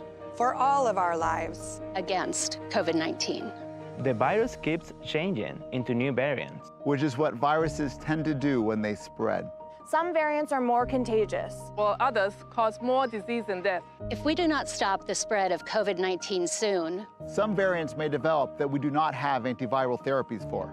some could make our vaccines less effective or not effective at all. This would set us back to where we were last year. When we were worried that our hospitals would be overwhelmed. When schools closed and children had to shelter in place. And when we could not see friends and family for fear of spreading COVID-19. So it's so important that we take all necessary precautions to protect everyone, especially the most vulnerable among us. We need to vaccinate as many people as quickly as possible. To save as many lives as we can. Together, we can win this race. For our patients. For our elders. For ourselves. For you. For us. For our community. Por nuestra comunidad.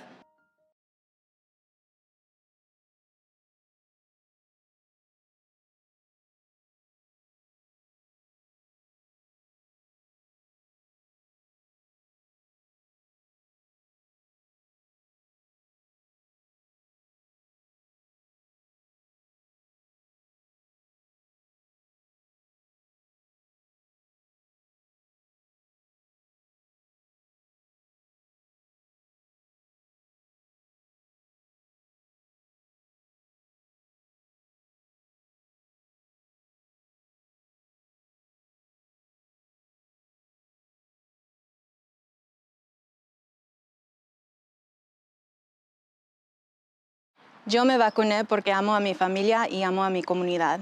Yo me vacuné para no exponer a personas vulnerables y no poner en riesgo las personas que amo.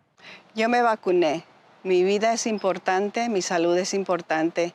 La salud de mi hijo, de mi familia, de la comunidad y la humanidad es importante. Vacúnense.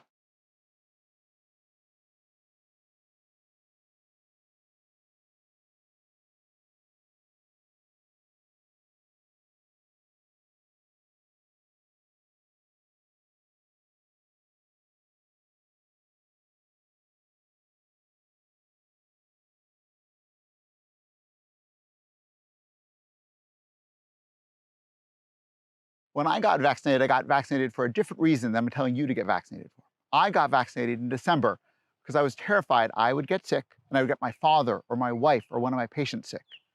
In May, I'm telling you, vaccinate so we can get back to normal life. We all want to get to barbecues and parties and to travel. If we go back to regular life without vaccines, we're guaranteed to get COVID. These vaccines are amazingly safe. COVID is not. So get vaccinated so we can start the best summer ever.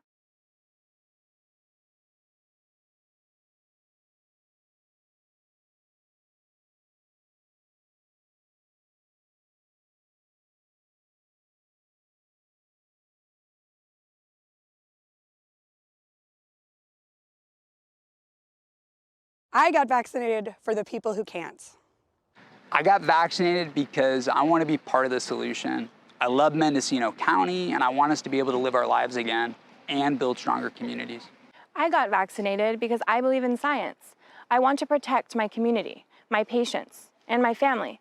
I want to do my part for others, for children who should be in school, for frontline workers who we so depend on, and for the millions of people worldwide who lost their lives to COVID this last year.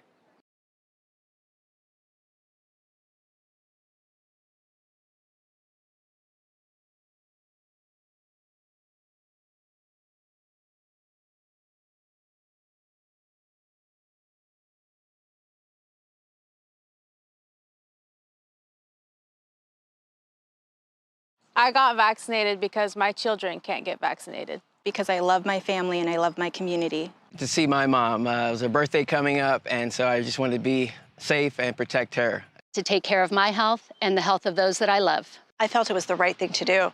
My parents are in their 90s. My husband teaches children. I'm active in my community. Not only to protect myself, but for my ohana too. Because it's the only way to stop the spread of coronavirus. So please get vaccinated.